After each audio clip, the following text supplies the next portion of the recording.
everyone, I'm Nia. Please like and subscribe. Most stories around here start off with unhappy families. But growing up, I always felt like I'd lucked out with mine. We weren't very rich, but we were always comfortable. Mom and Dad completely doted on me. And even after being together since high school, they were still crazy about each other, which they didn't hide. Even though I sometimes found them embarrassing, I secretly loved how in love they were. The only thing they ever disagreed on was me playing soccer. I'd always been sporty, and when Dad enrolled me in the local girls' football club at 10, the wires in my brain connected the second I kicked the ball. 2 extra hours of training every day till the big match, okay? You're pushing her too hard, honey. She needs to focus on school right now. She's born to be a football star. Once in 7th grade, I was walking back home from practice when I spotted 2 older boys roughing up a skinny boy my age. Well, hello, Mr. Lame. Looks like you're a poet. What's that around your neck? A woman's necklace? Please, give it back. It's my mom's. As they kept teasing him, I charged towards them, kicking one bully hard in the knees and headbutting the other. Don't you morons know there's some lines you just don't cross? Then I grabbed the skinny boy's things, took his hand, and made a run for it. The bullies came after us, but we hid behind a garbage dump as they ran past. Hey,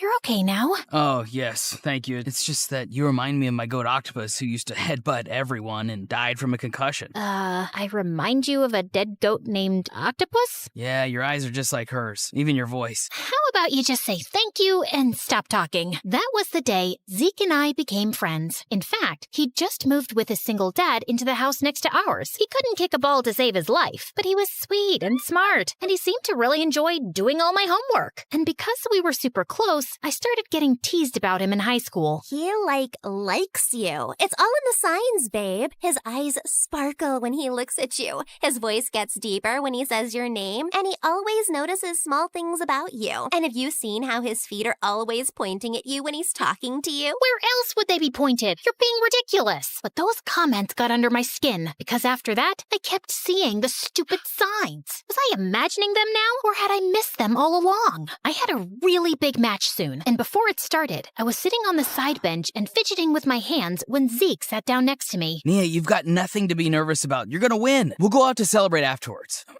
And there's, also something I need to tell you. What is it? It can wait a few more hours. Just came to wish you luck. He gave me this strange look as he left, and my heart fluttered. Jeez, what was that? But all thoughts vanished as soon as the match started. It was an intense one, with our team having a slight lead. But as I was hovering near the goalie, an opponent kicked the ball hard and sent it flying at my face. I was knocked back, and my head hit the metal goalpost. Then everything went black. When I opened my eyes next, I found myself alone in a hospital room. I couldn't recall why I was there. Feeling panicked, I tried running out, but my legs felt like jelly, and I found myself falling face forward, straight into someone's strong arms. I looked up into the warm brown eyes of a tall, really cute guy who instantly pulled me into a tight hug. Nia, oh my god, I can't believe you're finally awake. Nia, how do you know my... Oh my god, Zeke, is that you? Why do you look so different? I just upgraded my wardrobe a bit. A bit? You look like the lead singer of a boy band. Also, how are you suddenly taller? Nia, you might want to sit down for this. And what he told me next knocked the wind out of me. 3 years? I've been in a coma for 3 years? I didn't even know how to begin processing this. And when I asked him to call my parents, Zeke went pale. I don't know if I should tell you this. Well, it's kind of important. Okay, I should, but don't get upset, because you might. Spit it out. I don't want to send you back into a coma. I swear to God, I will twist your arm so hard. Okay, your parents got divorced and your dad has a girlfriend who seems to be a total witch. What? I'd lost 3 years. My parents were divorced. My dad had a witch girlfriend, and my geeky best friend had become hot. After the doctors had run all their tests, I was told I'd need physiotherapy, but I was ready to be discharged. Soon after, Mom and Dad both arrived at the hospital, and we had a teary reunion. Mom said she'd take me home with her and answer all my questions about their divorce. As we went down to the hospital entrance, suddenly 4 men in black suits surrounded us, but no one else looked surprised. I think I'll leave this first. I wouldn't want the crowd outside to overwhelm Nia.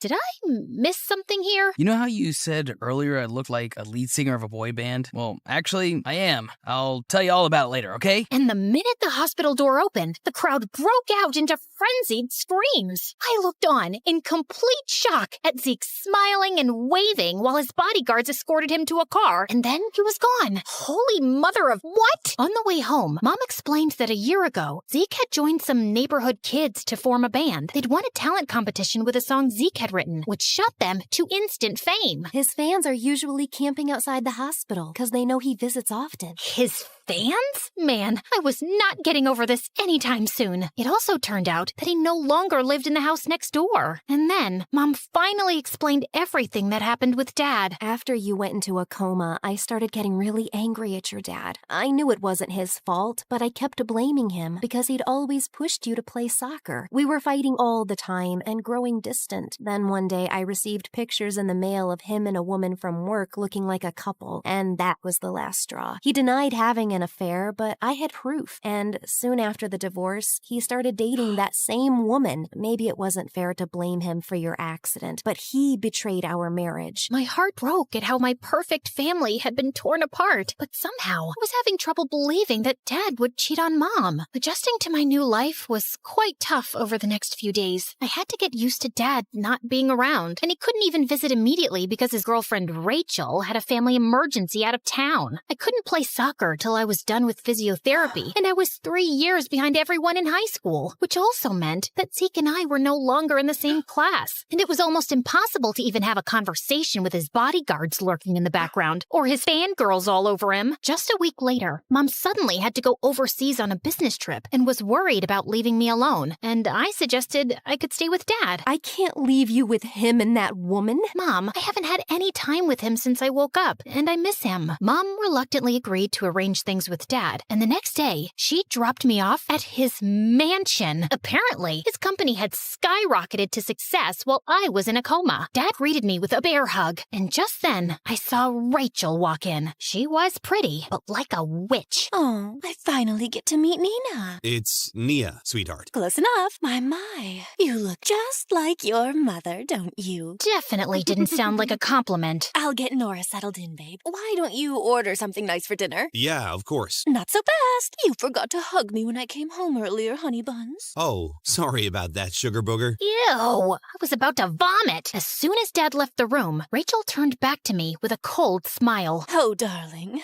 isn't it just divine how fate brings people together? Here I am, the new beacon of light in your dear father's life. And there you are, the previous night. But let's not dwell on the past. We must look to the future. And sweetheart, the future is Rachel. Previous light? I'm his only daughter. Yes, but till last week you were a vegetable, and people move on. One must keep up with the times, mustn't one? Oh, and speaking of time, I imagine you'll be wanting to spend a considerable amount of yours at boarding school, summer camps, perhaps even a nice long exchange program. Oh, the places you'll go. I'm not going anywhere. And why are you talking like that? I don't think you're listening to me, my little chickadee. While you were sleeping, a new world order was established. There's room for only one queen bee in this hive, and you're looking at her. Oh, but don't worry. I'm sure we'll find a lovely little worker bee role for you. Good job, Aunt Rachel. You've been practicing that speech all morning, and you nailed it. A boy my age walked in behind us, and he was drop-dead gorgeous. Rachel just made a face and introduced him as her nephew, Brian, who was staying with her for some modeling gigs in town. As the two of us talked, I felt rather relieved that Brian was around. He seemed cool and fun, and easy on the eyes, too. Later that evening, we decided to play Twister, and we couldn't stop laughing as we got tangled up. Left foot yellow. As Brian reached over awkwardly, his elbow bumped into a table, and the huge vase on it wobbled. We both jumped up to catch it, and Brian ended up wrapping his arms around me instead of the vase before we collapsed on the floor. Just then, the door opened, and we found Zeke looking down at us. Am I interrupting something? Oh, no, nothing. What are you doing here? I dropped by at your place and your mom was just leaving for the airport. She told me you were here, and I thought you could use some company. Well, luckily for her, I'm staying with my aunt here for the next few weeks, too. Wait a minute, you're that boy band singer, right? I'm shooting a shampoo commercial with you tomorrow. Ah, right. You're the model. Small world. As Brian excused himself, I told Zeke about how weird Rachel was. I just don't know what Dad sees in her. Also, I'm finding it hard to accept that Dad cheated on Mom. I want to find out more about how exactly Rachel ended up in Dad's life. Yeah, she's shady. Don't worry. If there's some dirt, we'll dig it up. We? I doubt a celebrity like you has the time. I'll always make time for you, Nia. I remembered what Mom had said about him visiting me in the hospital often, and my heart skipped a beat. I'd be careful of Rachel during your stay. And maybe you should stay away from that Brian dude, too. I mean, he is her nephew. He seems nothing like her, though. Wait, you're not jealous, are you? No, why? I mean, that would... Of course not.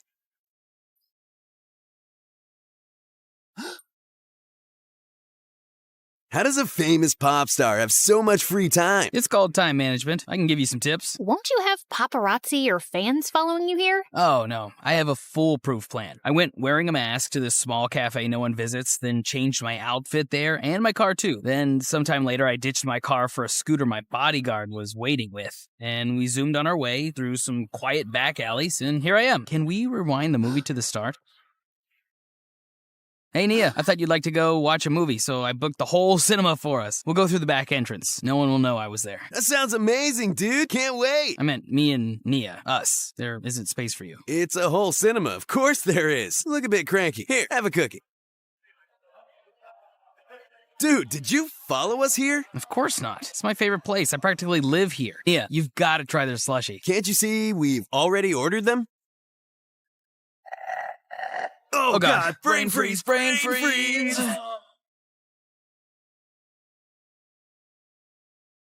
I've got thighs of steel. You can't beat me. Watch me, buddy. I can do this all day while singing. Do I need to be here for this? They seemed to be fighting for my attention, but I was beginning to feel rather ignored. And worse, whenever I tried to spend any time alone with Dad and talk to him about what happened between him and Mom, Rachel made sure I couldn't. Sorry, honey. A bee slipped into Rachel's dress and the poor thing's traumatized. We'll go to the mall another time. Sorry, honey. Rachel didn't receive an important package and she's very upset. Rain check on the breakfast plan? Soon, I was cleared by the physiotherapist for some light soccer practice, and Dad was so happy that he wanted to accompany me to the club. Of course, Rachel had to tag along. Just as I was exiting the girls' locker room, I found Rachel outside pinching her nose. Ew, you'd think the girls' locker room would smell a little better. Ugh. Anyway, I just came by to say good luck. Break your arms and legs. I just rolled my eyes and kept walking. Oh, also, your dad and I are getting married soon. My heart dropped to my stomach. You're making that up. Dad wouldn't just ask you to marry him without telling me about it first. Yes, he would, Nancy. Just like he got divorced while you were sleeping. Now, don't you want your dad to be happy? He certainly wasn't with your mom. You don't know the first thing about my parents' relationship. Oh, trust me, I know more than you think. And if you're harboring any secret desire to go all parent trap on them, don't think for a second it'll work. It's so over between them. So over. She walked away smirking, and I was trembling with rage. I had to go join the game right after, but my focus was totally shot, and I was terrible on the field. I left the game midway and marched over angrily to Dad. Are you two getting married? What? She said you're gonna get married soon. Nia, sweetie, I said your dad and I are going to Maryland soon. I was only asking if you wanted to come along. What? Gosh, you're such a creep and a liar. But Rachel burst into tears, and Dad looked rather displeased with me as he consoled her. She was evil and manipulative, and I had no idea how to make Dad see that. But then one evening, Zeke called me up to give me some news. Apparently, he'd hired a private investigator to look into her, and he was still working on it. But he'd found out that Rachel had grown up in the same hometown as my parents. Their town was small, but neither of them ever said anything about knowing Rachel from before. They're even the same age, and there was one high school there. Maybe we need to look for a yearbook. The next evening, Dad and Brian were both working late, late, and Rachel had her Pilates class, so Zeke and I started snooping around her room, hoping to find something from her past. We'd looked all over and found nothing when suddenly we heard the front door open. It's Rachel. She wasn't supposed to be back so soon. Suddenly, Zeke grabbed my hand and dragged me into the bathroom, then pulled me into the shower and drew the curtain. Don't you think she'll come straight to shower after an exercise class? Oh my god. We held our breath as we heard her walk into the room, mumbling something to herself, then straight into the bathroom. Ugh, who does that woman think she is? Telling me I can't attend class because I was late? Oh, she's crossed the wrong blonde. Maybe her gym will be infested by rats soon. Or maybe it'll catch fire. The fun is in the mystery. She cackled like a maniac, let out a loud, stinky fart, and left. We waited a few more minutes, and then thankfully, we heard her car pull out of the driveway. Just then, I noticed Zeke was still clutching my arm. That was super close. Why are you looking at me like that? Sometimes, I still can't get over how much you've changed. How come I never knew you had all this talent? Well, I never let you read any of the stuff I wrote, and I always liked singing, but not in front of anyone. I guess after your accident, when more time went by and you didn't wake up, I felt depressed and alone. Joining a band really helped me. Helped you get tons of fangirls. That cheerleader in school who's always clinging to your arm is very pretty. She really is. Yeah, here I am, hiding in a bathtub of a weird woman with you. Suddenly, he leaned closer, and I could feel my heart beating faster. But then, he just reached over and pulled the shower curtain open and stepped out. What was I thinking? Maybe we should check the attic. As we were rummaging boxes, we suddenly stopped short when we heard someone coming up the stairs. Oh God, she's back? What are we gonna say we're doing here? I have an idea. And just as the door burst open, Zeke pulled me in for a kiss. Am I interrupting something here? Oh, it's just you.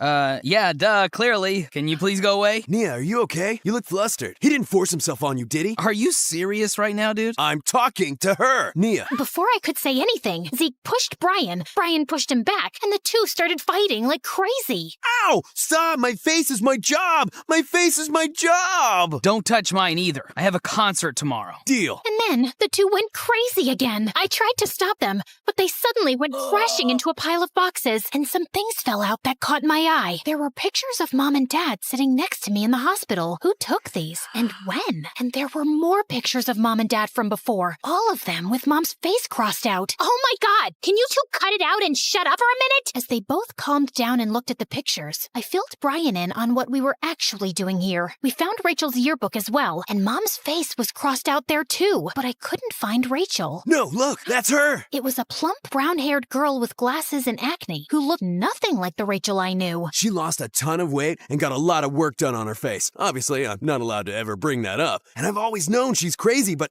I didn't know she's some weirdo stalker. I don't know what all of this means exactly, but we're gonna find out. And later that evening, while she was cuddled on the couch with Dad watching a movie, the three of us confronted her.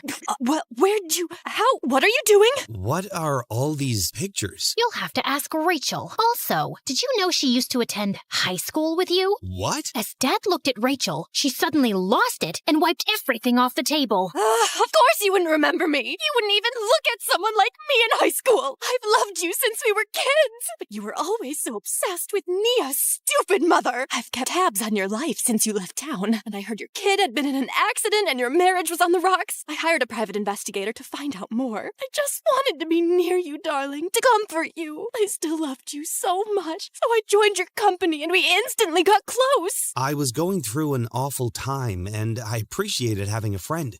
But that's all it was back then. I never understood who would Photoshop pictures of us holding hands and send them to my wife. That was you? Why does that change anything? You guys were already at the edge of the cliff. I just gave you to the last push. And see, you've been so much happier since then. Honey buns. I want you to leave right now. Go to a hotel or wherever and I'll send you all your stuff. You can't stay here another minute. Rachel looked at him in shock, then screamed and lunged forward to attack him. But Brian and Zeke dragged her away. Dad collapsed on the sofa in shock. I can't believe this. Me neither. She broke up you and Mom. Dad lifted his head slowly. Not really, Nia. I can't believe Rachel sent those pictures to your mother. But the truth is, we were already broken. Your mom couldn't stop blaming me, and I should have been patient and comforted her, but instead I lashed out too. And she just wouldn't believe that I didn't cheat, so things had to end. Maybe we can fix everything now. Don't get your hopes up, love. Yes, we can start to forgive each other, but it may never be what it used to be. I still love your mom, and we both will always love you. Things slowly started to mend between my parents after they talked things over, but I wasn't sure if the old spark would return. But I was glad they could be friends. And a month later, when I was back at my first friendly soccer match, it warmed my heart to see them both in the stands, along with an unexpected visitor. What are you doing here? I thought you were still on tour. I canceled some shows. I couldn't miss this. So is Brian here? No. I mean, we're still friends, but I didn't think he'd come right after he asked me out, and I turned him down. I could literally see Zeke's eyes light up. Aw, poor guy.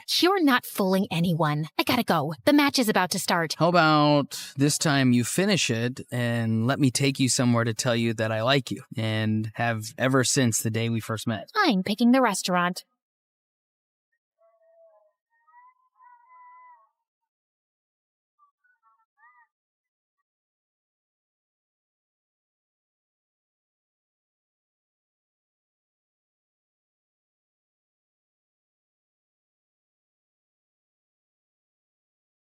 Hi, I'm Shayla from Texas, and I'm a child genius. Before I continue, please like and subscribe. I was only 6 when I discovered I was what people called gifted. I was at my friend's birthday party, and we were having a contest on who could solve a Rubik's Cube first. Well, I solved it in 19 seconds.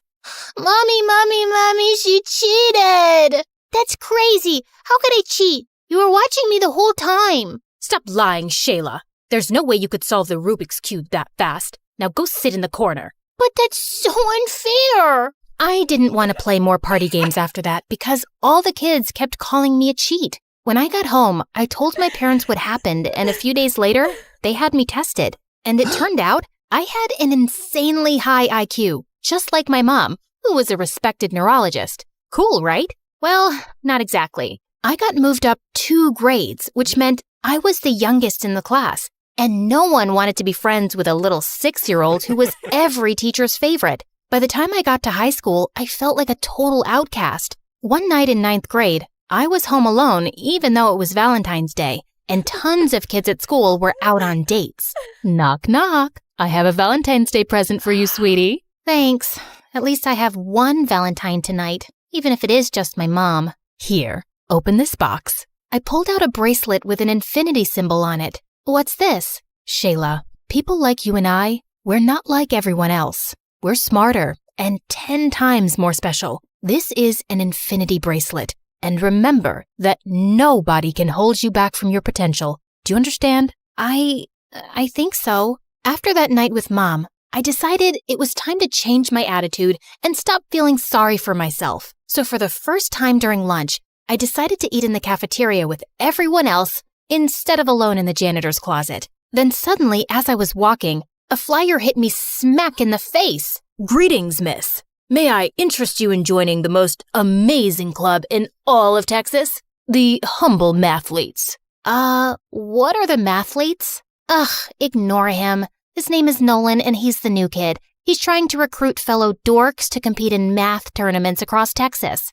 Well, I think math is fun. Sign me up. Cool. I don't usually allow younger kids on my team, but I'll make an exception. Ugh. I ended up joining Nolan's math team, and the 2 of us became friends. Nolan wasn't gifted the way I was, but he was still smart and a really sweet guy. Finally, the day of our state tournament arrived, and my mom called to tell me that she was coming. I can't believe it. My mom never takes a day off from work. Nolan, we have to win today. I really want to make her proud. Calm down, girl. We're gonna crush this tournament. Nolan pulled me into a hug, and for some reason, it made my stomach do cartwheels. The competition went well, but in the final round, Nolan got 2 answers wrong, and that cost us the first place trophy. Oh well, second place it is then. How about we celebrate with milkshakes and an MSA marathon? I was about to agree when I saw Mom standing behind me with a very disappointed face. I excused myself to talk to her. Why were you so happy back there?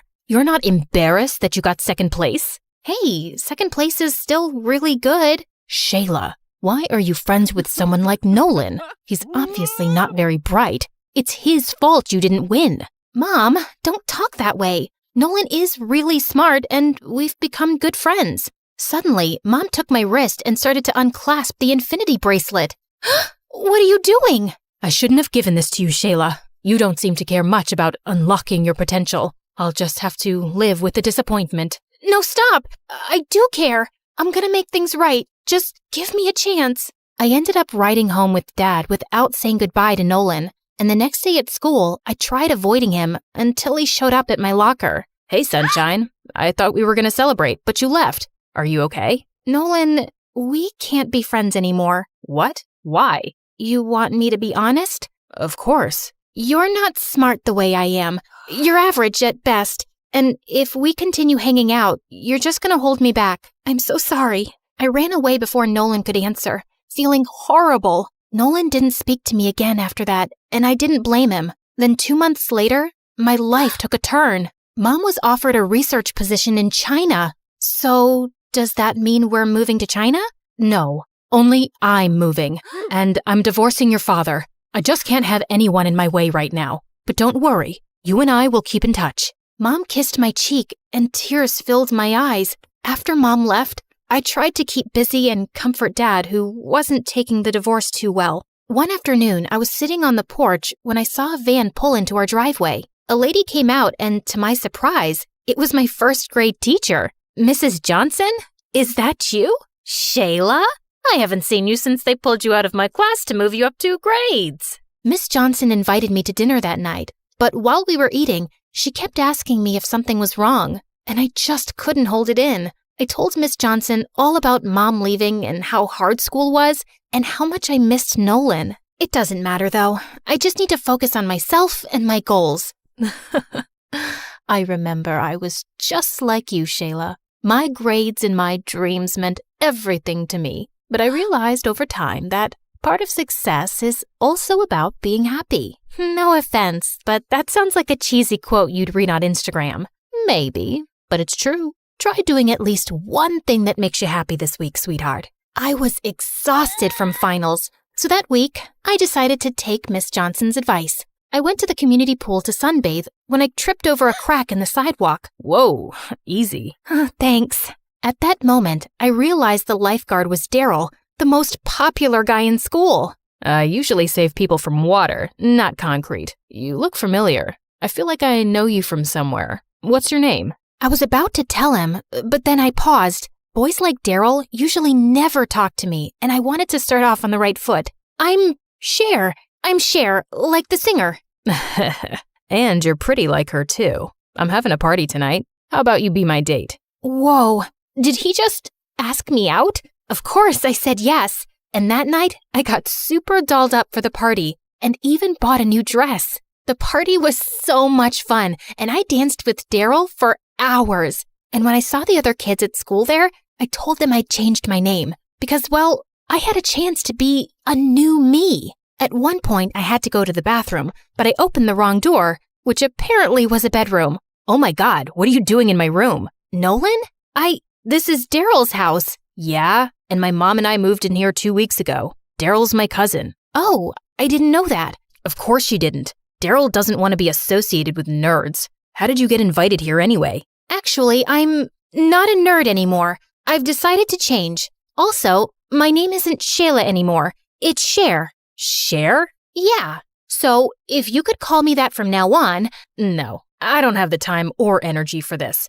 Go back to the party, will you? And don't walk by my room again. Nolan slammed the door in my face, and I felt bad. But I really didn't want to deal with the drama at the moment. I just wanted to have fun. A week later, Daryl and I started dating. I asked everyone to start calling me Cher instead of Shayla, and just like that, I became popular. I started dressing differently, and I didn't wear my infinity bracelet anymore. One day at school, the teacher handed back last week's physics exam, and even though I hadn't studied as much, I got 100. I was grinning to myself during recess when Daryl took the paper out of my hand. What you got there, babe? Whoa, you got 100 on a physics test?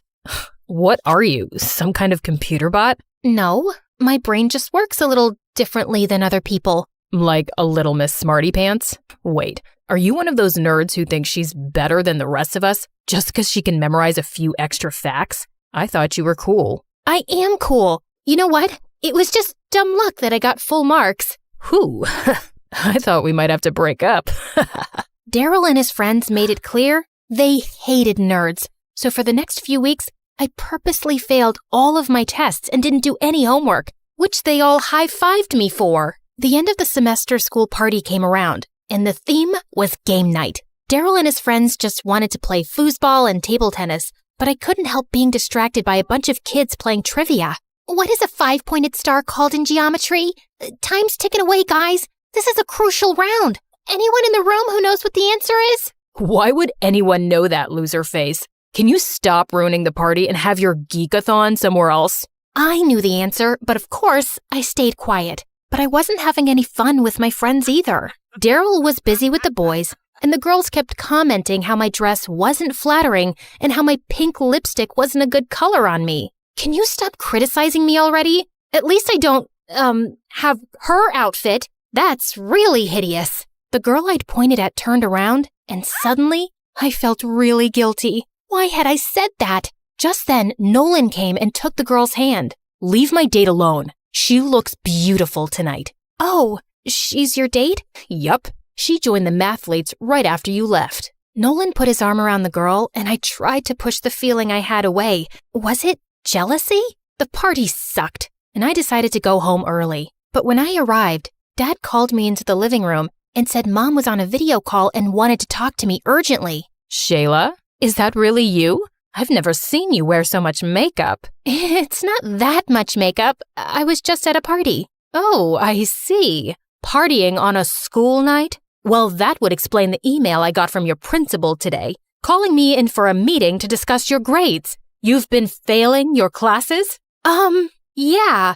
I didn't do so well in a few tests, but I can make up for it. Really? Because your principal said that if you fail even one more exam, they'll put you on academic probation. Can you imagine how I felt reading that? Wait, where's your bracelet? Well, it doesn't match with the new clothes I wear now. What? I gave you that bracelet because I wanted to inspire you to live up to your limitless potential. But instead, you've turned out to be a complete disappointment. You know what, Mom? I'm not a little girl anymore. I don't need a stupid bracelet to remind me what I'm capable of. Just like I don't need your validation to feel good about myself. This is the first time you've called me in weeks. I'm your daughter. There's more to me than good grades. You don't value me the way I value you. I am done trying to make our relationship work. As I ran outside my front yard, I suddenly heard a familiar voice. Haven't seen you around in a while. Oh, hi, Miss Johnson. You look lovely tonight. Did you meet a nice boy? Oh, is that why you haven't been stopping by? I don't know what happened then, but suddenly I ran to Miss Johnson and burst into tears. She hugged me as I told her everything. About Mom, the bracelet, how Nolan replaced me, and how I'd turned into a superficial bimbo. Oh, Shayla, don't talk about yourself that way. I think I know what the problem is. You do? Yes. First, you tried being who your mom wanted you to be. Then, you tried being who the kids at school thought you should be. You've tried to be everything except yourself. Miss Johnson's words struck a chord in me. I thought about them all weekend, and on Monday, I pulled out the infinity bracelet. But this time, it meant something different to me. I wasn't letting anyone hold me back, and I had to start by making things right with Nolan. Hey, I know it's been a minute, but I'd love to be a mathlete again, if you'll have me. Let me think. No. Nolan, please. I've changed. I don't want to be a stuck-up jerk anymore. I'll apologize to your girlfriend for mocking her outfit too. Firstly, she's not my girlfriend. She was just my date that night. And secondly, you're a fake, and I just can't take that person seriously. Cher. Just then, Daryl walked over to us. Hey, babe. Want to go with me to a concert tonight? Ugh, why are you talking to him? Because Nolan's my friend. I'm really not. You were at one point. We were on the mathletes together. The mathletes? That's a club for losers. You're better than that. Come on, let's go. Daryl started to pull me away, but something inside me snapped. No, I'm staying here with Nolan, and he's not a loser. He's your cousin, and maybe it's time you start treating him with the respect he deserves. I should have treated him better too. Aw, that's a cute speech. But if you want to be my girlfriend, you can't hang out with my dork cousin or join the mathletes, Cher. Isn't it obvious that I don't want to be your girlfriend anymore? I feel pathetic that I dumbed myself down to fit in. I'm a nerd. and proud to be one. And just for the record, I know what a 5-point star is called in geometry. It's a decagon, and I'm going back to being Shayla. I marched off like a boss, pulling Nolan behind me. You know, maybe you can rejoin the mathletes. We are one team member short, and there's a tournament coming up. Oh my God, you mean I can be on your team again? And you forgive me? Oh, Nolan, thank you. Hey, I didn't say I forgive you, but I do need your brain for the competition. I'm not exactly smart the way you are. Nolan, I'm sorry for saying that. The pressure to succeed turned me into a toxic person. The truth is, I think you're smarter than me. I don't have a quarter of your emotional intelligence. That's nice of you to say. Thanks. Nolan hugged me and I felt my stomach doing cartwheels again. Maybe one day he could be more than a friend.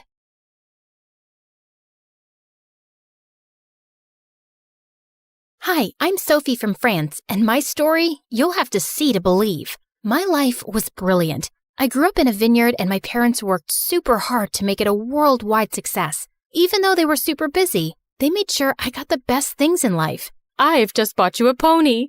You can take him out on rides around the property. Do you want to get a puppy too? We were super rich, but I didn't care about that. I was homeschooled to take over the family business, but I spent most of my time going on adventures with my best friend Luke. He was the son of our surveyor, Mr. Durand, and a major scaredy cat, but he never said no to my crazy plans, even when they landed us in trouble. Come on, Luke. Let's go to the lake and search for sea monsters. Are you crazy? We'll catch a cold, and besides, it's against the rules.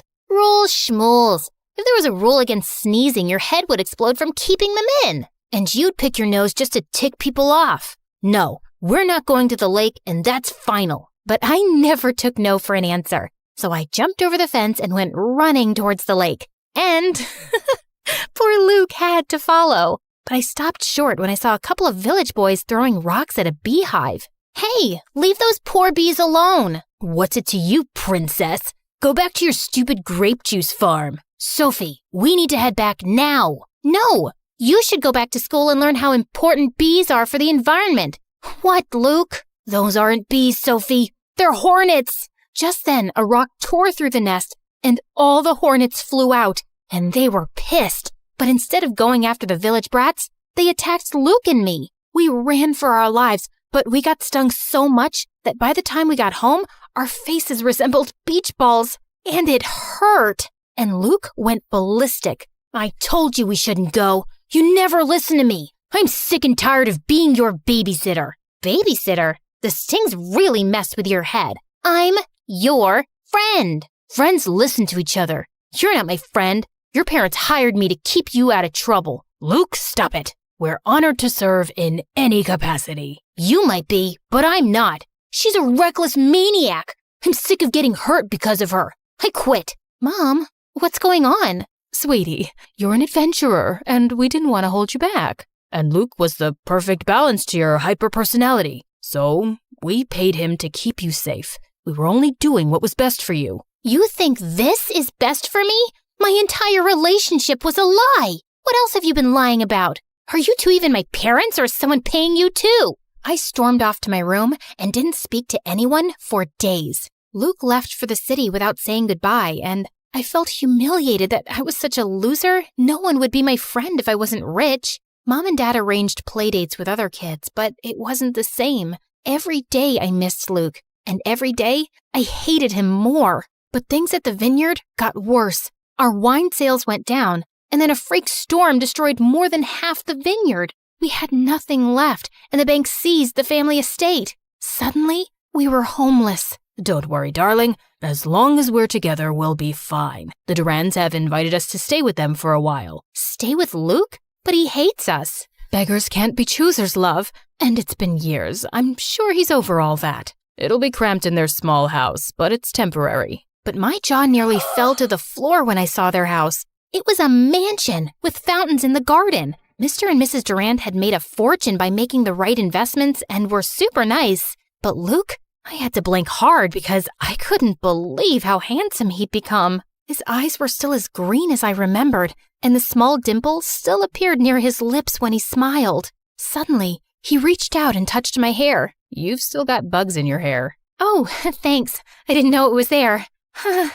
I guess I'm a real bug magnet. Yeah, you always did attract the creepy crawlers. That was weird, but at least he wasn't angry or rude. After lunch, I was strolling around trying to let out a quiet burp when suddenly I slipped and fell in the pool. Strong arms pulled me out of the water, and I was face to face with Luke, and to my complete humiliation, I burped in his face like a bullfrog. I thought you had changed, but I still have to save you from yourself, and I'm sick of it. Hey, it was an accident. Once a troublemaker, always a troublemaker. Mom, you better hide the good plates or she'll break them in a freak accident. Luke, that's enough. Whatever. I have homework to do anyway. Mr. and Mrs. Durand apologized for Luke's behavior, but I didn't want to be a burden. I spent the night thinking of several business plans to get us back on our feet, but we just didn't have the money. A week later, I was waiting at the bus stop when suddenly a sports car raced by me, drenching me with muddy water. Hey, watch where you're going. I am so sorry. I didn't see you there. You're headed to school, right? Let me give you a ride and we can get you cleaned up. My name is Bella and I'm kind of a big deal there. You should stick with me because you're obviously new and don't mind me saying so, but you look like you got dressed in the dark. I just moved here from the village. OMG! Love that for you. I've always been a city girl. Last year when we went to my family's, Bella talked nonstop till we got to the school, and by the time we were sitting in first period, I knew her entire life story. She was an only child, her mom and dad were rich politicians, and she loved corgis. They have the cutest, slappable butts. I've wanted one for so long, but my parents say I'm too irresponsible, and my boyfriend is super scared of dogs, and OMG, there he is. Babe, come meet my new bestie. Oh, wait, I totally forgot to ask your name. It's Sophie? Whoa, did you just read her mind, Luke? I didn't know you had super normal powers. No, I know her. She's the family friend I told you about. The reckless one. Even turtles look reckless to a chicken like you. Guys, do you know what this means? We can be besties together. Bella was the sweetest girl imaginable. She didn't care whether I was rich or poor. She just liked me for me and took me everywhere with her, even on dates. Oh, wow, babe. This is such a cute bracelet. But you know I'm allergic to pink. But it looks so cute on you, Sophie. Oh, I'm squishy. You should totally have it. Bella, you're crazy. Luke got this for you. I don't mind. See? Our boyfriend doesn't mind. Put it on her, Luke. Our boyfriend? What was going on? My skin tingled as his fingers touched my skin, and Luke stared into my eyes. He was oddly sweet when we weren't at home. And rather than get jealous, Bella clapped and cheered. They were the weirdest couple I'd ever met. But Bella thought I was the weird one. What do you mean you've never read Shakespeare? I was only taught things that would help me run a vineyard. Like, that is Holyrood and will help you with fevers. And that thing you're taking a selfie with is poison ivy. Yikes! Hey, you should make TikToks. OMG, this is the best idea I've ever had. We can go on nature walks, and you can talk about what's poisonous and what isn't. Incredibly, Bella's idea was a hit. I went viral, and people in school started calling me Nature Girl. I even started getting sponsors, and one day, my fans challenged me to participate in Mr. Beast's Squid Game. The contest was tough, and as expected, many people joined the fight. I did my best to win the game, but I lost during the tug of war. Still, it was the best adventure I had ever done. I made tons of new friends as well. Not to mention, seeing Mr. Beast personally is the coolest. My heart jumped when I saw him heading my way. Hi there. Thank you for joining our version of Squid Game. You were great. Thank you, Mr. Beast. We all had a blast, even though we lost. Just being part of your content alone is an experience of a lifetime. Well, making people happy is what my content is all about. I'm glad you had fun. I really did, and it's been quite a long while since I had fun like this. Really? Why is that? Well, sometimes life could get rough all of a sudden. Things happen without warning. That is so true, but no matter what, never stop walking the road to happiness. Never forget the quote, "A journey of 1,000 miles begins with a single step."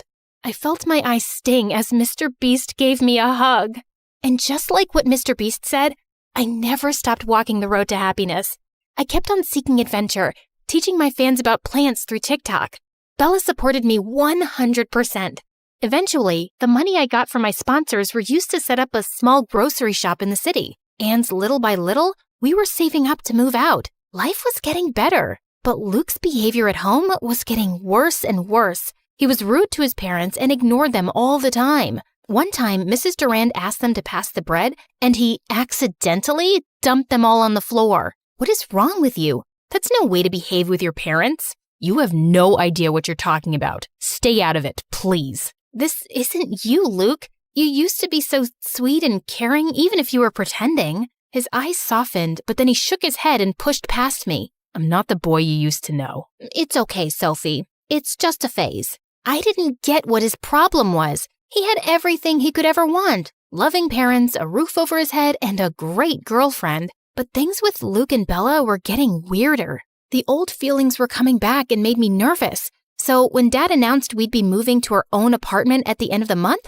I was relieved, but also bittersweet. Late one night, I was packing up my things for the move when I heard footsteps on the roof. I freaked out and picked up a baseball bat to investigate. There was so much crime in the city. We never had this problem in the village. What if there was more than one burglar? But it was only Luke. You scared the farts right out of me. Oh, great. Just what I need. A damsel in distress. I'm the one holding the bat, smart Alec, and I was always the brave one while you were scared of your own shadow. I sure was a coward back then. Remember that time you couldn't sleep and you made me push all those sheep from a fence so you could count them? They were goats, and Farmer Jack was so mad. He made us shovel horse poop for weeks. You have to admit, it was fun pretending to be my friend. I was never pretending. He looked at me like there was so much he wanted to tell me, but he couldn't. His lips were so close, and my heart beat like crazy. I wanted him to say more, but I also wanted him to shut up and kiss me. But Luke pulled away suddenly, looking angry. Forget it. You won't understand. Had I almost kissed my best friend's boyfriend? What was wrong with me? It was a good thing we were moving out in a few days anyway. On our last day in the house, Mr. and Mrs. Durand held a farewell party for us. They invited all their friends, including Bella and her parents, and held a mini promotion of our little grocery store and even showed my videos on a big screen. Luke looked handsome in a suit, but I had to look away. I still felt guilty about the other night and confused by his hot and cold attitude. But suddenly, he was standing right in front of me. Hey, wanna dance? I shouldn't. Why? Do you think you'll trip and fall? No. Then come on. He whirled me onto the dance floor, and I felt like I was dancing on air. It was magical and thrilling.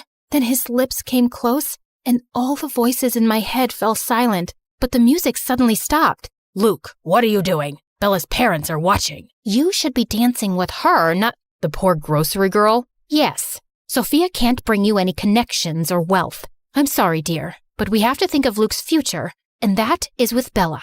I was so shocked my mouth fell open. My parents were furious. Is this how you feel about us? Why did you invite us to stay with you? Why throw us this party? Because they want to rub in your faces how rich they are now. They always envied you, and they didn't throw you this party. Bella and I did. It was all Luke's idea. He's been planning this party for weeks. I just helped with the decorations. Suddenly, all the guests left saying they were disgusted, and Mr. and Mrs. Durand looked panicked. What's going on? I'm so confused. Let me explain. When we were kids, I loved being your friend. You were awesome and brave, but my parents wanted to cash in on that friendship and started charging your parents for protection services. I hated it. We did it for you, son, so you could have everything rich kids had. I never wanted any of that. And even here in the city, you insisted I date rich girls so you can make connections with their parents. You two have always used me for your own gain, and I'm sick of it. And look what it got you. You have luxury cars, you live in a mansion. But I can't be with the girl I love. I thought you two were in love. I'm a cheerleader and he's a jock. We had to date. It's like in the Bible or something. But we were never in love. And when I saw how much you two loved each other, you knew? Always. Why do you think I kept leaving you two alone when we hung out? You two are super cute together. Can you ever forgive me for being such a jerk and not getting in touch sooner? I thought you hated me. I did, but only because I missed you so much. I'm never gonna leave you now. Me either. Best friends? The bestest. And he kissed me, and it was everything I'd imagined.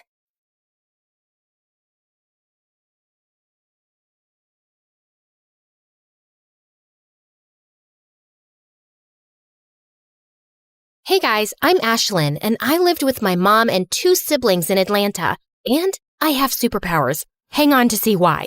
My mom was a famous businesswoman in the city. She was from a filthy rich family and considered herself royalty. She carried herself like a queen and made sure my siblings and I behaved that way too. From the way we spoke, dressed, or even our posture, everything needed to be perfect. But because of my superpower, I couldn't get anything right. Mom, I'm sorry. I was just squeezing the ketchup. I didn't know how it ended up in your face. It's not my fault. He threw the ball at me first. He ducked and it shattered the window. Yep, being the clumsiest person on earth was my superpower. Sometimes, I even felt if I was bubble wrapped and kept in a corner, I would still end up breaking things. My siblings used to bet on how many times I'd trip over myself or drop something. Like once at the dinner table, I got the hiccups and they started giggling. Just wait, she'll break the glass. No, I think she'll break the glass and the jug. And sure enough, my sister won. But in the process, Mom was drenched in water. It's okay, Mom. It's just water. Let me help you dry this. I'll bring a fan. Oh, the fan isn't here. Okay, that napkin'll work. When I pulled the napkin, it dropped the candle stand on the table mat, and in seconds it started burning. I quickly put out the fire with the curry. Oh, phew. Hiccup's gone and the fire's out. All good now. Oh, gosh, I'm sorry. Oh, just stop it, Ashlyn. How could you be so careless? Every time you're around, it feels like a disaster is waiting to happen. Always finding ways to ruin everything in my life. Such bad luck. It's like you're a curse in my life. But Mom, it's not like I did it on purpose. Just get out and let me have my dinner in peace. And all of you are fired. Mom's words really hurt me every time. But thank God I had Annie, who was my nanny, but she was so much more to me. She tucked me in bed, told me stories, and hugged me. Things my mom never did. I shared everything with Annie, and when she saw me crying, she asked me what was wrong. Annie, Mom's always angry with me. She doesn't like me. I don't know why things themselves fall even when I don't touch them. Oh dear, don't cry. You know you have superpowers, so things just move around. It's not your fault. And don't worry about your mom. She loves you. Just be a little more careful. Yeah, I know. Annie tried her best to make me happy and told me how Mom was just overworked, but actually loved me loads. But Annie didn't know that years ago, I had found out the reason Mom resented me so much. It was because Dad had left her for a maid working at our place just 2 days after I was born. And since that day, Mom saw me as her bad luck. I tried not to let it get to me and focused on my studies, but I wasn't very good at that either. But still, I tried. I really wanted to win Mom's love because seeing her with my siblings made me feel like I wasn't even a part of the family. One time, when I was around 17 and on summer vacation, Mom had a launch party for her new business. Please, just spare me the embarrassment and stay in your room. Order pizza, watch MSA videos. Just don't ruin my party. Mom was always keeping me away from the fun things she did, and I was curious, so I decided it would be fun to just peek at the party. The moment I saw the guests dancing, I decided to join them, and it was then that I tripped and fell on a table. Mom was furious. Before she could even say something, Annie came running and started to clean the mess I had made. You ruined! Ma'am, I got it. Please, don't be angry at Ashlyn. Mom forced a smile, and I thought she'd let the matter go. But I couldn't have been more wrong. When I woke up the next morning, I learned from the other servants that Annie was fired. Mom could call me bad luck and whatnot all she wanted. But firing Annie? That was the limit. Mom, that's not fair. It was my mistake. Why did you fire Annie? She was the only one that cared about me in this big house of yours. What? She was just a maid. It was her job to take care of the house and you. I can't take it anymore. You're heartless. I won't live here a minute longer. You want to leave? Fine. One day out in the real world, you'll realize how much you take for granted. I want to see you try. You're not serious. In fact, I am. I left the house in a haze and found myself standing at Annie's door. When she saw me, she was worried and tried to send me back, saying how mad my mother would be. But I was determined, and eventually she invited me into her small house. Have a seat. You must be hungry. I'll get you something to eat. Yeah, I'd like that. But as I sat on the chair, I ended up stuck. Just then, I heard a girl laugh. Bet you never used a chair like that before. No, I didn't. She helped me up and then introduced herself. She was Michaela, Annie's sister, and she was as nice and welcoming as Annie. I really liked their cozy home, even though the things were old and some were even broken. At night, I slept peacefully on the couch, which was far better than my luxurious mattress. But old habits die hard, and the next morning, when I told her I wanted an omelet with a fresh fruit smoothie and a pancake, hearing my words, she looked stunned. Your Highness, this is not your palace, and I'm not your servant. Serve yourself. I'm so sorry. I don't mean it. I can do it myself, but could you please tell me the thing that works like a grrr? What? I just forgot the name of the thing that was used for smoothies. Ah, a blender. Princess, here it is. She left me, and after watching a bunch of videos on how to cook an omelet, I couldn't make it and ended up burning my hand. Michaela came running when she heard me scream. Like, why did you even come here? The real world is a difficult place to survive. I don't know why you would give up such a chill lifestyle for this. Yeah, it might be kind of tough, but I'm confident I can work it out. She was kind enough that she made me breakfast and fed me herself, and in no time, we became friends. It had been several days, and although Mom was angry, I still hoped that my being gone would make her realize my worth, but she hadn't called me once, like I didn't exist to her. One day, when Michaela saw me sulk, she suggested we do something fun. I was totally up for it. We ate popsicles and cotton candy, which had previously been a big no for me, and even rode a bicycle. And it was just one more thing where I ended up with bruises all over my legs that I got by falling several times off the bike. A few days later, the summer vacations were over, and Annie got me into Michaela's school so I could finish my final year of high school, since I didn't want to go to my previous one where I would have to face my siblings and even Mom when she'd come to drop them off. On my first day, everyone looked surprised to see me. I guess I might have overdressed. Ugh. Oh, wow, Michaela, who is she? She looks so pretty. I love that fragrance she's wearing. All of them were really sweet, and everyone gathered around to chat with me. You have a Gucci bag? Is that a real one? No, thrift store. She bought it from there. You want to fit in or stick out like a sore thumb? Fit in? Good. So from tomorrow, don't dress like you're modeling. Michaela was right. I needed to blend in, so I bought new stuff for myself. Things were going well at school, like really well. I even made friends and started to do well in studies. One day, we were walking down the hallway and I noticed a poster for a speech competition with the topic self-esteem. Michaela suggested that I should participate. I decided to give it a shot since it would be the perfect opportunity for me to voice my ideas, something I couldn't do much around Mom. I worked hard for weeks on my speech, practicing in front of my friends. I was still nervous, but I was determined to do my best. On the day of the competition, I kept my eyes on Michaela and Annie as I stepped onto the stage. I was so relieved when I finished my speech, and I knew I had done a good job. The judges were impressed and announced that I was the winner. I was so shocked and excited. To my surprise, the guest of honor was the mayor, and he took a picture of me with the other winners. My picture was in the newspaper the next day.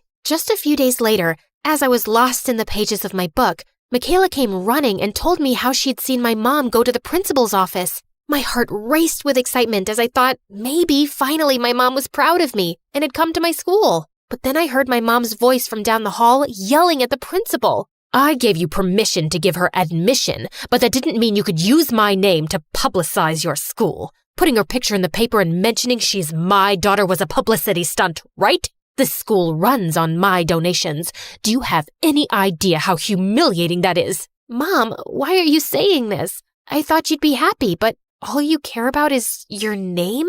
My mom just gave me a nasty look and walked away. At that moment, it finally sunk in that I'd never be enough for her. I was done trying to make her happy. I was done trying to be someone I wasn't. I went to school the next day like nothing had happened, like my heart wasn't breaking. Throughout the day, Michaela and my friends tried to cheer me up. She asked if I could come and watch them practice their cheerleading routine. I'm glad I did because she did a backflip and landed smoothly on her feet. It was amazing. OMG, I can't believe it. I did it. Yay, I did it. Oh, Ashlyn, girl, you are like my lucky charm. You know, I've been trying this routine since forever, and I could never get it right. Today, you came and I nailed it. Awesome.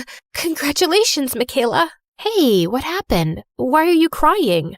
I've been called bad luck my whole life. No one has ever called me their lucky charm. Luck isn't something you're born with. It's something you create. If you focus on the good things in life, you'll be lucky. I stayed with Michaela until we graduated. Then she got a scholarship to a big university while I applied to business school and got in. I was stoked and couldn't wait to start my journey of becoming a business professional. I was in my 3rd year of college when one day, Annie told me how Mom wanted to see me. The company was failing. What? After all these years, she remembers she has a daughter, only when her company is going into the ground? Forget it. But Annie said Mom was sick too and kept insisting I visit her, but I just didn't want to. A few days later, Annie asked me to accompany her for shopping, but she had another idea. And before I knew it, she had driven me straight to Mom's house, and I was so angry. I get why you're mad, but she's still your mom. I know she was mean to you, but Ashlyn, don't let the anger take over. You are better than her. Please do this. For me. Fine. I'm doing this just for you. When I stepped in the house, I couldn't believe my eyes. Mom was sitting in a chair and she looked so weak. The moment she saw me, she had tears in her eyes. It turned out that my brother and sister had both taken their shares of the company and left Mom. Ashlyn, is it you? I am so sorry. I was so wrong about you. I always treated you wrong, called you bad luck. Please, forgive me. I was such a bad mother to you. Mom, you don't have to say that. Please, let me. I was so wrong to blame everything on you. Can you forgive me? I don't know if I can right now, but I'll try, Mom. I'll really try. And I'll spend every day of my life trying to make it up for being like I was to you. Then Mom and I hugged. She apologized to Annie and thanked her for always supporting me. Mom told me everything about her business and I decided to help her. I spoke to her lawyer and got to know that to save the company, we would need a merger with some big company. I started working there day and night and bagged a meeting with a big company. On the day of the meeting, I was feeling confident and engaged in the discussion. Suddenly, I dropped the pen and it went rolling under the table. Why do I have to be so clumsy? Oops, I'm sorry. Silly me. It's like I have butterfingers. You know what? I'm gonna go. Come on. Happens to the best of us. We understand. It's just part of being human. If it had been my mom, she would have screamed at me. After that, the meeting went awesome, and they told me they'd let me know about their decision. At home, I told Mom everything that had happened, including dropping the pen. She looked unhappy, but right when she was about to say something, the phone rang. Oh my God, we got it! We got the merger! I knew it. I knew you could do it. This calls for a party. Mom threw an awesome party by the poolside. Everyone was having fun until Mom got a call, and her face suddenly changed. I followed her inside the house and saw my brother and sister were there. What are you two doing? Get out now or I'll call security. You can't really own this house anymore, can you? It's impossible. You ruined the business. Oh God, did you trick Ashlyn into helping you? We'll tell her the truth. What truth could you possibly tell her?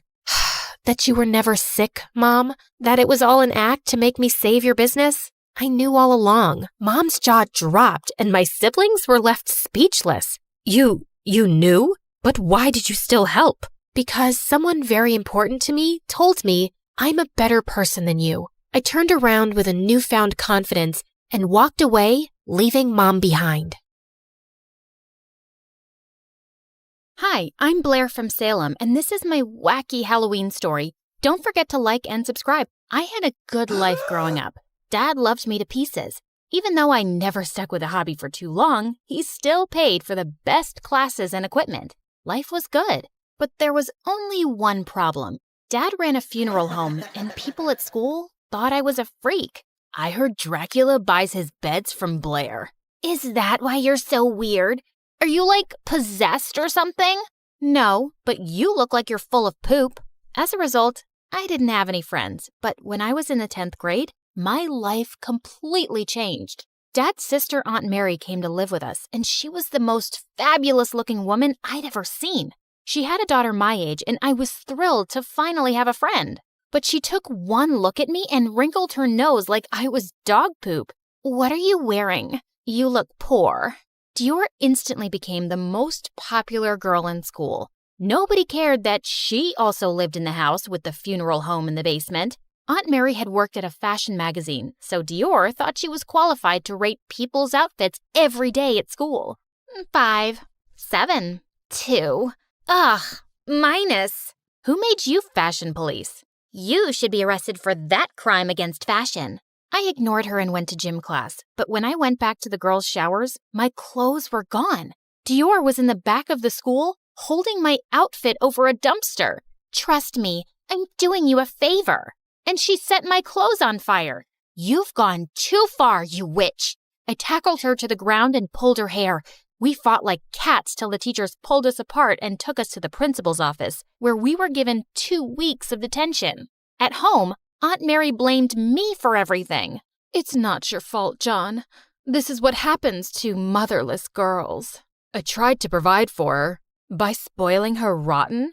She's an impulsive girl and doesn't stick to one hobby. The house is full of stuff she's only used once. Must have cost a fortune, and she doesn't appreciate any of it. This is why she's starting fights with Dior, who was just trying to help her. You're right, but what do I do? I have the funeral home to take care of. But I'm here now. I'll take care of everything.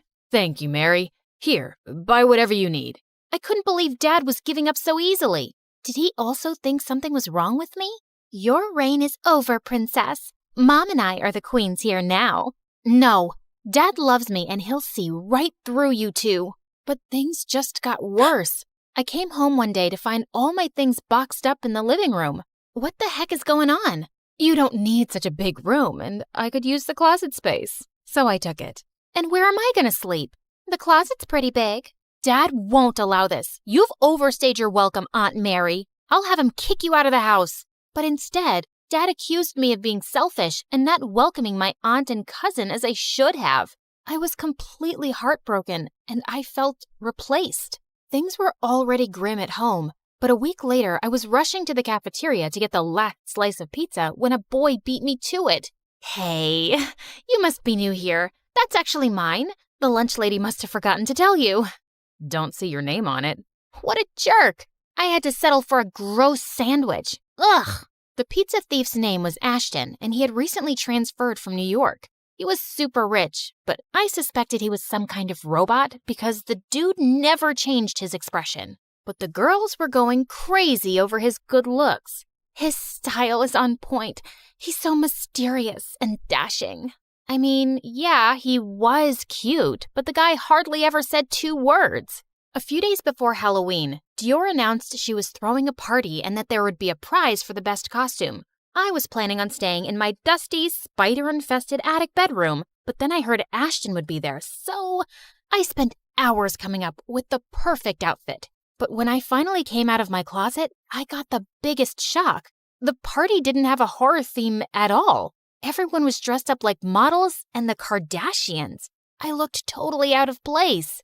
Oh my God. Blair came dressed as the ghost that's possessing her.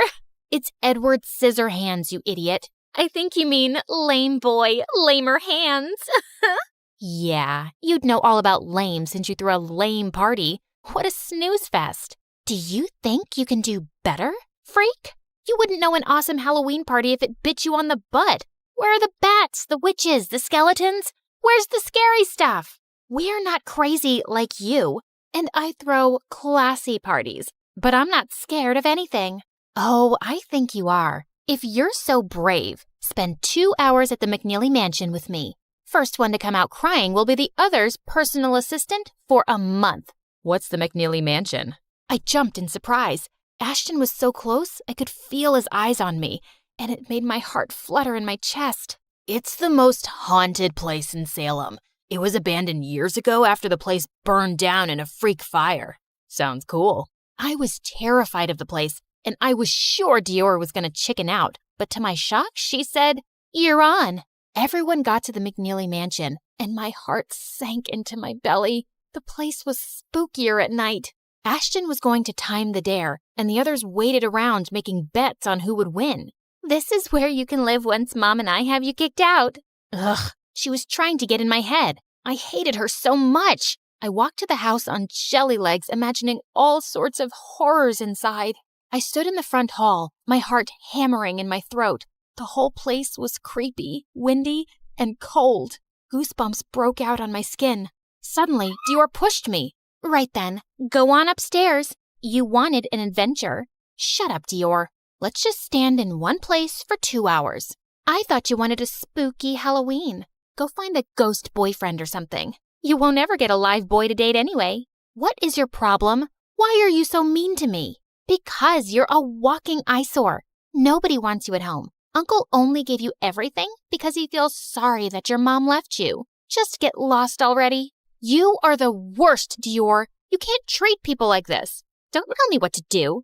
Don't push me. Suddenly, we heard a deep voice behind us. Nasty fights leave nasty scars. I jumped out of my skin in fright, and Dior ran out of the house screaming like a banshee. But there was no monster. The ghost of my imagination was a homeless man with missing teeth. You scared the living daylights out of me. And you made Dior nearly pee her pants on the way out. My apologies. You live at that funeral home, right? Dude, you live in a haunted house. You don't get to judge. Oh, no. I see you around town. I hear your aunt moved in with you. What's she like? Does she have a lot of money? Did she buy you this awesome costume? Okay, you're officially freaking me out. If you don't want me to call the cops, you better buzz off. The homeless man left me alone, and 2 hours later, I walked out of the mansion in triumph. Dior's face was scrunched up as if someone had farted under her nose. That was cool. You're very brave. School life changed completely. Now I was the popular girl, and Dior was my personal assistant. And it was awesome! I made her cut all my sandwiches into small pieces so I could eat it with a fork. I made her do all of my homework in disappearing ink, then made her do it again. And I even had her warm a seat for me at a chess game in the park. I had her running errands around campus in a chicken costume. It was hilarious. But when I asked her to clean out my locker, she put her foot down. No, absolutely not. I'm wearing vintage Chanel. Then wear this hoodie. It's Walmart. You're taking things too far. This is just cruel. I quit. Maybe I had taken things a bit too far, but I wasn't sorry. One day on my way home, I saw the homeless man from the mansion snooping around our street. I chased him to the park, but he got away from me. But when I turned back to go home, I saw the most amazing thing. Ashton was rolling around on the grass with a cute puppy licking his face, and he was laughing. The sight set butterflies loose in my stomach. The dog playfully ripped the shirt he was wearing, and it fell right off. Oh my God. But as soon as he saw me, his expression became robotic again. What the heck? Is this your dog? Yeah, his name is Bruce. Cool. Oh, good dog. I fell hard on my back, but I didn't care. Bruce was such a lovable puppy. I rubbed his belly, but then Ashton said it was time to go. But before he did, he picked the grass from my hair. His face was close, and I could see just how green his eyes were. And then he just left. He was super weird, but really cute. The next day at school, he brought me a whole pizza for lunch. Hey, thanks. What are you doing today? Maybe you and Bruce can come over after school. Sure, I think he really likes you. Only him, or... He didn't answer. He turned around, face expressionless, and walked away. I was thinking about why he was the way he was when someone knocked my pizza to the floor. You don't need the extra carbs. What kind of witch magic have you done on Ashton? It's called human decency. You wouldn't know anything about it. No way is someone as cool as him into a loser like you. You're definitely up to something, and I'll get to the bottom of it. I ignored her. I hated going home these days, but I was looking forward to Ashton coming over with Bruce. We played with Bruce in the garden, and Ashton became a completely different person. I felt my heart beating fast when he looked at me. What's your deal? You're like RoboCop with the rest of us, and with Bruce, you finally start acting human. I'm not good at making friends with humans. They lie and cheat. Animals are loyal, and they don't want a lot from you. I know what you mean. I've never had friends either. I thought you were popular in school. People hang out with you all the time. Yeah, but they're not my friends. They still call me a freak behind my back because my dad runs a funeral home. What's wrong with that? I know, right? You're pretty cool, Ashton. Call me Ash. And he came closer when suddenly lights blinded me and we were surrounded by the police. Hands up! What the heck is going on? I watched in horror as the police went inside the house and pulled Dior and Aunt Mary out. They were struggling and screaming and cursing their heads off, and Dad was coming behind them looking confused. Then a man in a suit walked over, and I recognized him. He was the homeless man. Special Agent Curry, we've been following these criminals across 3 states. Criminals? You must be mistaken. This is my sister and my niece, also known as Sticky Fingers Mary and Dastardly Dior. They have stolen from several banks and rich men, and I have a warrant for their arrest. You'll never find the money. Never! All of a sudden, Bruce jumped forward and dug his teeth inside Aunt Mary's fur coat. Let go, you dirty mutt! But the coat ripped and money started pouring out of its lining. I can't go to jail, Mommy. I'm too pretty to go to jail. Dad was shocked. He turned to me looking completely confused. What have I done? I trusted them completely. I was still mad at Dad for trusting Aunt Mary over me, but he didn't deserve to go under a mountain of debt because of all the money they'd probably spent or stolen. We'll be fine, Dad. I'm sure Agent Curry can talk to the banks and we can get our money back. I don't care about the money. I let them treat you horribly because they convinced me you were spoiled. Can you ever forgive me? Of course I can, Dad. I love you the most. I hugged him tight. I finally had my home and my dad back. Life was going back to normal. Bruce barked, and I saw Ashton standing at the edge of the garden. Well, better than normal. You were awesome, boy! Who's a clever dog? You're a clever dog! I trained him, you know. Then I owe you my eternal thanks. So I leaned up and kissed him, and he kissed me back, and it was perfect. So I learned that crime doesn't pay. Tell us about your most hilarious Halloween costumes in the comments.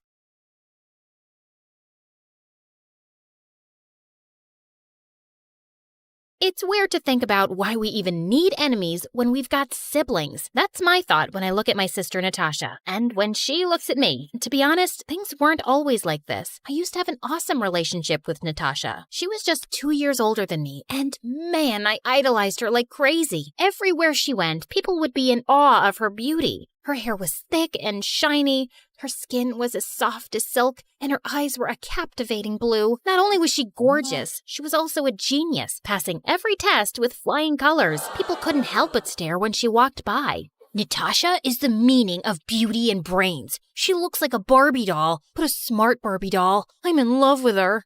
All right, hold your horses. She's my sis, remember? Sometimes I don't believe that. Look at you and look at her. I mean, you're cool, but Nat, she's hot. You might think I'd be all green with envy, but nah. It was because Natasha wasn't just my sis. She was my BFF. I totally admired her. She always pushed me to own my confidence and embrace my true self no matter what. You are perfect, beautiful, and strong. Always remember that. Got it? Good. Growing up, my favorite thing was to watch Natasha work her makeup magic. She had a YouTube channel where she taught how to put on makeup, and I used to sit there and admire her. Watching her made me so happy. But there was this one time, I was riled up as she got ready. It was my birthday the next day, and so I wanted to chill and watch a movie with Natasha, but instead, she had to go on a stupid date with her jerk boyfriend. Stop with the pouting already. I'll throw you a massive party tomorrow. Ugh. Fine, but you promise about the party tomorrow? Pinky promise. I love you. Bye-bye. Once Natasha was gone, I felt so bored because Mom and Dad weren't home either. So I decided to try on Natasha's makeup and even straightened my hair like hers. I looked awesome, but I had no idea that night would change everything. My life, my relationship with my sister, my future. I woke up to a room filled with smoke. Someone was calling my name. It was Natasha. Natasha, help me. I'm coming, Ariel! Natasha rushed to my side and dragged me out of the room. The last thing I remember was my sister carrying me. And then everything went dark. I woke up in a hospital bed and immediately remembered how my sister had saved me. She wasn't just my sister now. She was my hero. I ran to Natasha's room, and the moment I was about to hug her, she started yelling. You! Why is she here? Mom, Dad, take her away! But why? Why is she angry with me? Angry at you? Ariel, you left that straightener on and it caused a fire. In saving you, look what happened to me. It's your fault, Ariel. Look what you did to me. Honey, it was an accident. An accident she caused. Please take her away. Her words hit me hard, but my heart sank seeing how shattered she looked. Once we were home, I realized Natasha's burn scar crushed her confidence. Though it faded with time, she was never the same. She hid it under her hair, ditched school for homeschooling, and even stopped making YouTube videos. She got even sadder when her loser boyfriend dumped her. I knew she blamed me, but still, I was determined to remind her how amazing and beautiful she was, just like she used to remind me. Natasha, I need to talk to you. Don't think about that jerk. He never deserved you, and you're the prettiest girl in town. Shut up. Just shut up, Ariel, and stay out of my room. Just give her some time. She'll come around, honey. She loves you. I love her too, but I miss her. I miss my sister. I wished and hoped that one day Natasha would forgive me and things would go back to normal. Before I knew it, it was my 16th birthday, and I couldn't help but feel a little disappointed. After all, Natasha had promised to make it special 2 years ago, but I knew that wasn't going to happen. So I grabbed a cupcake and a candle and headed up to the school rooftop, just like I had done the past 2 years. Just as I was about to blow out the candle, I noticed someone else was there. It was Damon, the school's resident heartthrob. He had transferred just a month ago, and all the girls were going crazy over him. He was the biggest flirt and always tried to hit on me, but honestly, I found him to be cringe. Oh, hey, pretty lady. Not this again. Save your cheesy lines for your fan club. Now please leave. Wow, didn't know you owned the school building. Please, I need to hide here. You know that girl I started dating, Amanda? Ashley. Her name's Ashley. Yeah, her. I told her, it's me, not you, and it looks like I'm a wanted man now. Fine. Stay, but keep your mouth zipped. So what are you up to? Is it your birthday? You wouldn't want to celebrate alone. How about I be your partner in crime? I'll even sing you happy birthday. No. Okay, fine. Yo, happy birthday, girl. You're turning 16. Time to break free from that boring routine. They say you're dull, but that's a lame disguise. On your special day, let's see you rise. It's your birthday, girl. Time to let loose. No more snooze fest, let's turn up the juice. Forget the haters. Show 'em how you shine. Get ready, have a blasted party time. The moment he was done, I burst out laughing so hard I could barely breathe. We shared the cupcake, and after that, we were best buds. Damon was the friend I always needed, and together, we unleashed the ultimate teenage chaos. We pranked teachers, danced like maniacs in the hallway, and had so much fun together. With him by my side, I was smiling again. But being Damon's friend wasn't all fun and games. The girls at school literally hated me for being his best friend. One time, as Damon and I sat in the lunch area, we overheard some girls gossiping about us. What does he even see in her? She's like a plain Jane. She's not even a size 0 like me. She's a size 10. A 10 is like the new size 18. Plus, her hair, so curly. Damon looked furious, but I stopped him. I knew how to handle this. Shh, whatever. I may be a plain Jane, but you're just jealous of my effortlessly chic style. And you, listen up. Size 10 is where the style and curves have a party. I'm rocking the best of both worlds. And I know you're just jealous of my envy-inducing curls because your hair is full of lice. Yeah, I saw you scratching your head like crazy in the bathroom. Might want to keep your distance, girls. Everyone started to giggle, and her friends left her table in an instant, which made her super pissed. And all of a sudden, she lunged at me like a furious cat. But I pushed her away. Damon grabbed my hand, and we ran out of the cafeteria. Once outside, I looked down to see my shirt had been torn by that witch. Damon suggested I go home and change, so we headed to my place. It was the first time I was taking Damon home. Since the accident, I had never invited anyone to my place. Wait here. I'll be back in 2 minutes. Gotcha. Just as I was done changing, I heard a loud scream. It was Natasha. I ran downstairs, only to find Natasha holding Damon in a chokehold. Ariel, call 911, now! I caught a thief. I won't let him hurt you. Honestly, it felt good to hear her say my name, after what felt like forever. Ariel, who's this cutie? She's my sister. Nat, this is Damon, my friend from school. You can relax. Oh, I am sorry. Since you're out of your room, can I get you something? Can I make you, lunch? Want to watch a movie together? Want to go out? Natasha looked at me like I was crazy, and Damon stared at her, completely shocked. He awkwardly offered her his hand, but the moment she did, Natasha covered her scar and sprinted to her room, slamming the door shut. Damon was left there standing completely confused. Did I do something wrong?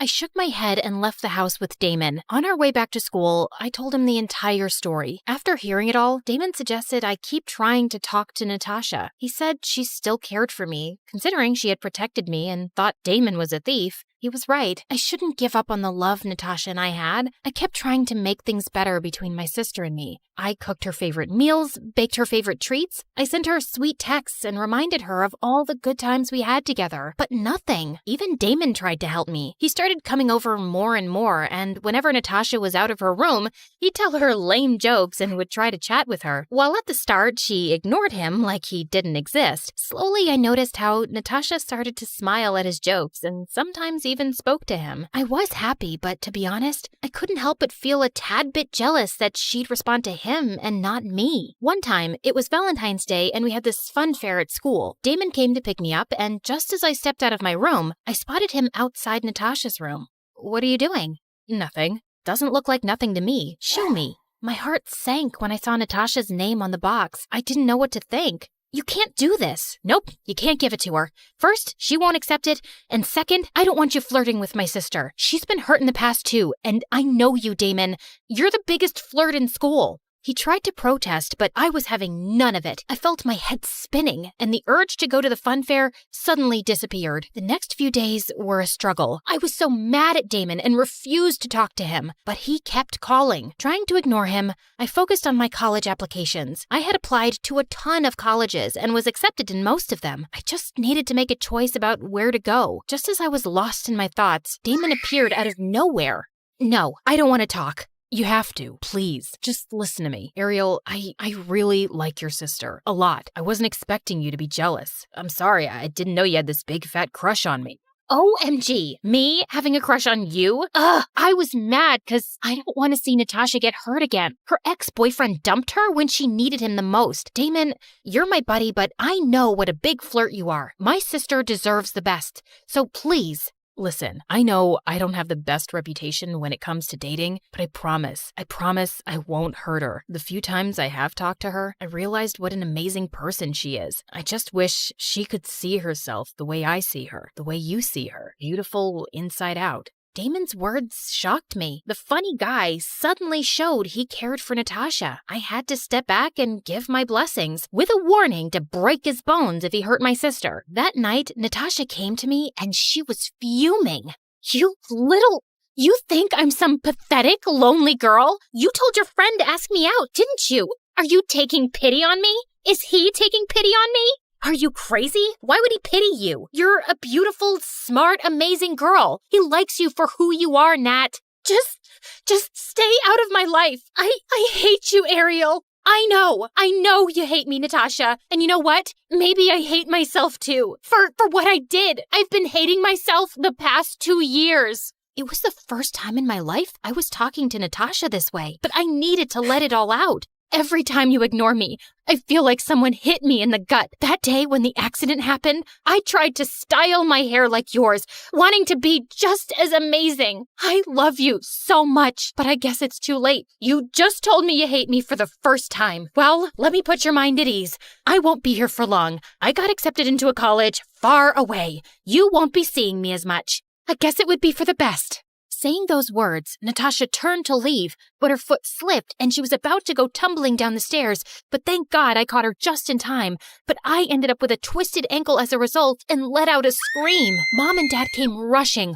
All the while, Natasha stood there, stunned. I ended up with a cast and had to stay in bed for a month. At first, Natasha was kinda hesitant to even enter my room, but slowly she started to come into my room to check on me often. One day, she brought in my dinner and asked why I saved her from falling. I had just one simple answer for her. Because I love you and I don't ever want to see you hurt. 2 months later, I packed my bags and left for college. At college, I was super focused on my studying. I did make some friends there, but I really missed Damon. Even though he called me every now and then, it just wasn't the same. Time passed and it was my 19th birthday. And like always, I bought myself a candle and a cupcake and went to the college's rooftop. Just as I was about to blow the little candle, I heard a loud noise. Surprise! Suddenly, all the lights turned on, and I was stunned to see my parents, Damon, and Natasha there. The whole rooftop was decorated, and it looked amazing. What's happening? Your wedding ceremony. Duh, it's your birthday, dummy. Wow, thanks. Don't thank me. Thank your sister. She was the one who said she needed to keep a promise she made to you. This was her plan. She did everything. I just supported her like the good boyfriend I am. What? Natasha and Damon were a thing now? Wow, a lot had happened back home. Damon told me how happy Natasha made him, and seeing how radiant and confident she looked, I could tell he made her feel the same way. Happy birthday, Ariel. How are you doing? I guess fine. I got admission in a community college and also got a job, and I'm back on YouTube. Things look bright. You go first. I want to apologize for everything I ever said to you. I was just being stupid. Once you left, I finally realized how much I freaking love you and what you mean to me. I'm so sorry. Can you forgive me? Can we go back to being the sisters we were? No matter how much we argue or try to keep our distance, you and I are family. Being sisters isn't something we can just choose. It's something we are. We're in this for life, and I wouldn't have it any other way. I am so happy to be stuck with you. Me too.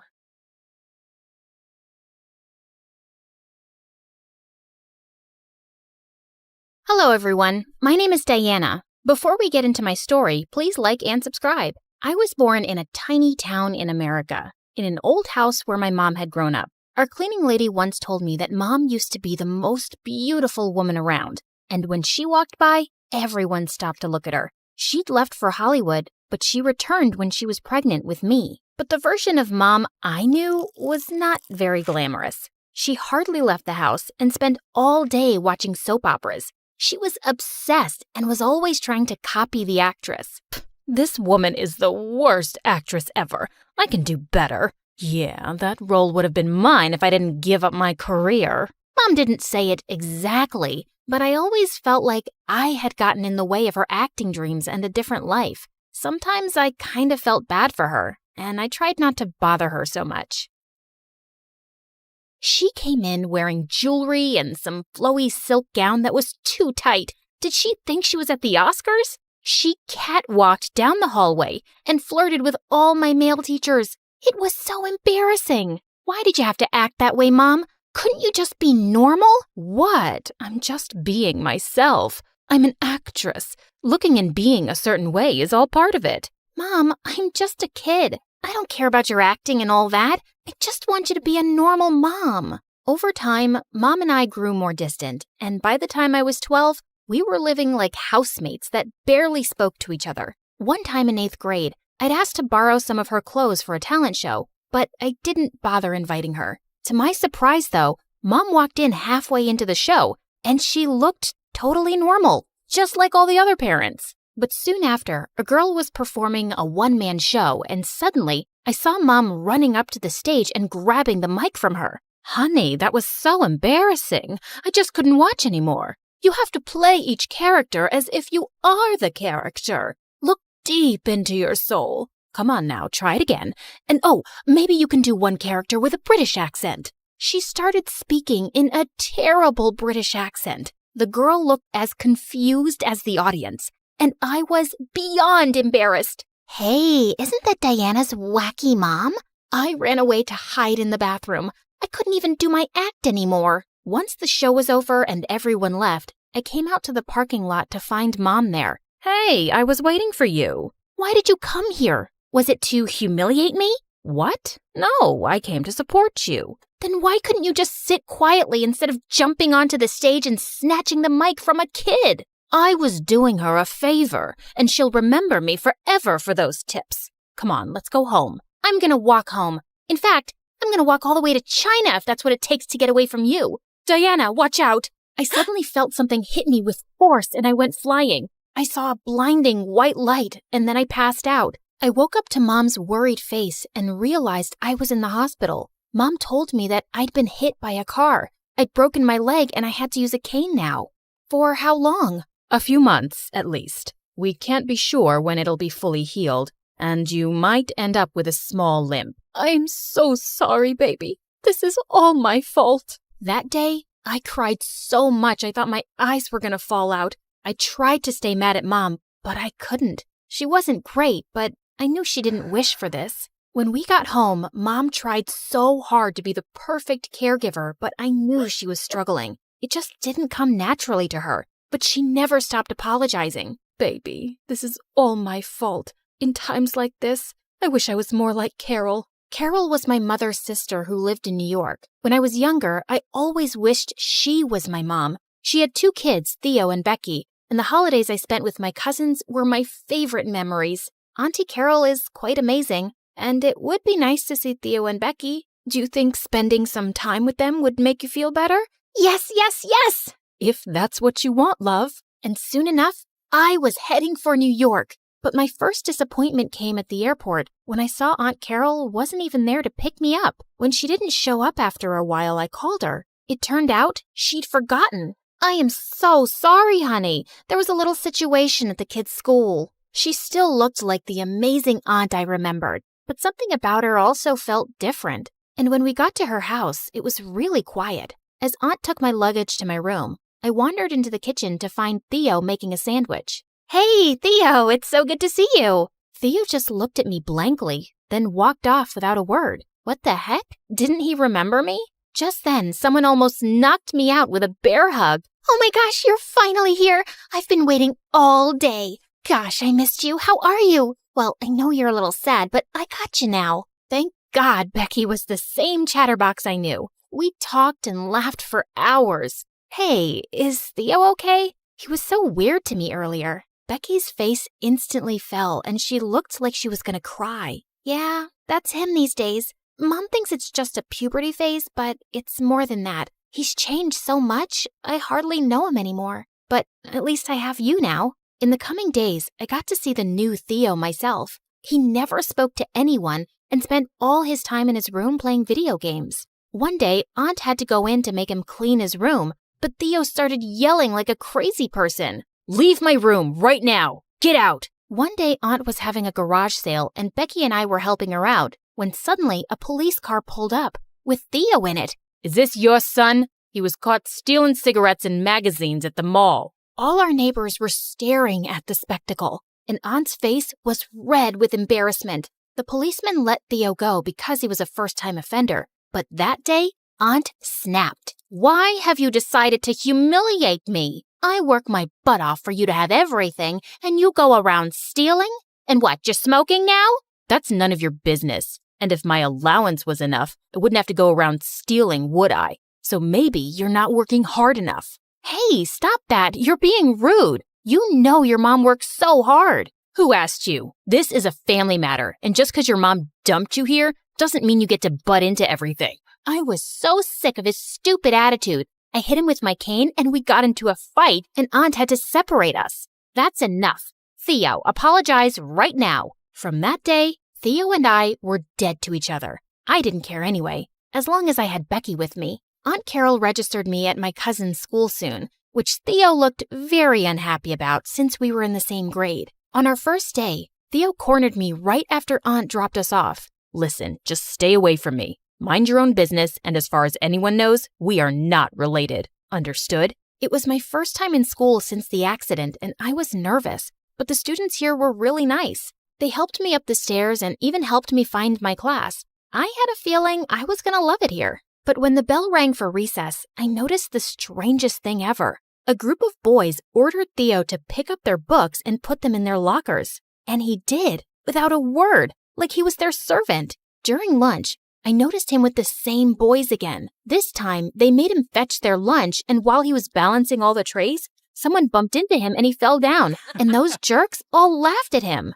Hey, what's the deal with that boy? Oh, that poor boy is Theo, and that blonde guy in their group is Billy, and the rest are his minions. They've been hurting Theo forever. One time, Theo reported Billy and got him into detention, and since then, it's gotten so much worse. Like they're really trying to punish him. Sometimes I feel bad about not helping him, but we're all scared of those jerks. My heart broke into a million pieces. Theo was being bullied by monsters. And why hadn't Becky said anything? You must know what Theo was going through. Why haven't you told Aunt all this time? Diana, Mom works for the company Billy's dad owns, and you don't know how far Billy can go to make someone miserable. He's a spoiled brat, and if he asked his dad, Mom would lose her job in a second.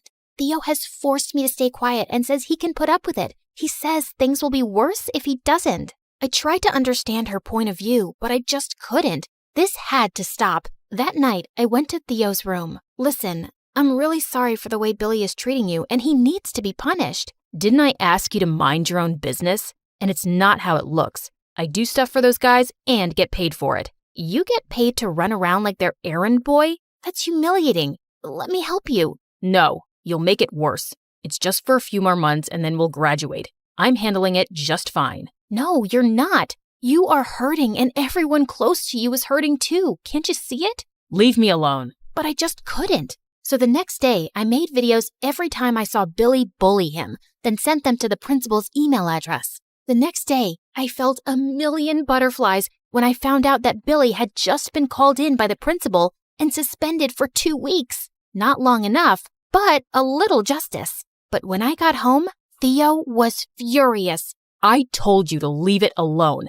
He's gonna come back and have my head. No, he won't. The principal knows now. You are such a dumb, nosy idiot. You think the principal will actually take serious action against someone like Billy? Thanks for ruining my life. For the entire 2 weeks, he was so paranoid and looking over his shoulder. And the day Billy was supposed to be back, I noticed tears in Theo's eyes on her way to school. I silently prayed that he'd leave Theo alone and that I hadn't made things worse. But during lunch that day, I noticed a crowd gathered outside. I got closer and saw Theo surrounded by Billy and his boys.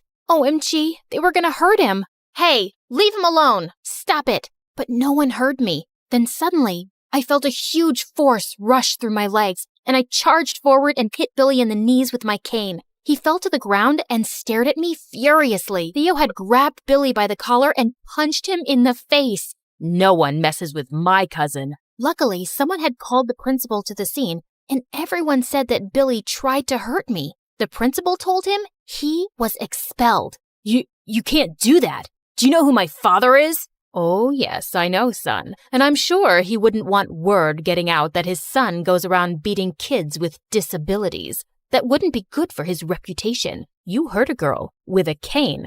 I'll talk to your father right now. Billy was indeed expelled, and his minions were suspended for the rest of the term. Billy's father also reached out to Aunt Carol to apologize and promise that his son would not be bothering her family again. After it was all over, Aunt Carol turned to Theo in tears. I should have known. I'm such a bad mom. No, you're not, Mom. You're the best, and I'm sorry for all the hurt I've caused you. And then he pulled me into their hug, too. Thank you for everything. I really owe you one. I'm just happy to have you back, cousin. From that day, things changed. Theo started to get better and becoming his old self, and my leg had started recovering too. I could now walk for short distances without my cane, and I didn't have a limp. One day, we were having dinner when someone knocked on the door. It was Mom, and she looked different. For the first time, she looked happy. She told us she'd gotten an opportunity to be in a big movie in LA, but she'd turned it down to take me home. I'm so happy you're getting better. I want to be there for you during your recovery. I'm learning slowly, but I do want to be the best mom for you, really. Mom, I really appreciate that, but you have to take that role. You'd be crazy to turn it down. What? It's your dream, and I'm happy here. Go to LA, become the biggest movie star, then come back to me. I know you love me, and I love you too, but sometimes the best way to show love to someone is by loving yourself.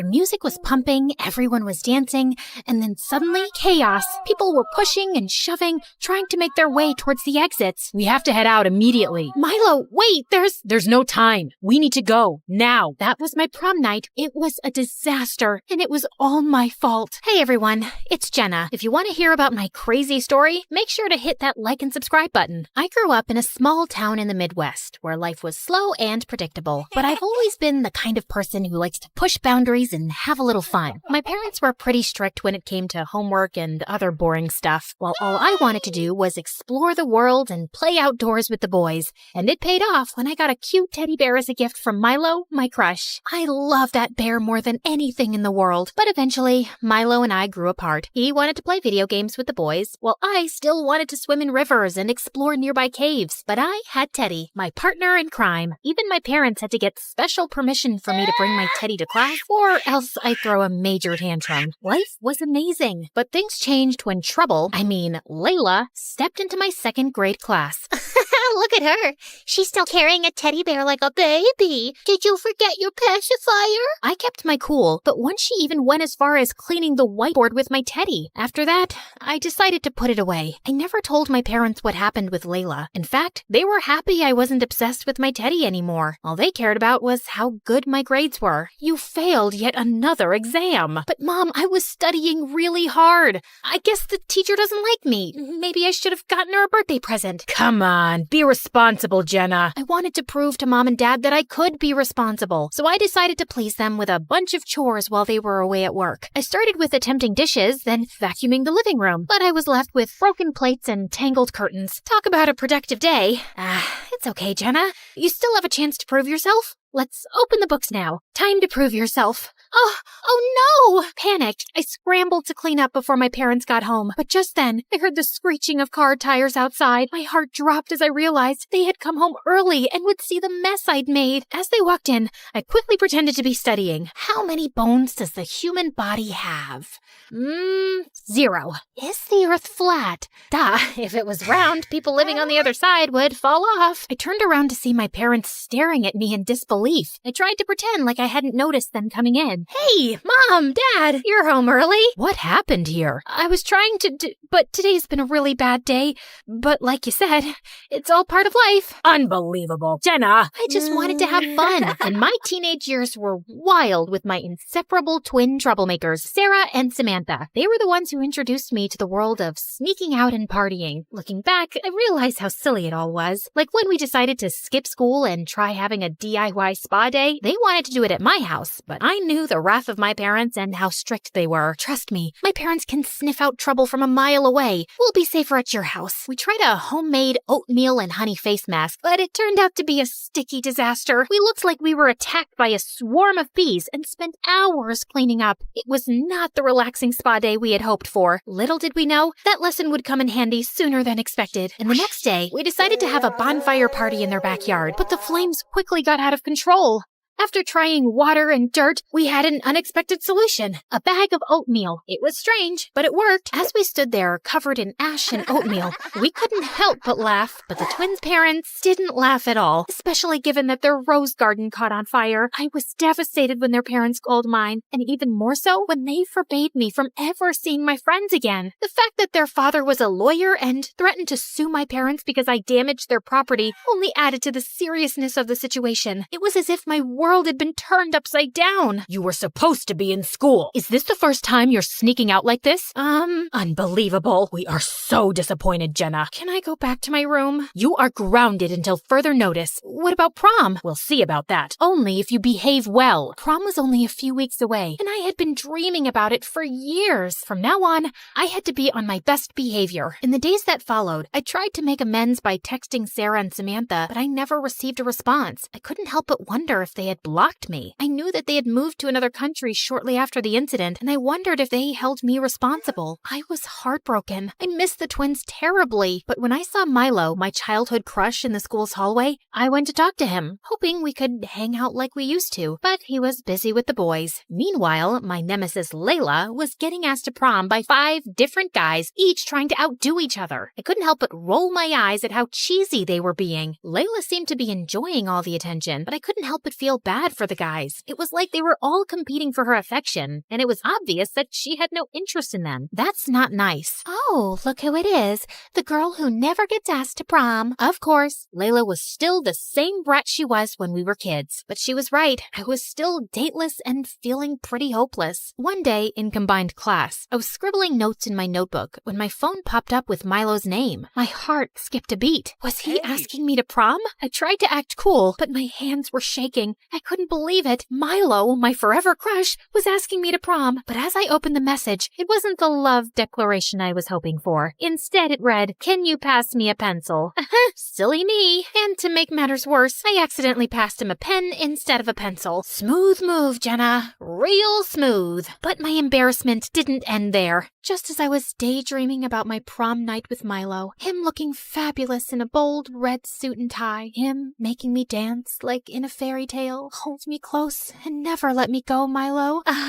You do realize you're drooling, right? It's sad that you can only have him in your dreams. Oh, I was just practicing my drooling for when I see you in that dress you've been talking about. You know, the one that's always out of stock because everyone wants to look like a glittery potato sack. Layla scowled at me and didn't say anything for the rest of class. I thought that would be the end of it, but the next day, the principal called me into his office. Apparently, Layla had told him that I had started a rumor about her and spread it all around school, and my parents were called. That's it. No prom for you. What? That's not fair. We warned you, Jenna. Only if you behaved well, and you did it. Once again. I was devastated. The next day at school, I heard someone calling my name. I turned around to see Milo running toward me, a big smile on his face. Hey, Jenna, wait up. Thanks for the pen. What pen? Oh, yeah, sure. No problem. So, I heard you got into a fight with Layla because of me? Of course, she told him. I should have known she'd blabber about it to everyone. Hey, do you want to go to prom with me? Was this really happening? I tried to play it cool, but I couldn't help myself. Yes! 1,000,000 times yes! I'm so excited! But suddenly, I felt something warm. You okay? Hey, can you quickly take off your shirt? My shirt? Why? Wearing your boyfriend's shirt is the latest fashion trend, and I just want to be trendy, you know? To my relief, Milo smiled at me without asking further questions. Yes, I had just peed a little in excitement in front of my crush. I definitely felt embarrassed, but I didn't care. I was going to prom with Milo, and nothing could bring me down. I spent the rest of the day in a haze, trying to come up with a plan. Since I wasn't allowed to go to prom, I couldn't ask Mom to take me shopping for my dress. So I snuck into my mom's closet and searched through her old dresses until I found one. It was a multicolored dress from the 80s. I loved it. I hurried out of the house through my bedroom window so my parents wouldn't see me. It was supposed to be the night of my dreams. But as they say, life doesn't always go according to plan. And boy, was that an understatement for what happened on my prom night. It all started when Milo showed up wearing a Hawaiian shirt, cargo shorts, and flip-flops. And he wasn't driving a limo. He was picking me up with his bike. I couldn't believe it. I tried to hide my disappointment, but I knew it was written all over my face. Are you okay? Yeah, I'm fine. As soon as we arrived at the ballroom, my dress got caught in the bike wheel and ripped apart. Oh no, Mom's gonna kill me. Milo quickly ran to a classroom to find a stapler and stapled my dress back together, but he made it look like a patchwork quilt. We walked into the ballroom, and everyone was looking at my dress. I suddenly felt a little embarrassed. I went to grab my lipstick, ready to dance the night away, when I felt something soft and furry inside my bag, something I hadn't felt in years and definitely hadn't brought with me. I looked down to see my childhood teddy. OMG, I carried the wrong bag. I quickly tried to hide him, but it was too late. Everyone had already noticed and were laughing hysterically. I wanted to crawl into a hole and disappear. It was just like being 7 all over again. Just then, Layla passed by me with her group of friends. Oh, little Jenna never grew up. What a baby. You kept Teddy all these years? It almost looked like he was about to cry when ring! My phone started ringing. Oh no, she's gonna kill me. Jenna, where are you? Your dad just went to kiss you goodnight and found your bed empty. As my mom continued her lecture over the phone, I felt suffocated, and just as she was about to launch into another tirade, something outside the window caught my eye. A man, dressed in all black and carrying a flashlight, was sneaking into one of the nearby houses. Oh my god, someone's being burgled! Is this another one of your— I immediately sprang into action. There was an emergency exit-only door nearby,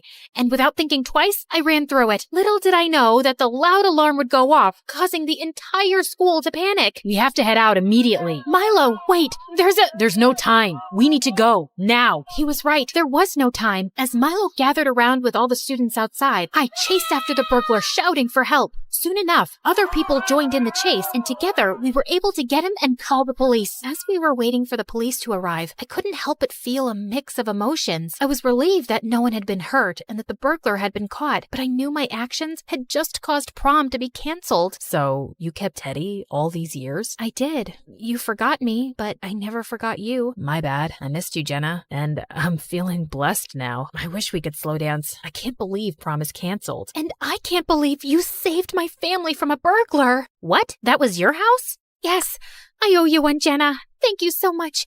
You are a gem of a person.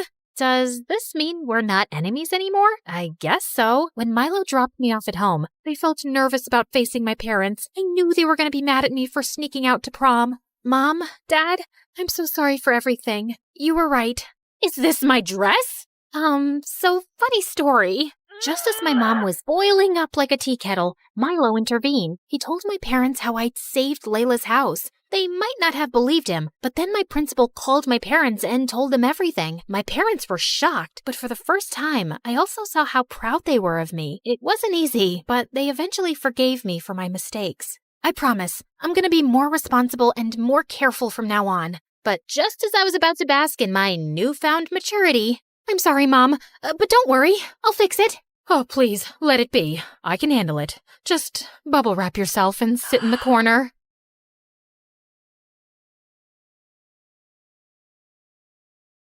Wondering why I'm running down the streets of New York at night in the pouring rain with a mob of angry girls chasing me?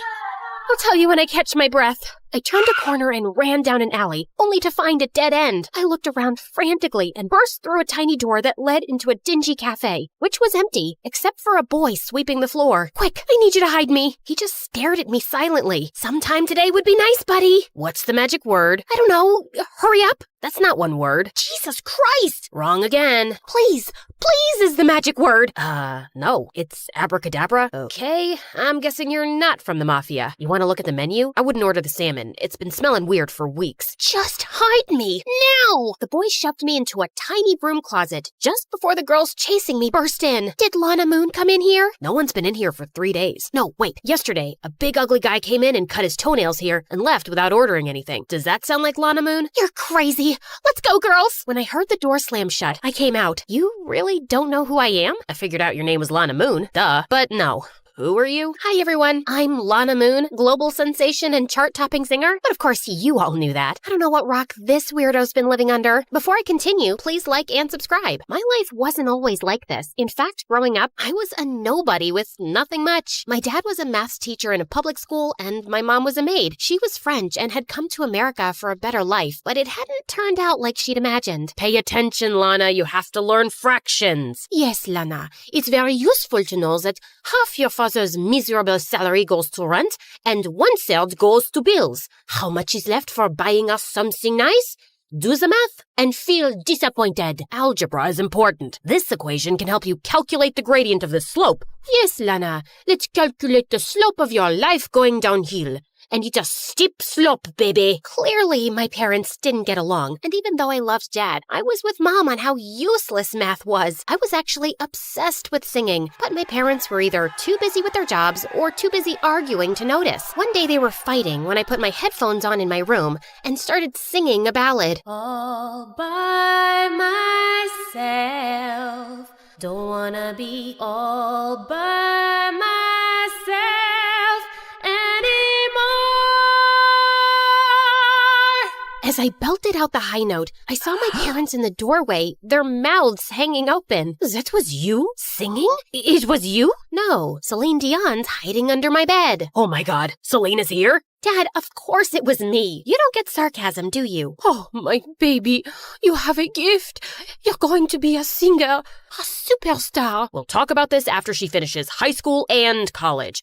Do you know how many singers fail? I'll run the numbers on the probability of success. Wait. How you say in America? Ah, yes. Shut up, man. Mom took on extra cleaning jobs to pay for a professional vocal coach, and soon she was signing me up for talent shows, open mic nights at cafes, and singing competitions. And then everything everything changed in the 12th grade when I won a big national competition. I received a huge cash prize, signed up with a talent manager, Chaz, and got a record deal in New York. You're ruining her childhood. How can you make her drop out of high school? She's almost 18. And what good has education done you, huh? I don't support this decision, and I won't be going with you two. Some people are meant to live small lives forever, and you are one of them. But it won't be me or my daughter. I was really sad that Dad didn't support me, and our family was breaking up. But I just couldn't let this opportunity slip away. Before I knew it, I was on a crazy roller coaster ride. I was recording songs, singing on TV shows, giving radio interviews, and when my album was released, it topped the music charts and launched my career into the stratosphere overnight. Soon I was touring and singing to sold-out stadiums. Every time I stepped on stage and the crowd roared my name, I had to pinch myself. This was real. I was a star. But it turns out a roller coaster isn't all that fun if you can't get off. 2 years later, I was getting tired and wanted a break. You've got concerts lined up for the next 3 months. We have TV appearances, brand endorsements. A small break. It's not possible right now. You're on top of the world, Lana, and we have to make sure you stay there. But one night, as I performed for a huge crowd, I found myself singing off-key, and I forgot my lyrics. Then, during my final number, this huge spotlight turned towards me, and suddenly, I couldn't stop blinking. I stumbled backwards in confusion and crashed into a bunch of dancers who crashed into the band. Chaz ran on stage with my bodyguards and whisked me off to a hospital. After a thorough examination, the doctor told us that my excessive blinking was triggered by exhaustion and stress, and I needed rest. Chaz had to cancel my commitments, and I went off to Hawaii for 3 months. One day, as I was sunbathing by the pool with Mom, Chaz came running. Have you seen the music charts lately? You're almost at the bottom. Relax. Have a pina colada. People love me. This is showbiz, Lana. You go from hero to zero in seconds. There's a talented new girl in town, and everyone's talking about how she's gonna be the next big thing. He wasn't kidding. The girl was some exotic foreign beauty who wrote her own lyrics and played 5 different instruments, and America was obsessed. I still had my fans, but my popularity was definitely taking a hit. What do you mean you found another face for your makeup brand? You're Lana Moon's backup singer. Ever heard of a thing called loyalty? Okay then, jump off a cliff. I returned to my work and started recording again. One day after my session, Chaz dragged me off to my dressing room, and I flipped out when I saw who was inside. I'm guessing I don't need to introduce myself. Oh my God, you're Xander, the lead singer for the hottest boy band in the world. Come on, I have a poster of you in my bedroom, and now you're here in the flesh? No, scratch that. It's my mother who has a poster of you in her bedroom. No, wait. That sounds way worse. It's okay. I have a poster of me too. I've heard your songs, Lana. You're very talented. Who? Me? Yes, you. Also, I was wondering if you'd go to dinner with me tomorrow night. She'll be there. I can speak for myself, Chaz. Yeah, I'll be there. The next day, Xander whisked me off in his limo to a super exclusive restaurant. And sure, I was impressed with the food and Xander's dimples, but we also had a lot in common. This life can be so lonely. It's hard for regular people to understand. It does get overwhelming sometimes, but we're also really lucky. I love your positivity. You look beautiful, by the way. Xander took my hand, and butterflies fluttered in my stomach. The next week, Xander sent his private jet to take me to a beautiful island town. We spent all weekend on the beach talking and laughing. The night before I left, we had our first kiss under the stars. Then he asked me to be his girlfriend, and I was so caught up in the moment, I just said yes. Soon, Xander and I moved in together, and we became the new it couple. We were on magazine covers, we were doing interviews together, and the paparazzi were obsessed with us. My album sales were through the roof again, and Xander and I released a duet that the public went wild for. Life was perfect, but soon a new side of Xander started to show itself. Are you seriously wearing that to the gala? This is Chanel. From last year's collection. It looks like someone gave you those clothes as charity. Please go change. It's not a good look for me. I thought Xander was being rude and superficial, but I changed anyway to avoid an argument. But he only got worse. He became more and more controlling, telling me what to wear, when to smile, how much to eat, who to talk to. Why do you talk to that woman on the phone so much? Because she's my mom? How come you don't talk to your family? I ditched all those bottom feeders years ago. All anyone wants from me is money. I honestly felt a little bad for him, but I hated his attitude with me. I felt suffocated and like I wasn't my own person anymore. Soon we had an interview on a popular late-night show, and Xander was unbearable. He kept undermining my opinions and interrupting me, or just talked non-stop about himself. As we walked out of the studio, Xander took my hand, but I shook it off. What are you doing? You know the paparazzi is always watching, so smile. Don't tell me what to do, and I'm not going home with you. We're done, Xander. Excuse me? Do you understand what it means to be my girlfriend? There are girls far prettier and more talented than you who are dying to be with me. Jeez, I hate it when your eyes start doing this blinking thing. You look so stupid. Make it stop. I'm having a serious conversation here. No, Xander. This conversation is done, and so are we. As I turned away, he tried to stop me, but I pushed him hard. The paparazzi went crazy around us, and I jumped into a cab and fled the scene. I checked into a hotel that night, and as I sank into the bed, I felt relief wash over me. I was free. But the next morning, I woke up to 100 angry voicemails from Chaz. When I turned on the TV, I saw the video of me pushing Xander being played on every news channel, and he was crying. Lana was only with me because of my fame.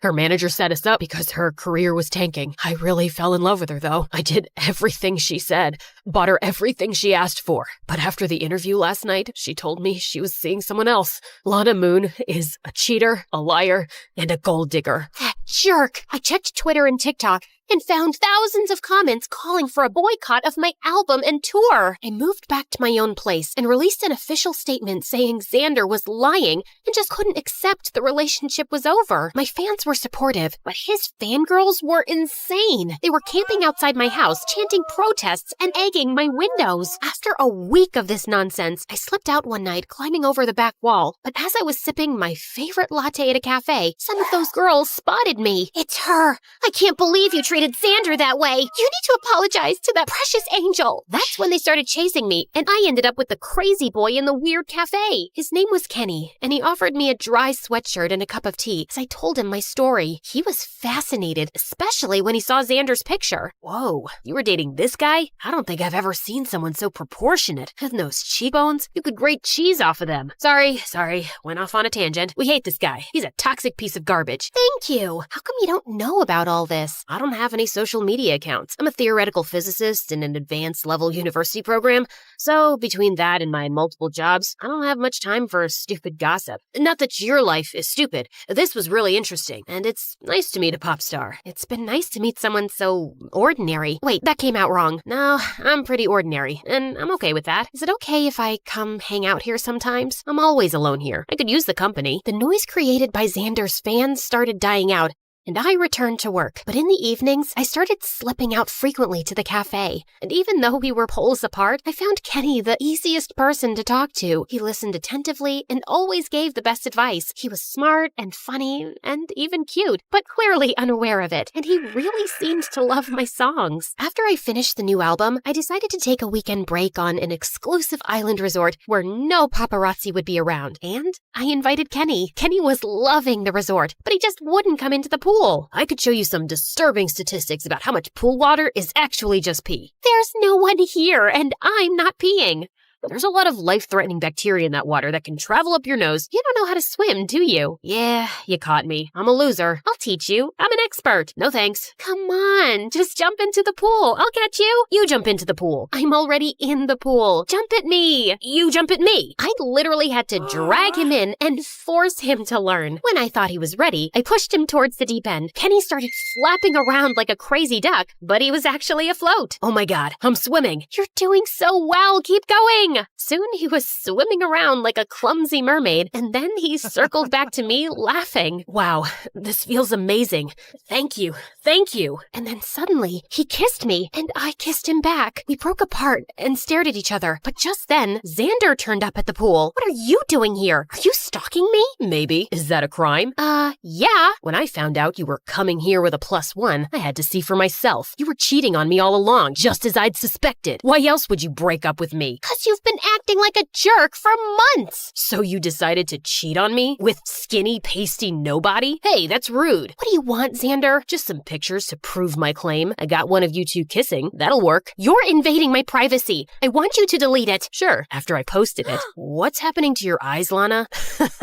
Is that the first time you're seeing Miss Blinks a lot? Listen, dude, if you don't stop bothering Lana right now, I will punch your face. It won't hurt that much because I'm not that strong, but it'll still be embarrassing for someone like you to get punched by a pasty physicist. Give it your best shot, chicken legs. No one is doing anything. As I stepped forward to stop them, I suddenly slipped on some water and hit my head, and then I blacked out. When I finally came around, I was in a hospital with Chaz and Mom beside me. Oh, my baby, you're awake. Where am I? You were taken to a hospital on the island, but we had you transferred to the city. You've been unconscious for 3 days. We kept the news quiet, though. How are you feeling? I think I'm okay. Then take a look at this. Chaz shoved a phone in my face, and the picture of me kissing Kenny was everywhere. Xander was claiming it was taken by a private investigator while he and I were still together. This isn't true. And that maniac posted this when I could have been in a coma? Who is this boy you're kissing? I'm entitled to some privacy. No, you're not. You're a public figure, Lana, and I'm your manager. I need to know everything about this boy before I decide how to handle this story. He's a nobody, okay? Just an ordinary guy I randomly met. A distraction.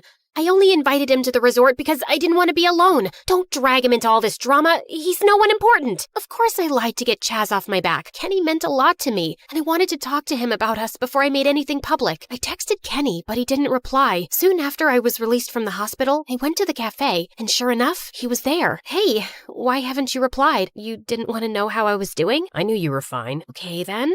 Kenny, we need to talk. Yeah, and I'll go first. Lana, I don't think you should come around here or keep in touch with me. Oh, so you don't want to see me anymore? Yeah, 'cause I'm just an ordinary guy you randomly met and hung out with. So you wouldn't be alone, right? I came to see you at the hospital and I heard you and Chaz talking. Listen, it's not... It's fine. I am ordinary. And I have a lot on my plate. I don't want to be in the public eye and I don't need distractions. You and I belong to 2 different worlds and they're never going to intersect. So let's just back off before anyone gets hurt, okay? If that's what you want, okay. I felt kind of heartbroken, but maybe it was for the best. He didn't want this life, and perhaps it was better for me to not be in a relationship right now. But on the bright side, karma hit Xander soon. He started dating the exotic foreign singer who recorded him acting crazy jealous and screaming at her, and she made it public. Xander got dropped by his label, and the same fans who'd hated me brought out their pitchforks for him instead. I got a lot of support, and my new album did amazingly well, but my success felt hollow, and I called Dad one day. Maybe you were right all along,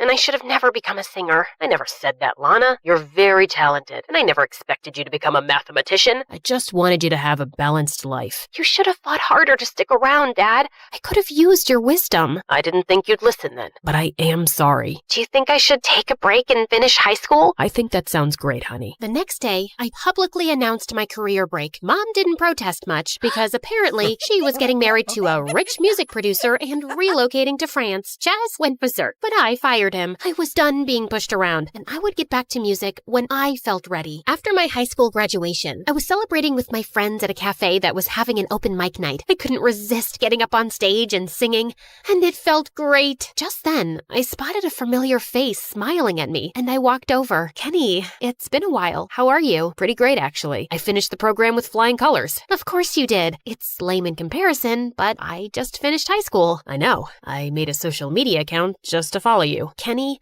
all those things I said to Chaz, I didn't mean them. You weren't a distraction or a rebound, and you're not at all ordinary. Not to me. Anyway, I'll see you around.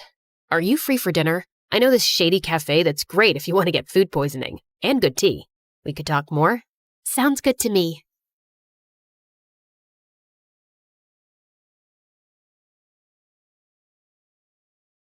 What's up? I'm Wyatt, and my parents adopted me from a poor farm in Sri Lanka. And now, living a millionaire life because of my politician parents.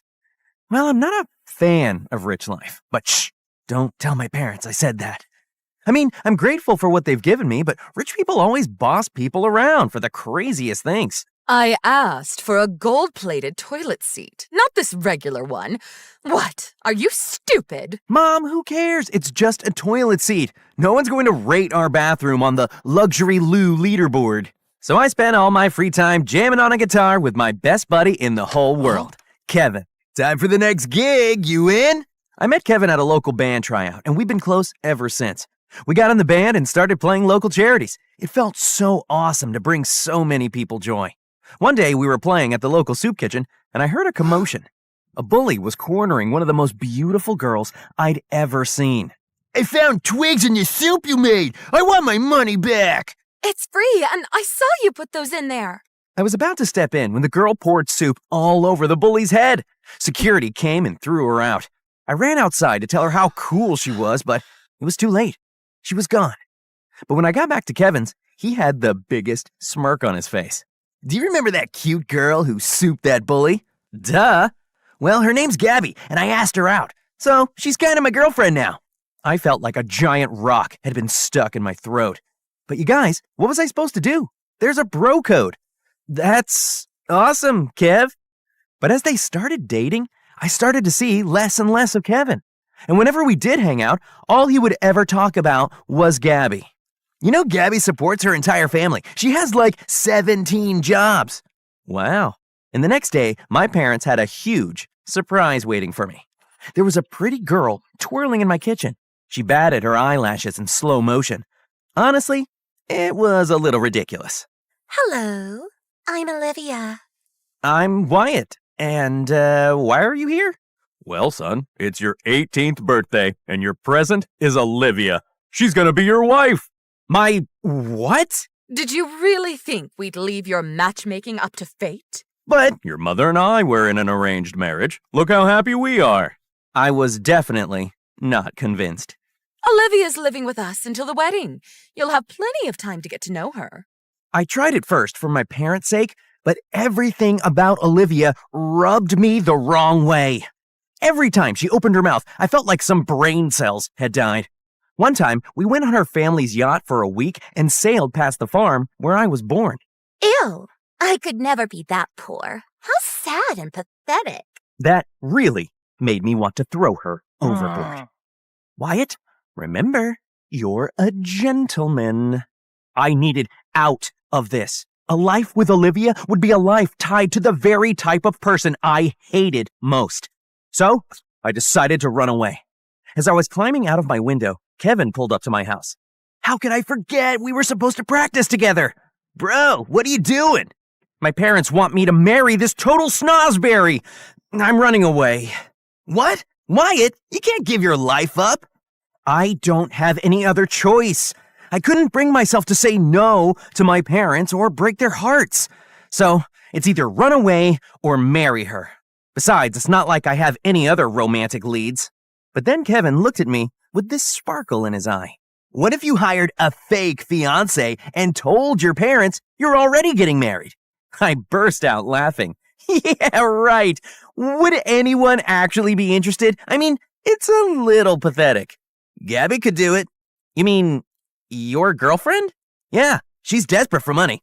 Let me ask. And then he started texting her. Wait, Kevin, isn't that weird? She's your girlfriend.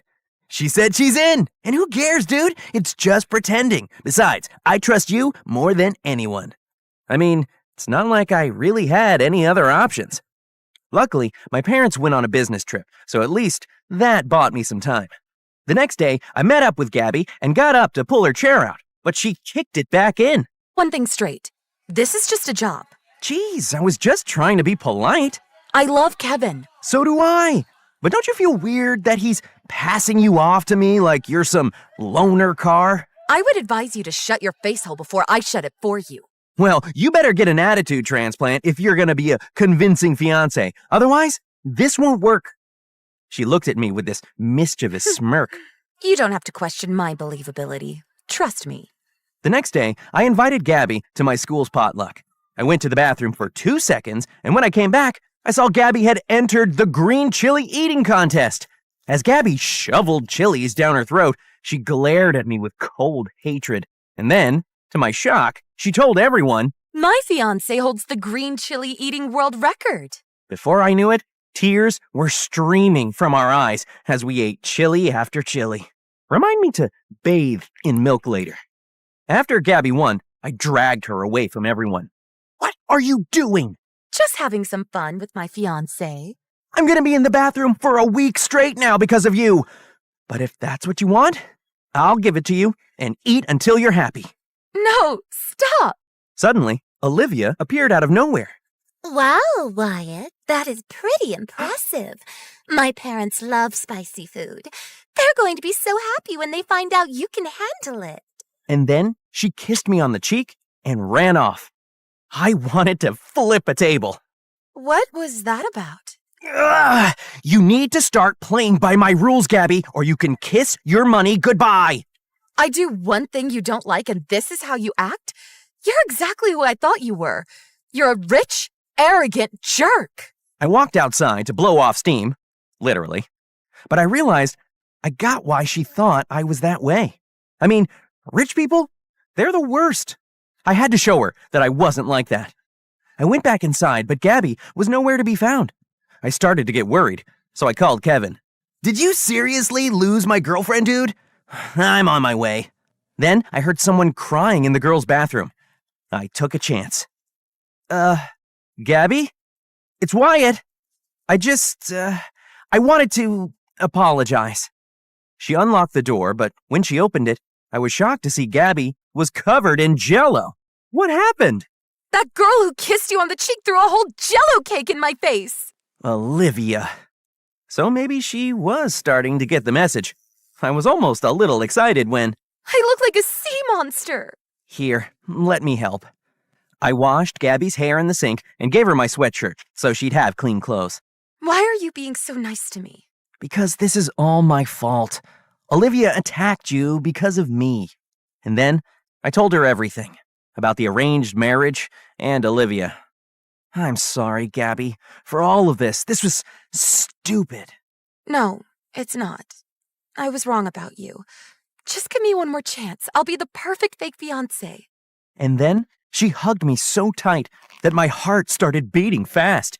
But just then, the door swung open and... What do you think you're doing? Kevin, it's not what it looks like. Wait in the car, Gabby. Kevin! Now! I didn't like the way he was talking to her. He was acting so... controlling.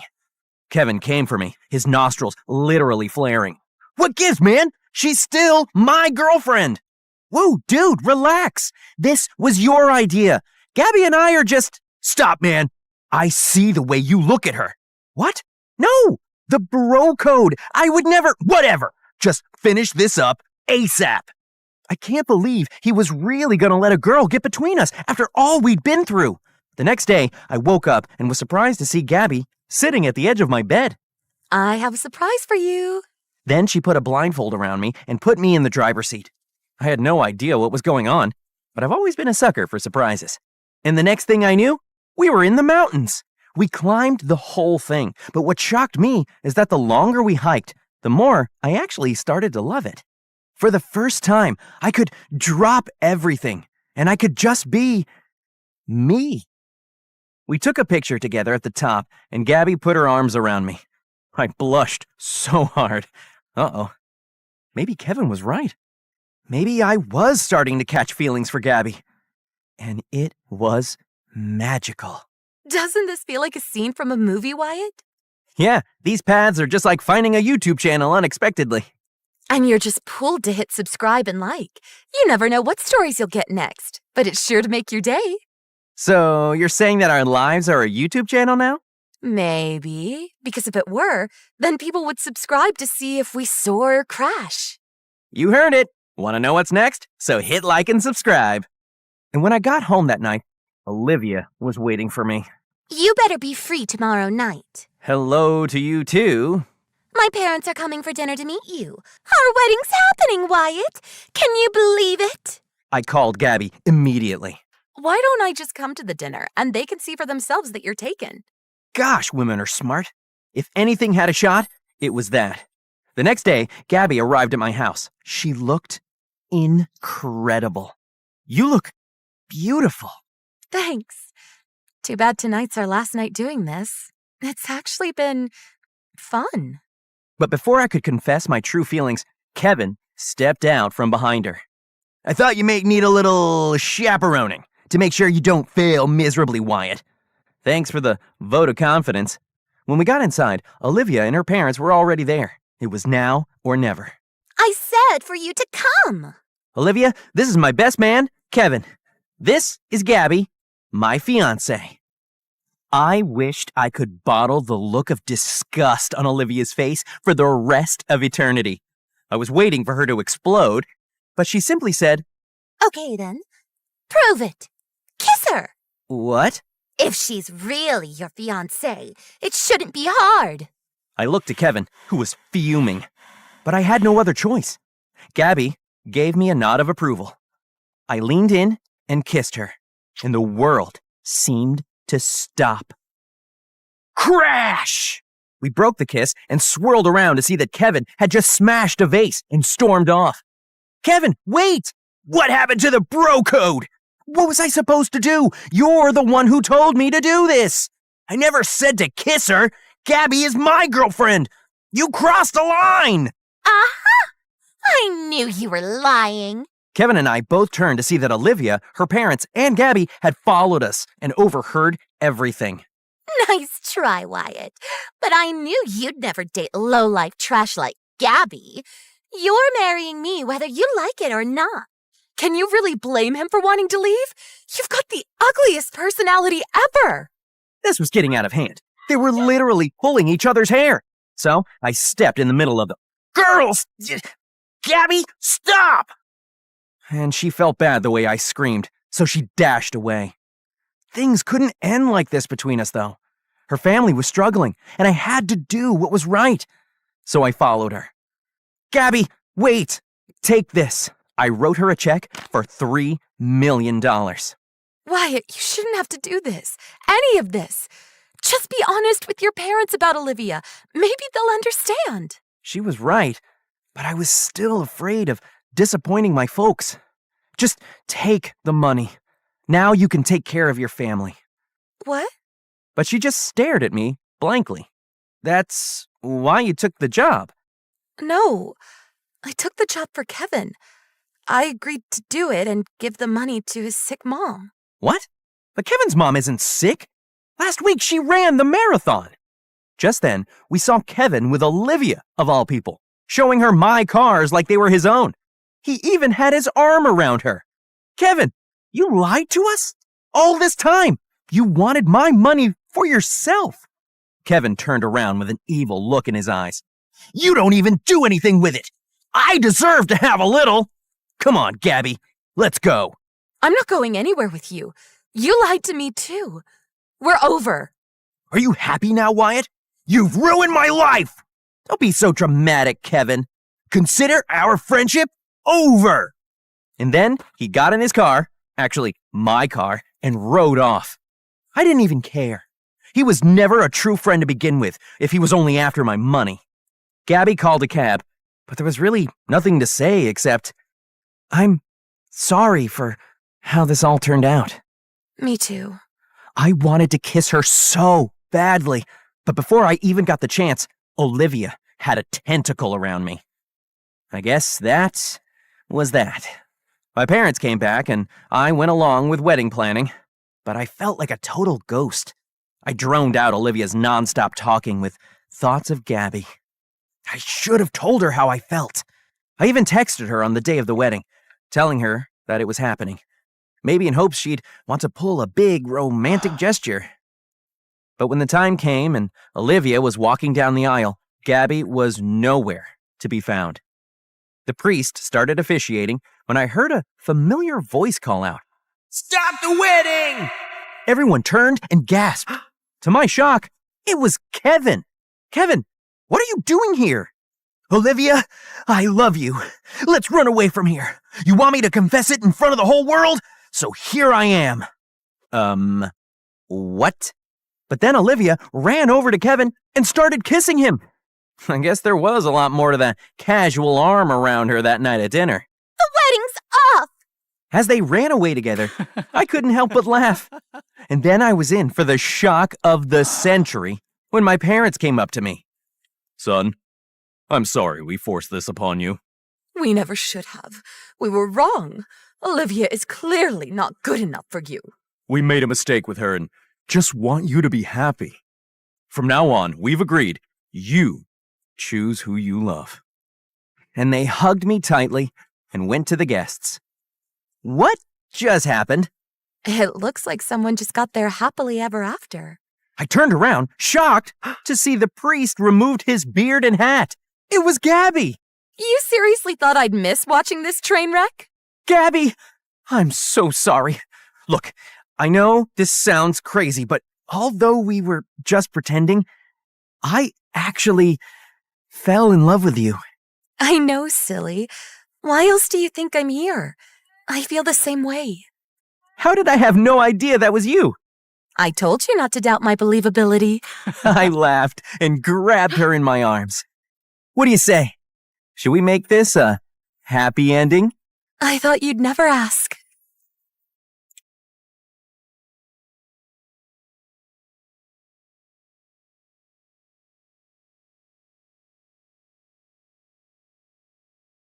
Hey guys, I'm Eva from Canada. Please like and subscribe, and you might just get that new present you've been wanting. As you can see, I was born with a birthmark on my face that covered my right eye. Though it sometimes caused others to stop and stare, which made me feel insecure, the one person who always made sure those feelings didn't stay around too long was my cousin Anna. My dad brought her home to live with us on my 8th birthday. Don't worry, I got you, Anna. You can stay in my room and share all my toys. Oh, please don't be sad. Oh, Eva, you're the kindest. Thank you so much. And thank you so much, Uncle. I was happy to have Anna with me. Soon, we started going to school. She was shy, but I introduced her to everyone, and my friends were a little too thrilled to see her. Whoa, is she really your cousin? She is way too pretty. If she were my cousin, I would feel jealous. I know, right? Anna's the best. I did put on a smile, but I'm not gonna lie. It did sting a bit when my friends were going all gaga for Anna. But it was true. She looked like a movie star. That day when I got home from school, I decided to put on some makeup to cover up my birthmark and even tried to dress and style my hair like Anna's. But Anna saw me. She told me that my birthmark was cool. It made me unique and special, and that it was like a little star shining on my face. Anna was the sister I'd always wanted. We truly loved each other and had so much fun together. She was smart and helped me with my studies, while I showed her how to make social media accounts. Can you believe she didn't even have Instagram or TikTok? What do I do with this? Which rock are you under? Jeez, you upload your cute pics. But why? Well, that's what Instagram's for. To share the moments of your life with others. Everyone has it. Seems like allowing people to invade my privacy. But I'll try it out, just for you. Of course, I would grow to regret ever having done that, but I couldn't have known it at the time. When I was in 8th grade, Dad's friend's son Parker came to live with us from Paris for a couple of weeks for his mom's treatment. The moment I saw him, I may have developed a teeny tiny crush. Oh my God, he was too cute with his glasses, just like Harry Potter. Parker seemed kinda uptight, no doubt due to all the stress he was under. His mom was in the hospital and all. As I sat near him one day, he scooted further away. I thought it was funny and was trying to make him laugh, so I did it again. He fell off the couch. I am so sorry. Please, don't mind me. Still silent? Cat got your tongue? Look, I lost. 'Cause of you. Oh, sorry. Late at night, I got up to get some water, and I bumped into Parker, who was still playing some game on his phone.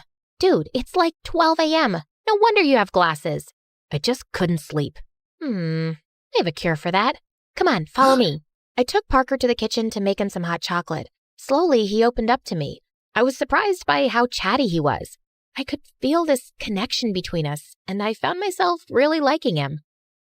One day, Anna, Parker, and I were in the garden, and Parker was looking kinda down, obviously missing his mom. I could see that he was getting a bit emotional, so I tried to think of something to lighten the mood. Hey, let's play a game, and let's see who hangs upside down from the tree and for how long.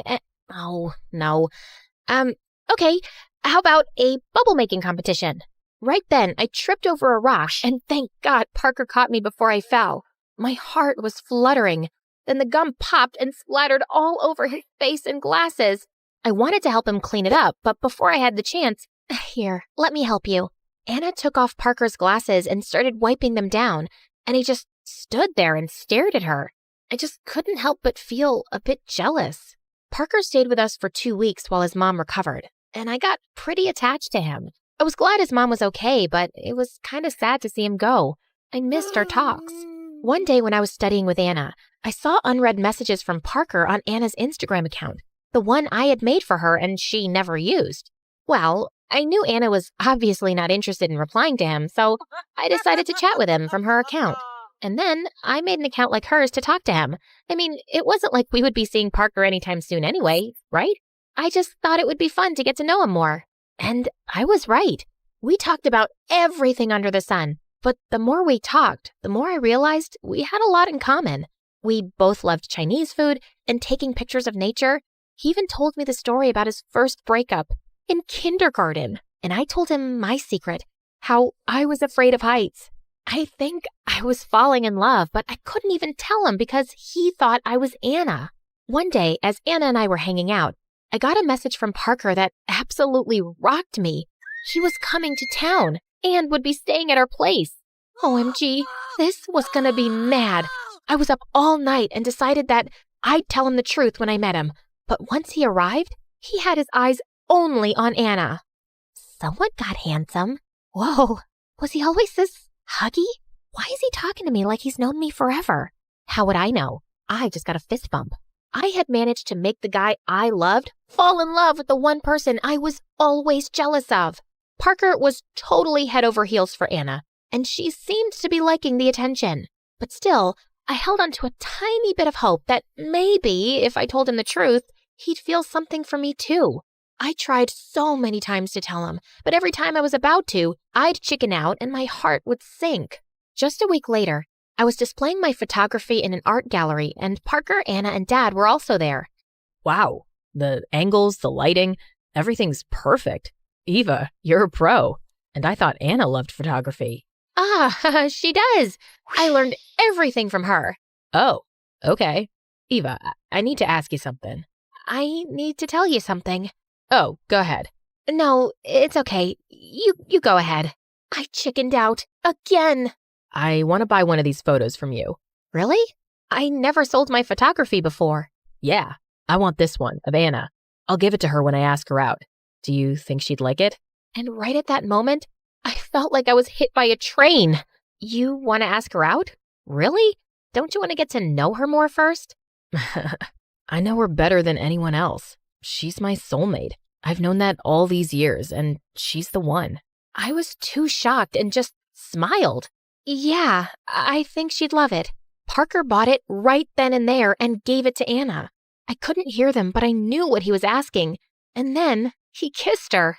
Once we were home, I asked Anna why she agreed to date Parker, and her answer broke my heart into a million pieces. Eva, I really like him. Boys have always chased me, but Parker, he's different. It's like we've known each other forever. He's so confident with me. That's nice. I walked away with a heavy heart. Parker and Anna both liked each other and were happy. I couldn't take that away from Anna. A couple of days later, Anna was out shopping and called Parker to join her. He asked me to accompany them. I tried to refuse, but he practically begged me, saying how much he hated shopping and would need someone to talk to while Anna shopped her heart out. The ride started off a bit awkward, at least for me. Parker broke the ice by playing some songs and asked about what music I liked, which made me feel a lot more relaxed when we started talking. It was so much fun. It feels like I've known you forever. Like you felt like you knew your kindergarten girlfriend forever? Wait, how did you know about that? What? Oh, Anna told me. After we picked up Anna, Parker asked to take us both out for lunch. How about Chinese? Oh, I love it. Chinese? No way. I don't like it at all. I'd rather just get a burger. But I thought you loved Chinese food. Parker was super confused, and I felt goosebumps all over my body. To make matters worse, when Anna told Parker how she wanted to try skydiving, he looked totally shaken. But I thought you hated heights. Me? No, it's this scaredy cat who's afraid of heights. It was the most difficult lunch of my entire life. That's when Parker looked at me all side-eyed and suspicious. I quickly excused myself for the restroom, but ended up running into a waiter carrying a glass pyramid, and it tipped all over the next tables. Eva, are you okay?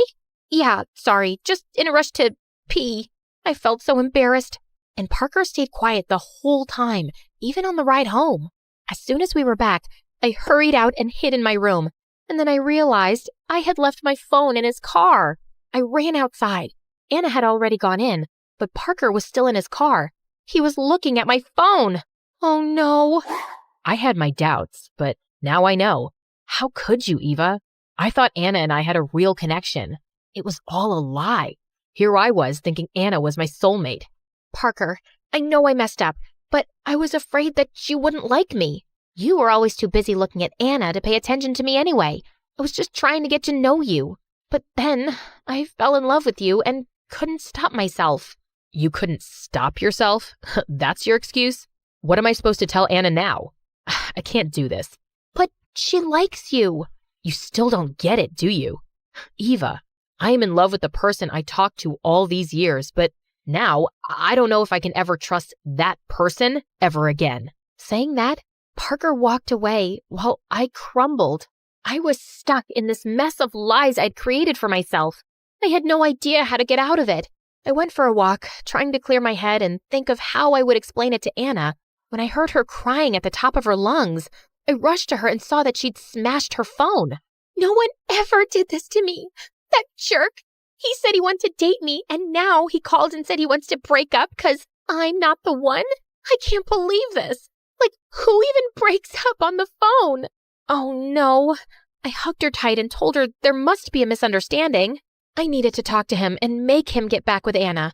I couldn't see her cry like this, and it was my fault. But when I called him, he never replied, and a few days later, I learned he had gone back to Paris.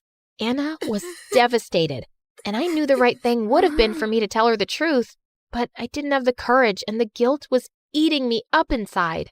Over the next few weeks, I did everything I could to help her get over the breakup.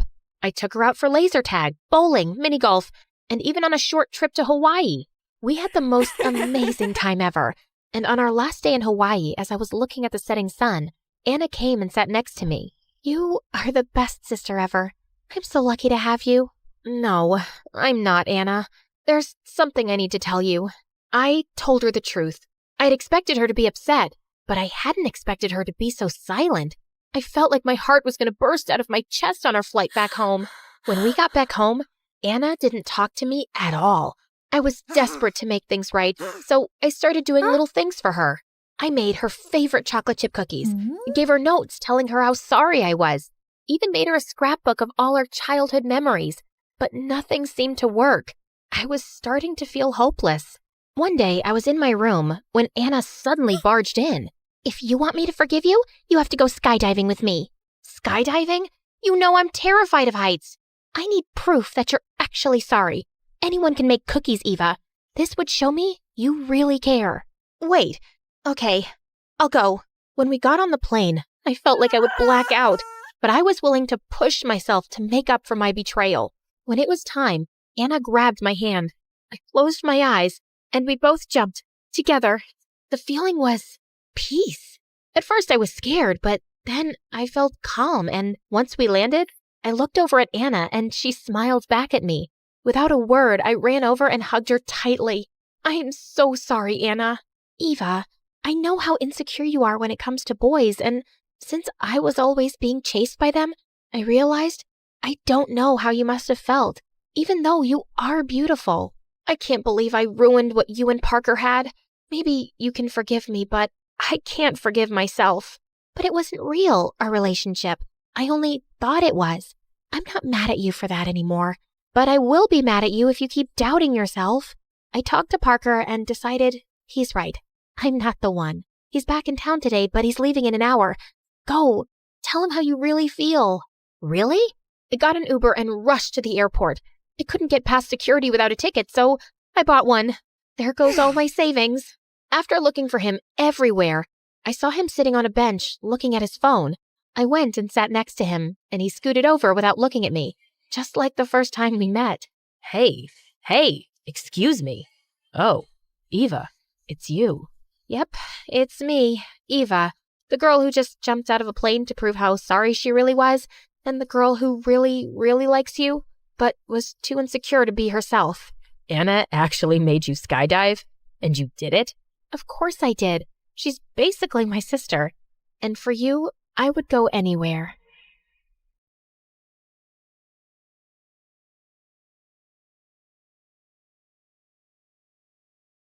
Hey guys, I'm Kinsey from North Carolina, and I have a condition called OCD. That means I worry nonstop about all kinds of things. Like, I have to wipe my desk chair 8 times before I can sit on it. I also count my socks 6 times each night to make sure I have enough pairs for the next day. Before I continue, please like and subscribe. Living with my condition was tough and a bit lonely. I was an only child in a super rich family, but our servants were my only friends because everyone at school thought I was a freak. One time, I was sitting in class next to a girl who kept staring at me. What are you doing with your colored pencils? Duh, I'm organizing them so they all face the same way. You've organized them like 50 times. What are you, a robot? Everyone started laughing, except this one boy named Blake. After class, he gave me some chocolates to cheer me up. Don't let those mean kids make you feel bad. You're pretty, you're funny, and you're the best speller in our whole class. He was a sweetheart. After that day, Blake and I became really close. And as time passed, I really started falling for him. But anytime I decided to tell him how I felt, I chickened out. But one day in 10th grade, there was an announcement for the school dance, and my heart raced. I wasn't letting this chance go. Today, I'd ask him out. At lunchtime, I caught Blake sitting alone, but my heart dropped when a gorgeous girl walked over to Blake and put her arms around him. No! Hey, dude, what's going on? Is this your cousin or something? Nope, this is my new girlfriend who just asked me to the dance. Isn't that awesome? Wow, so awesome. Sorry, I gotta go. The air is making my eyes water. Allergies. I couldn't believe I'd missed my chance. And now Blake has a stupid girlfriend. I was watching MSA videos that night when I came across a story about a girl who got married 9 times just to get revenge on her sister. That's when I got an idea. The only way to get over Blake was to date as many guys as possible. So I texted every boy I knew. I was a gorgeous goddess with extra clean hair. Surely at least one boy would want me. But I woke up to see my phone had blown up with messages from 16 guys. And when I walked into school, a swarm of boys circled me with flower bouquets and even a life-size teddy bear. That's when Blake came up to see me. These guys are going crazy. Did that dude just throw rose petals at you? Oh, that one's been wanting to go to the dance with me. Yep, while you were with your girlfriend, I decided to get myself 16 dates. You can't go on 16 dates. That's crazy. Oh, yes, I can. You just watch. I walked away like a queen and couldn't help notice Blake looked kind of upset. Well, I was glad. He had chosen someone else, and that was his loss. I set up my dates in a row that whole week. 1 at a bowling alley, 1 at an escape room, and 1 at a skating rink. But I realized I didn't like a single guy I went out with. One night, I was stuck at a restaurant with the most annoying guy on earth. What's your favorite flavor, bubblegum? Do you like surfing? Why are you wearing rubber gloves while you eat? I hate bubblegum and swimming in the ocean. And again, I have OCD and don't like touching silverware at public restaurants. Just then, our waiter came by and he looked around my age. Excuse me, miss, you have an emergency call. I jumped up right away and the waiter led me to a counter. Did anyone die? Is my mom sick or worse? They canceled MSA, my favorite channel. Oh, I just made up the emergency call. You just seemed miserable on that date, and I wanted to save you. Oh my God, you're amazing. Thank you. No, you're the worst. You made me think my mom was sick. So, how about I make it up to you after my shift ends? We can go to the park. I have a thing for girls with turquoise gloves. I laughed and immediately agreed to hang out with the guy after his shift. I found out his name was Indigo, and he actually lived close by to me. Actually, I'm homeschooled, so I come here a lot. I don't have a ton of friends. Well, now you have one.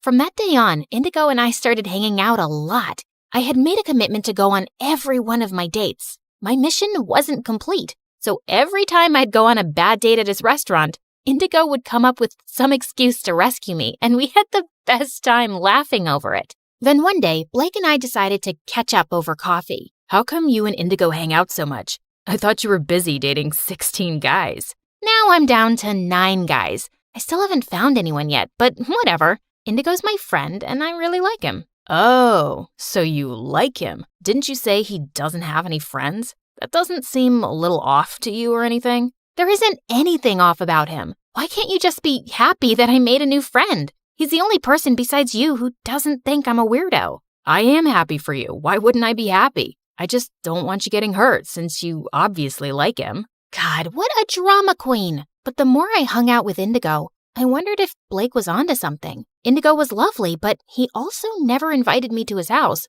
or told me much about himself. One night, Indigo and I were sitting by the lake, and I decided to ask him about it. I don't tell people about my life. It's too complicated. Well, I don't like hanging out with people who keep secrets. Fine, I'll hang out by myself then. At that second, Indigo ran into the lake and went underwater with his clothes on. What are you doing? The lake is polluted. You don't know what's inside it. I'm going home. Just put your feet in. It feels nice. And remember, you can always take 100 showers after. Do you trust me, Kinsey? I was about to tell Indigo no freaking way, but then I noticed his warm brown eyes and that he was holding his arms out to me. I held his hands tight as I dipped my feet into the water. Oh my God, I'm doing it! I'm amazing!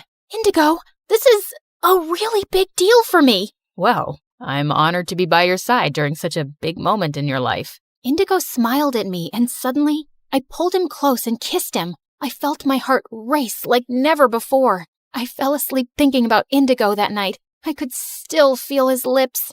But the next day, I heard a knock on my window, and it was Blake. Blake, what are you doing here? Kinsey, I'm in love with you. I've been in love with you for years, but I never had the guts to tell you. That's why I got a girlfriend, but I ended things between us. You're the only one I want to be with. I couldn't speak. My head was spinning. I'd wanted to hear those words for so long. So, do you love me back? Can you squeeze in a 10th guy to date? Before I could reply, there was another knock at my window, and it was Indigo. Well, I understand everything now. Indigo is the guy you love. I came over because I never heard back from you after we kissed. Is it because you're in love with him? Oh God, oh God.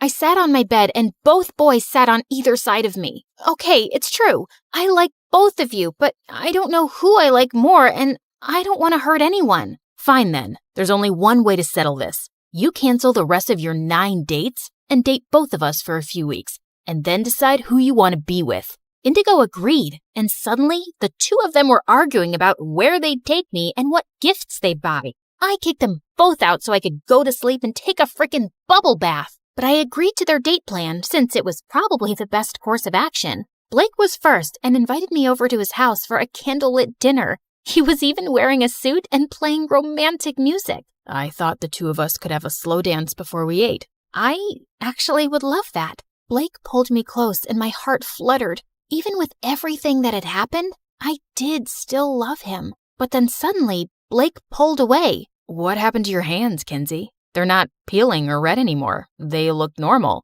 I've been washing my hands a little less. Still a lot, but not 30 times a day. Oh, you wouldn't believe what Indigo made me do the other day. I told Blake about how I dipped my feet into the lake, and he looked really surprised. That's really big for you, isn't it? I'm glad. Anyway, let's have dinner. I had all your favorites made. The next evening, Indigo took me out to see the symphony, and later we went out for a moonlit walk. We ended up roaming the streets for 2 hours because I wanted to count 333 lampposts, and Indigo was more than happy to oblige. The next couple of weeks were a whirlwind of romantic dates, but making my decision wasn't getting any easier. Blake was the boy I'd always loved, but Indigo had left his mark in a short time. And now I couldn't imagine not having him in my life. A few days later, I was having a picnic with Indigo when he turned to me, looking serious. Kinsey, it's about time I told you the truth. The reason I'm homeschooled and why I don't have any friends is because I have a serious illness, and I'm in and out of the hospital a lot. And I never ask you to come over because my parents are really overprotective and they fuss over me a lot. I didn't want to freak you out with all that. Wow, Indigo, that sounds tough. It's not been too bad, just something I have to live with. But things will change once you get the surgery in 2 days. Indigo turned to me in shock as I clapped my hands over my mouth. Oh God, how did I let this slip? I was about to tell you about my surgery. How do you already know? Wait a second. Did you pay for it? Because my mom told me that just this morning that some anonymous donor had decided to fund my surgery. Kinsey, is that you? Okay, please don't be mad. I once saw you taking your meds secretly, and I just wanted to know what was going on with you. So I went to your house and met your mom. She told me everything. I'm sorry. I wasn't trying to be nosy. It's just because I care. I can't accept such a big favor from you. It's not a favor, and you don't have a choice. I know your illness is more serious than you're letting on. You have to do this. You're running out of time. Okay, you're right. I can't thank you enough, Kinsey. Save your speeches for later. You just focus on the surgery now and getting well really soon. The day of the surgery, I reached the hospital an hour before, and I was going to Indigo's room when Blake appeared. I'm so glad you're here, Blake.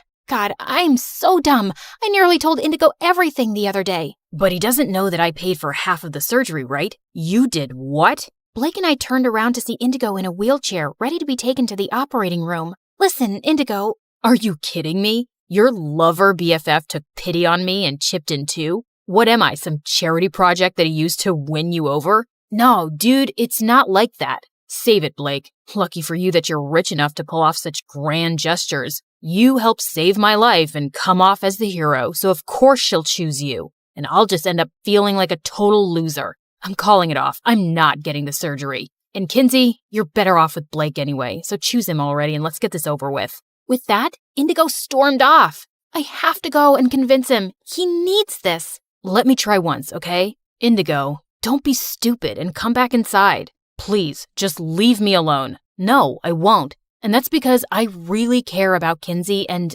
you're the right guy for her.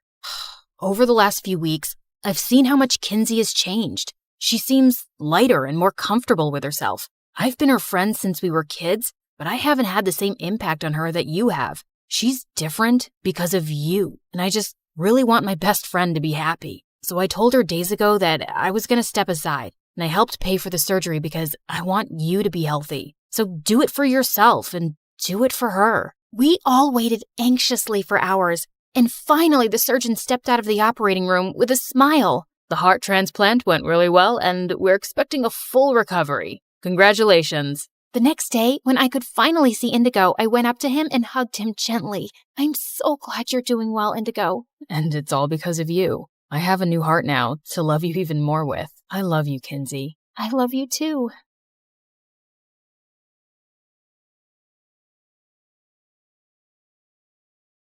Hi, I'm Liana, and this is my story. Please like and subscribe. My grandfather started a superglue company centuries ago, like 1970 or something, and he made a fortune because everyone uses superglue, right? You need it for school projects, broken shoe heels, fake eyelashes. I was raised by my single, adoring dad who inherited the family business, and growing up, my life was a fairy tale. I wore clothes from global designers, had food flown in from Europe, and an army of servants waiting on me hand and foot, and I went to the best private school where I met my BFF forever, Nicolette. She joined my school in the 4th grade, and we were sitting together in art class when our teacher, Mrs. Humphrey, started laughing at my work.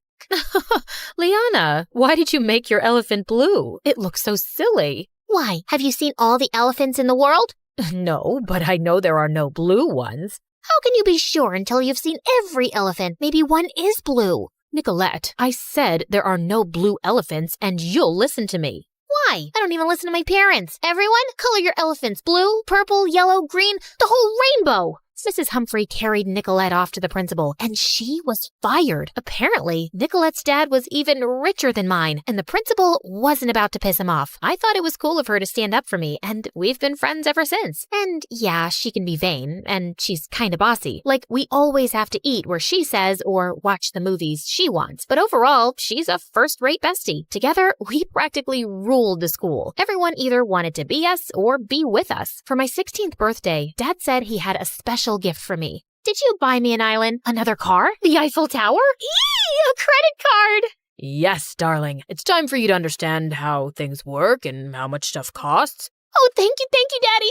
And boy, did we make that card work. Nicolette and I went on shopping sprees, got makeovers, then invited our friends for dinner to a fancy new restaurant. We ate till we were about to burst, but the next morning was not so pleasant. How did you spend $30,000 in a day? $3,000 on a handbag, $2,000 on shoes, and $4,000 for a lock of someone's hair? Liana, why? It's Himmen's hair from BTS. $15,000 on 20 pounds of gold-plated onion rings? Oh, those were delish. You have to try them. Okay, I hear you, Daddy. I had no idea it would add up to so much. I gave you the card to learn exactly that. I'll be more careful now, promise. It wasn't so hard because I had new shoes and clothes for a few weeks. Then Nicolette got us invites to a super exclusive costume party, and she'd already taken care of our wardrobe. We're going in some German princess's gowns. Daddy pulled some major strings to borrow them from the museum. Oh, wow. But do you think that's a good idea? They must be worth a fortune. That's the whole point, duh. You should wear the green one. It'll bring out your eyes. Me? Well, who am I kidding? I can pull off anything. I think we're gonna make some headlines, babe. And we sure did. As we waved at the paparazzi, I didn't realize Nicolette was stepping on my dress, and I walked forward, and then I heard a loud rip. We came under fire in the media for being rich brats who ruined a historical dress, and my dad had to pay a lot in damages. Daddy, it was an accident. No, it was a stupid decision to wear that dress. I'm not always going to be around to clean your messes, and you don't have a clue about money. Do you think it grows on trees? Well, money is paper, and paper comes from trees, so technically... Liana! I'm sorry. I'll make it up to you. Yes, you will. You'll start by paying off your credit card debt of $30,000, and you'll have to figure out how. Till you show me you can act like an adult, I'm cutting you off. And he was dead serious. Why don't you just order another credit card to pay this off? It doesn't work like that. I've got it. Just start your own makeup line. I need money to start that? You've got to meet me halfway, babe. You're shooting down all my ideas. Okay, how about you get one of those job things? What are you qualified to do? Spend money? This is hopeless. And then suddenly, I had an idea. OMG, I should become an influencer and tell other people what to buy. This is perfect. I set up my Instagram page, and the first 300 likes were super easy, because that was everyone in high school. But I felt anxious when I posted the first makeup video with my favorite products. To my surprise, it was quite well received. I became obsessed with my channel and got really busy shooting videos. I was being approached by sponsors and finally started making some dough. Okay, guys, we got these vegan, gluten-free bananas shipped from New Zealand. Highly recommended. Now I'll show you how I eat them. You guys, this snail cream from Korea is what you need for glass skin. Yes, snails are gross, but their mucus is everything. Someone sent me these delicious diet cookies. Oh, God, they taste like sawdust. Liana, when will you be done? I'm bored. Come on, let's go for sushi. I can't. I gotta shoot this video again. Fine, I'll order in. I was thinking of doing a video about eating on a budget. Can you order from someplace that's not so expensive, please? Now I gotta eat bad food because of you? You suck. But when I posted that video, I was met with some outrage. You think the average person's meal costs $200. What planet are you living on, princess? I hope you rich brats lose all your money. My subscribers were going down. I had to do damage control. So I decided on a charity drive where Nicolette and I would give away some of our things at homeless shelters. Please take care of those shoes. Blind children in Milan made them. You know what? Maybe I'm not ready to part with them yet. Nicolette, I'm live streaming. Let the freaking shoes go.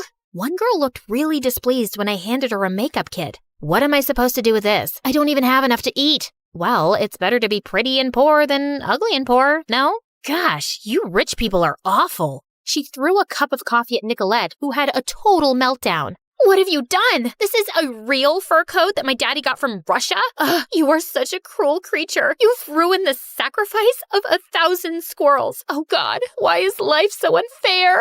Well, that was the end of my Instagram channel. No one wanted to work with me after that. I'd barely made $5,000. So I had to get a waitressing job at a cafe. Girl, are you saying you're not going to the concert because someone else can't wait on tables? Yes, my shift ends at 10 p.m. Also, I can't waste money on a concert ticket. You're crazy for doing all this work when all you need to do is cry harder to your daddy. I'm out of here. Nicolette started hanging out more with our other friends, but with school and long shifts, I was honestly too tired to care. Waitressing was hard. I asked for a non-fat soy milk double shot cold brew Spanish latte with sweet foam and cinnamon. Well, that's a lot to remember. I'm just one tiny person. Here's your order, sir. I'll take this one away. Liana, you're needed at the counter. I looked up at this boy who just swooped in, and his dreamy blue eyes left me dazed. Just then, I tripped on something and fell on a customer's table. The manager sent me to the kitchen to do the dishes for the rest of the day. Hey, you okay? Accidents happen. Please, don't be upset. Oh, I'm not upset. It's just that, how should I put this? What? I don't know how to wash dishes. The boy smiled and rolled up his sleeves. He spent the next hour teaching me, and I found myself enjoying it. His name was Jamie, and he just joined as assistant manager. So, Jamie, how'd you know my name? Did you ask around as soon as you got here? No. Your name tag kind of gave it away. Oh gosh, of course. Ugh, I'm so dumb. Nah, you're cute. You got some soap on your nose. Where? There. Work got a lot more bearable with Jamie around, and he even asked me out. We had an amazing date by the beach after our shift, but Jamie had a request. I'm gonna tell you something ridiculous, but please don't judge me. A few months ago, my friend's sister confessed in front of a lot of people that she's in love with me, and she's super weird and smells like tuna, so I just panicked and said that I'm gay. Now, I've been living that lie, and I need to fix it, but till I do, please don't tell anyone that we're dating, not even your BFF. God, I'm such a dummy. Don't worry about it, I won't. Later when he dropped me home, he kissed me. I walked into my room humming, and then I screamed. Nicolette, you scared me. Why are you here? To put an end to all this stupidity? I can't watch you working like a donkey anymore. And she threw cash on my bed. I went into Dad's office and threatened his stupid assistant to give me money. And when he refused, I threw ketchup at him. He cried and said I made him feel unsafe. Like, what does that even mean? Anyway, I think he hates Dad because he gave me double of what I asked for behind Dad's back. So here, take the money. I knew I should have said no, but man, I was so tired of working. So I gave Nicolette a big hug and gave Dad the money, and he returned the credit card. I won't be keeping checks on you anymore, darling. You've proved that you can be responsible. Nicolette and I were back to hanging out, except some evenings I'd be busy with Jamie, and some nights she was away on dates. One day I went to the mall alone when I saw something that made my heart drop. It was Nicolette in Jamie's arms, and they were kissing. What's going on here? How dare you kiss my boyfriend? Oh, what? Have you hit your head somewhere, Liana? Jamie stared at both of us, then ran away at supersonic speed. What the heck? I've been dating Jamie for weeks. He works at the cafe. I know. I dropped by once to see you, but it was your day off, and I met Jamie there. We've been dating since. He told me not to tell anyone. Oh my God, I can't believe he played us both. What a weasel. Total jerk. But if he had to choose, we know who it would be. Avi. Oh, you think it's you? Why's that? You know, I'm prettier and richer and definitely more fun. Come on, you'd be so boring without me. Oh yeah? Remember that time I had to shut down my Insta channel because of you? Or how about that whole dress disaster? That was so fun. It's not like I forced you to wear it. Yes, you did. You're so bossy. You always decide things for me. It's not my fault you're a pushover. You've always had the backbone of a jellyfish. Remember in 5th grade when I had to defend you in art class because I felt sorry for you? Did you feel sorry because I'm a jellyfish or because I'm ugly? Or maybe you just acted like that because you've always been a spoiled brat. You're one to talk, Miss Gold Onion Rings. You ordered those. At least I was there on your birthday, unlike you. Oh my God. I missed one birthday in 8th grade because I was getting my appendix removed. So you say. Except I'm pretty sure you flew to Paris that weekend to buy the bag I wanted. I felt so annoyed that I tugged at her hair. She pulled hard at mine, and we broke out into a huge fight in the middle of the mall. We finally stopped to catch our breath. You know what? We can't be friends anymore. Why would I want to be friends with you? You've already told me that you think you're better than me, and anyone would choose you over me. Well, we'll see about that. After that, Nicolette and I went to war. We openly declared the end of our friendship in school, and our friends had to choose sides. We always decided the cafeteria menu together, but now we couldn't agree on anything. Liana, we are not eating salads 3 times a week. Fried chicken for the win, am I right, guys? Has no one told you that your butt looks bigger lately? I can tell just by looking at you that you've gained 5 pounds. Oh, you take that back, witch. And another fight broke out. We were co-managers of the dance club, and an important performance was coming up soon, but we just fought non-stop over the routine. We took a vote, and most members wanted to go with my ideas, so Nicolette gave in. But during the performance, half the team started doing a totally different dance. There was complete chaos on stage, with dancers bumping into each other in confusion, and Nicolette was cackling like crazy. Needless to say, we were both suspended from management, but things really got to a head when I announced a party at my place, and Nicolette announced one 2 hours later for the same time. There's gonna be a giant bouncy castle at my party. How lame. There will be exotic dancers at mine. I'll be serving the best food in town, and a mystery pop star will be performing. I knew Dad would be away that weekend, and I'd been really good with money lately, so I decided to go all out. The whole school ended up at my place, and I knew Nicolette's heart would burn. But then some kids started fighting, and it turned into a riot. They completely trashed my place, and our security team had to throw everyone out. I felt squeamish with guilt and anxiety. Dad was gonna kill me this time. But the next morning, I got a phone call from the hospital. Dad had been in a car accident on his way back home. My whole world had turned upside down. Dad was in a coma, and the doctors had no idea when he'd wake up, or if. His manager walked me through the hospital bills and explained Dad's finances, but I just felt so overwhelmed. Hey, Liana, I came as soon as I heard. I'm so sorry. Thanks. I'm glad you're here. I'm sorry, too, for everything.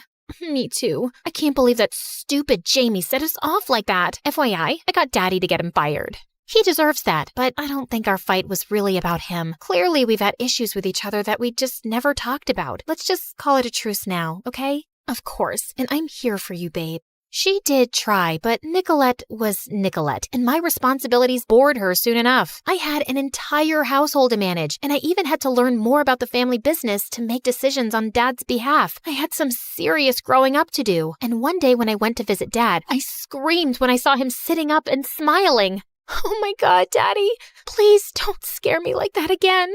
I'm sorry you went through all this alone. My manager tells me you've been handling everything really well, and I am so proud of you, darling. Dad recovered fully soon, and things went back to normal. Well, almost. Hey, babe, let's go to Hawaii to party. Actually, I just want to focus on school and college applications. I hear you, girl. I am so serious about college, too. I need to get in to access my trust fund.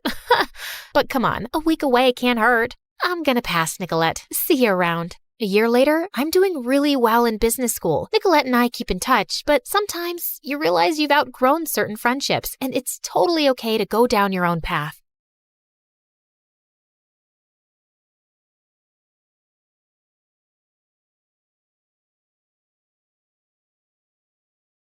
Most of us start our lives in a hospital as newborn babies, but not me. No siree. I started my life in a hospital too, yes, but as an adult. I opened my eyes feeling woozy and numb. I felt like I'd been struck by a freight train. She's up. She's finally up.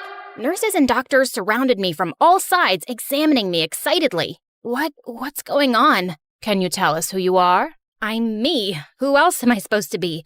The Queen of England? Your name. What's your name? I racked my brain trying to remember, but I just couldn't. In fact, I couldn't remember anything. It was like my brain was filled with dust bunnies. What was my name? Hi, I'm Harper. Yeah, I know my name now.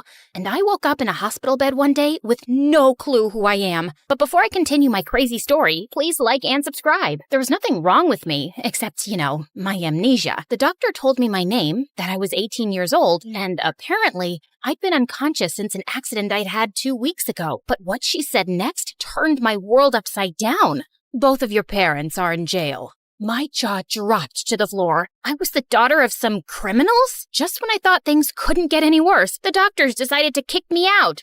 Release me from the hospital. No other friends or family came forward, so you'll have to manage on your own. How on earth am I supposed to do that? I barely know my own name. You're physically and mentally fine, and you'll start to regain your memory over time. Here are your belongings, and I've called you a cab to your home address. That's where we'll be sending you the bill, too. Now, goodbye. And then she practically pushed me out the door. Just, wow. I hoped I wasn't some kind of weird loser or a creepy pariah. Seriously, what kind of person has no friends or family to show up for them? Forget going home. I needed to find my parents, whatever their names were. They'd give me the answers I needed. I turned my attention to my so-called belongings, which consisted of a purse. I rummaged inside, hoping something would spark a memory, but it just felt like I was going through someone else's stuff. I found a phone, wallet, keys, and a chocolate bar. Yum. I turned on the phone, but it needed a passcode to unlock it. I typed a few different combinations, but none of them worked. And then my phone locked me out for guessing wrong too many times. Just then, a black Mercedes screeched to a stop right in front of me. A really cute boy, a little older than me, poked his head out the window, staring at me in shock. Harper, oh my gosh, are you okay? I've been searching for you everywhere. Who are you? I have amnesia. He jumped out of the car and ran to me. Really? So you don't remember anything? No, duh. That's how amnesia works. This guy was a pretty package, but he wasn't too smart. I'm Mason, your neighbor, and, well, your friend. My friend? Mason pulled out his phone and showed me a photo of the two of us together smiling. We looked good together. Have you spoken to your parents? Not yet. My stupid phone's locked, and I can't remember the password. Mason put his hand on my shoulder. Don't worry about it. I'm here now. Just then, I heard heavenly music play as the skies opened up and a bright light shined down on my head, and then butterflies danced around me. I wasn't a weirdo. I had a friend. Plus, he was a cutie, and he smelled amazing. Mason offered to drive me home. I'd like to see my parents first, but I don't know what jail they're in. Don't worry, I'll find out and arrange a visit. Just then, my stomach let out a loud growl. But first, let's get you some pizza. We can grab a slice down the corner. A slice? I haven't eaten in 2 weeks, man! Mason laughed and bought me an extra-large pizza before taking me home. 20 minutes later, we pulled up to a luxurious apartment building. Wow, is this where I live? Yep, this is where we both live. I mean, I live 1 floor below you. Mason was the perfect gentleman. He helped me out of the car, opened every door for me, and generously tipped the doorman. As we rode the elevator to the penthouse floor, Mason's hand brushed against mine, and my heart skipped a beat. Mason said we were just friends, but it felt like we were so much more. I thought to ask him, but I was too shy. What if he didn't like me that way and was just being nice? I didn't want to scare him off, so I stayed quiet. My apartment was huge and so fancy inside, with expensive furniture, exquisite paintings, and crystal chandeliers. A family portrait hung on a wall with a gold-plated frame, and I paused in front of it. My parents looked like really nice people. Mason, what are my parents' names, and why are they in jail? Suddenly, he looked really uncomfortable. Mr. and Mrs. Harrison did some illegal stuff, but I don't know the details. I'm sorry. Then Mason told me he had to go, and I was all alone in my so-called home. I roamed around, touching and smelling things, trying to get my memory back, but nothing worked. I tried to open my phone again, but I still couldn't unlock it. I started to get tired, so I tossed it on my dresser and went to bed. The next day, Mason showed up at my doorstep looking all swoon-worthy, with his dark eyes and his movie star hair. I've got something for you. He showed me a perfectly wrapped gift. I tore off the paper and found a new phone inside. I know you can't unlock yours, so I got you a new one. Also, I have my best people trying to find out exactly where your parents are. We'll find them soon. I threw my arms around him, absolutely smitten. Later that day, I tried looking up my parents online on my new phone, but nothing about them popped up. I'd just have to wait for my visit. But thank God I had Mason, and we started hanging out every day. At my place, at his place, fancy restaurants, at museums. One day, we were walking in the park, and we saw a bunch of kids running up to an ice cream truck, but one boy was standing on the side with a sad face. Hey kid, what's the matter? I can't afford to get any ice cream. Well, how about I buy you a banana split? Or maybe 2 scoops of cookies and cream? A couple of kids appeared out of nowhere. They didn't have any money for ice cream either. I gave each of them a $100 bill, and they all ran cheering and screaming to the ice cream truck. I turned around to see Mason looking at me with a huge smile. What? Did a bird poop in my hair? I hate when that happens. No, I just think you're wonderful. Then he pulled me into his arms, and my face was inches away from his. Mason, were you and I ever more than friends? No, but I wanted us to be. We can be now. And then he gave me the most amazing kiss, and I practically melted in his arms. A couple days later, Mason took me to the aquarium, but as I saw all these kids with their parents, I felt kind of sad. Hey, are you still thinking about your parents? Yeah, I still don't remember them. Not exactly, but I want to see them and talk to them. Maybe if I do, my memories will come back. Mason sighed and then took my hand in his. Listen, Harper, we've managed to find them, and I can arrange a visit very soon. But before that, there's something you need to know. I should have told you this earlier, but... Before Mason could finish, this girl ran up to us screaming excitedly. OMG, Harper? Is that you? Hey, I'm sorry, I don't remember you. Mason tried to hide behind me. And Mason?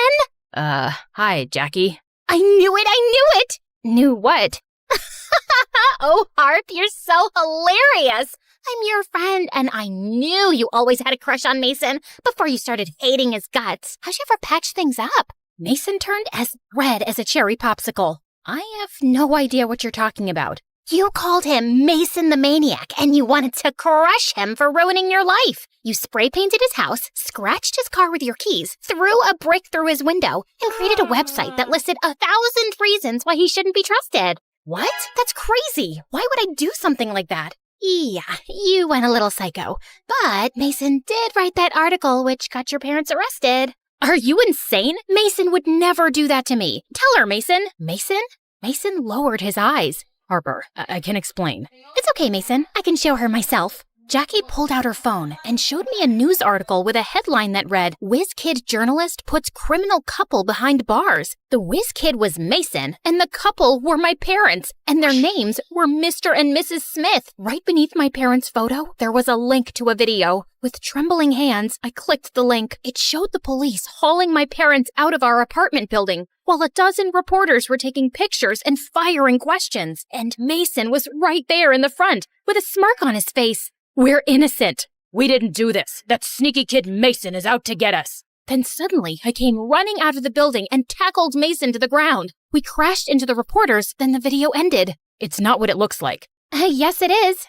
I just couldn't believe it. Suddenly, I got so mad my hands started shaking. I slapped Mason really hard across the face, then stormed off. I took a taxi straight home and spent the rest of the night crying into my pillow. Mason called me a dozen times, but I refused to answer. He even came to my door with flowers, but I ignored him. I looked my parents up online. I found Mason's article and read all about my parents' crimes. Mason accused them of stealing from tons of banks, museums, and even a children's hospital, but my parents claimed they were innocent, and Mason was a liar. He'd lied to me about being my friend too. No wonder I hated his guts. One night, when I was watching love stories on MSA, no, don't trust him. He's hot, but he's a bad, bad guy. And stuffing my face with ice cream and cookies, I got a call from the apartment building's reception desk. "Ma'am, there's a call for you from your mother. I'm putting you through." I shot up straight as an arrow. My mom was calling me from prison? "Oh, Harper, how are you? We heard you were in the hospital after the accident, and then you were released. I wasn't allowed to make calls any sooner, and I tried your cell phone first. Oh, I've been so worried, love." "Mom, where are you? Can I come see you?" I was able to schedule a visit to prison for the next day. I met my mom in this big room surrounded by other inmates and their visiting families. "Oh, I can't believe you're here. Your dad wanted to see you too, but he got into a fight with an inmate and isn't allowed visitors for a week. I've missed you so much, baby." Suddenly, I just broke down in tears. "Mom, I'm so confused. I lost all my memories in the accident." "What? You don't remember anything?"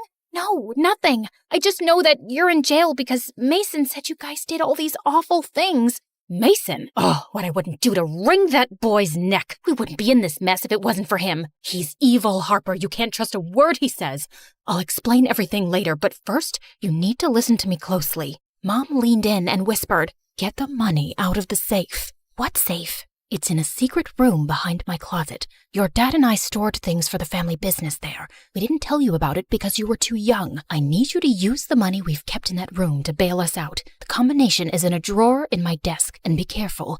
We had a misunderstanding with a few gangsters." "Gangsters?" "Oh, I mean business associates, sweetie. Somehow they think we owe them money. Vultures. So if anyone suspicious turns up at the apartment, do not let them in." Mom gestured over my shoulder, and I turned and saw this scary man with a skull tattooed on his forehead, giving us death glares. Once I got home, I raced to my parents' room, found the combination, and typed it into the keypad on the back of Mom's closet. Then a wall opened up, and I walked into the secret room, my mouth hanging open. It was full of bags of money, jewels, and paintings. All the stolen items that Mason wrote about in his articles were stacked right in front of me. I was devastated. Mason was right. My parents were thieves. Just then, the doorbell rang, and a surveillance feed popped up on a screen in my parents' room. 3 scary gangsters with skulls on their forehead were at my front door. "We know you're in there, Harper. We want our money." I spoke through the speakers. "Sorry, Harper's not home. She's moved to the moon." The gangsters got really angry and kicked down the main door. I locked my parents' bedroom door, and feeling completely freaked out, I called Mason. Mason answered on the first ring. "What's wrong?" "You were right. My parents are bad, and now these gangsters are out to get me. What should I do?" Mason told me to run to the window. I peeked down and saw him waving at me from the window below. He told me to climb down. "Are you crazy? What do I look like, Spider-Man?" "You used to climb down all the time when we were kids." "Well, I don't remember that." Suddenly, I heard the gangsters pounding on my parents' door. Okay, maybe some memories are coming back. "Come on, you can do it. I've got you." Somehow, Mason's words gave me confidence, so I took a deep breath, then started climbing down. Suddenly, I lost my grip and screamed as I fell, but Mason caught me just in time. He pulled me inside through his window and hugged me. You're okay, Harper. You're safe now. Okay, cool.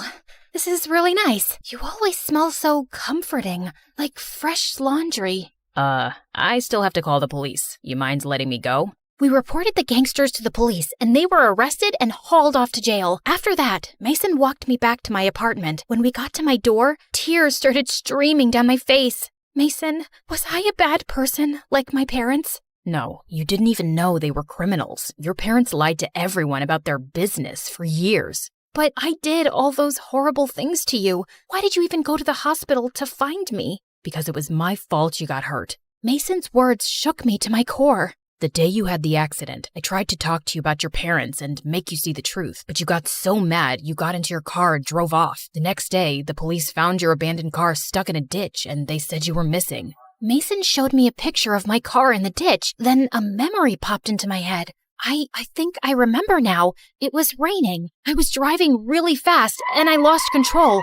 I remember crawling out of the car to find help, but after that, everything is a blur. Harper, not knowing what happened to you or where you'd gone was breaking my heart. Then I found you at the hospital and you were different. You didn't remember anything. And most importantly, you didn't hate me. I should have told you the truth sooner, but it was getting harder the more I was falling in love with you. You're in love with me? I've always had a thing for you. I'm sorry I lied. I understand if you never want to see me again. I love you, Harper, but I don't want to come between you and your family. He started walking away, and suddenly my phone rang. It was the number from prison. It must be my mom calling. As I watched him leave, my heart ached. I had to choose. I could bail out my family, help them clear their names, and go back to their criminal activities. Or I could take a chance on a different life. I shoved my cell phone into my pocket, ran to Mason, and grabbed his hand. Let's go and tell the police about the proof I found in the secret room. I choose to be a good person. I choose to be happy. I choose you.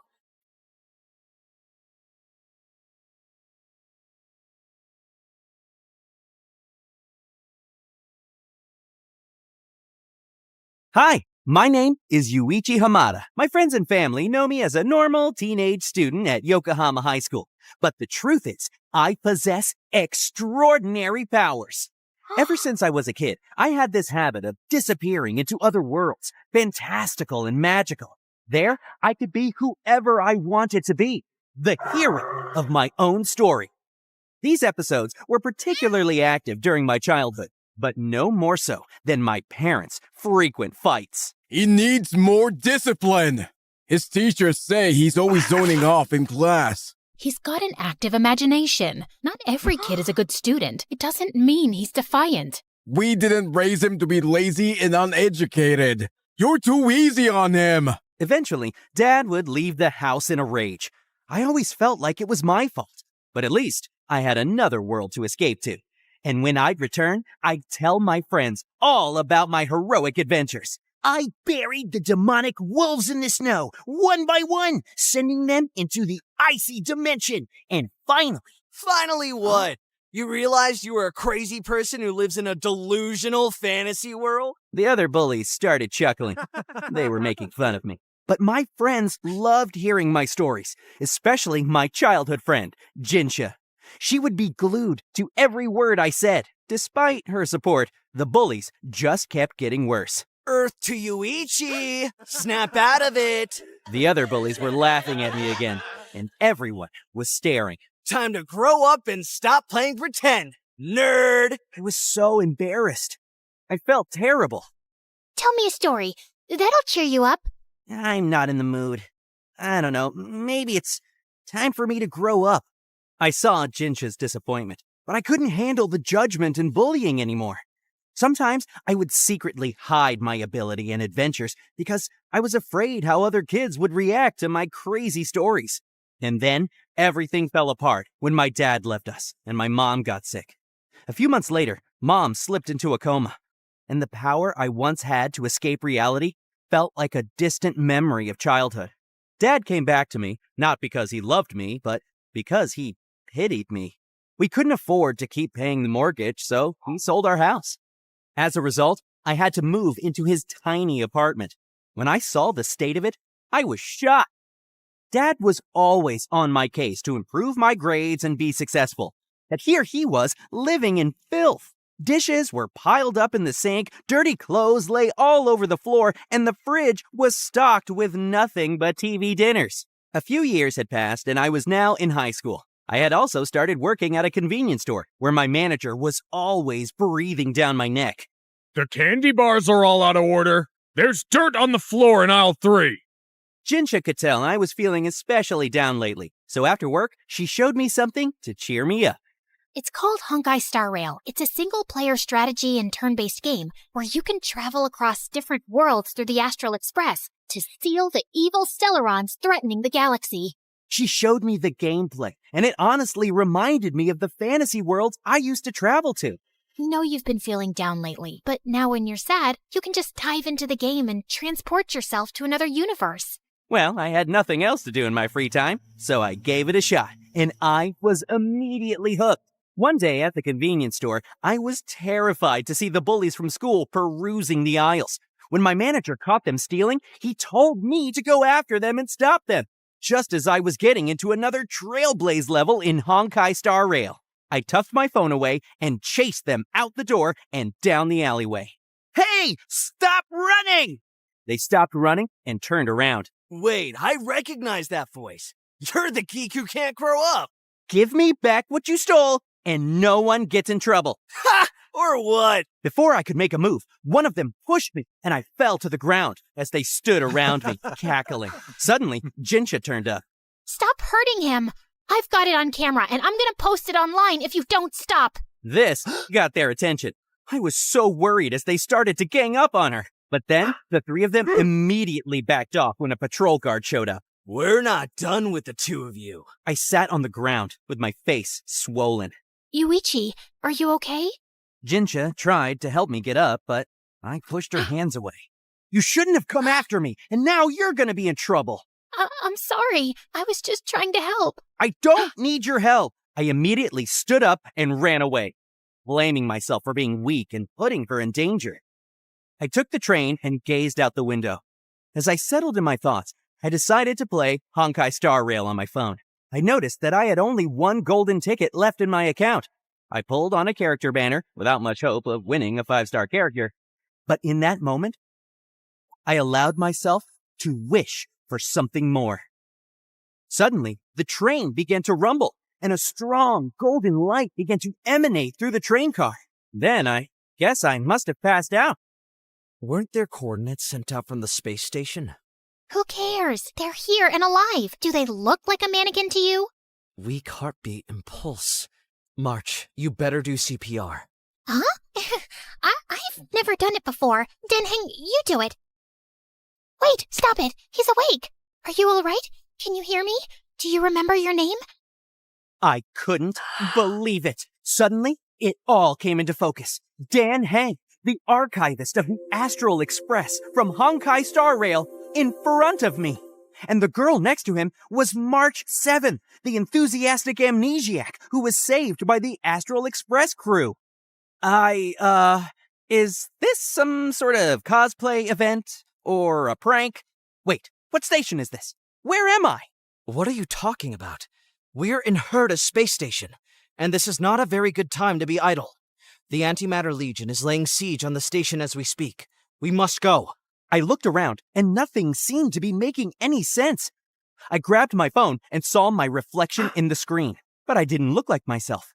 I looked exactly like Kalis, the Trailblazer. It suddenly occurred to me that I was in a completely different universe. I was inside of Honkai Star Rail. While I was zoning out, March asked me a question. So, what's your name? I am... Suddenly, instead of feeling anxious, I felt a rush of excitement as I remembered all the difficult moments that I had in my life. And I had the opportunity to escape those right now. Yes, I am Kalis! Back home, Jinsha was starting to get worried about my whereabouts. Finally, she visited my house, and my dad answered. Is Yuichi here? I haven't heard from him in days. A patrol guard from the station contacted me and informed me that he found his phone in a train carriage. What? I just thought he was staying with you. He never answers me when I call anyway. May I see that? Jinsha handed my phone over to my dad. He began scrolling through it. What are you doing? I'm checking his text messages to see if there are any clues to his whereabouts. Jinsha looked concerned. She knew what was in those texts. My dad looked devastated. I'm not going home tonight. My dad's place is disgusting. He barely gets off the couch and the apartment smells like trash. Plus, I don't think he's showered in days. He sadly handed the phone back to Jinsha. Seems like he was miserable here. Maybe he ran away. I don't think he would run away. He wouldn't want to worry you. Jinsha tried to give the phone to my father, but he refused. Keep it. I don't need a useless son. Jinsha took my phone with her back home, looking at the last application I used before I disappeared. She saw Honkai Star Rail. Along with March and Dan Hang, we managed to defeat the Void Rangers of Antimatter Legion. However, they kept coming without any end in sight. Suddenly, Himeko appeared and saved us. As we proceeded further, we reached the supply zone, where the dreaded Doomsday Beast was waiting for us. I recalled all my hours of gameplay and put my skills to use. Dan Hang and Himeko used their ultimates, Ethereal Dream and Heavenly Flare, to destroy the antimatter engine and its hands, which gave me the perfect timing to strike the beast in its most vulnerable state. We took the Astral Express to Gerillo 6 to face off against Cocolia. Unfortunately, I was frozen by Cocolia during the battle. But thankfully, Natasha was able to heal me and cleanse the debuff. With the help of Serval and Hook, we were able to defeat Cocolia and free Belobog from eternal freeze. Our next destination was Zhangzhou Lefu. When we arrived, Zhangzhou was already under attack, perpetrated by Lord Ravager Fantilia, who sought the destruction of Zhangzhou. Things got rough when Fantilia used her havoc during the battle. Our best fighter was injured and fell down. Luckily, Beilu, a skilled healer from Zhangzhou, was able to use her talent, Gore Duel of Elixir, to revive our fallen comrade. With our team back on track and Dan Hang in his powerful Imbibitor Lunae form, he rode his dragon alongside Jin Yuan's Lightning Lord and Hanya, who provided valuable support. Thanks to our combined efforts, we were able to turn the tide of the battle and emerge victorious. It felt incredible to finally be a hero in my own story. But as we progressed, I was losing touch with my former reality. After defeating Fantilia, the crew of the Astral Express returned to their cabin and rested. Later, I had a dream where I found myself in a small, dark room.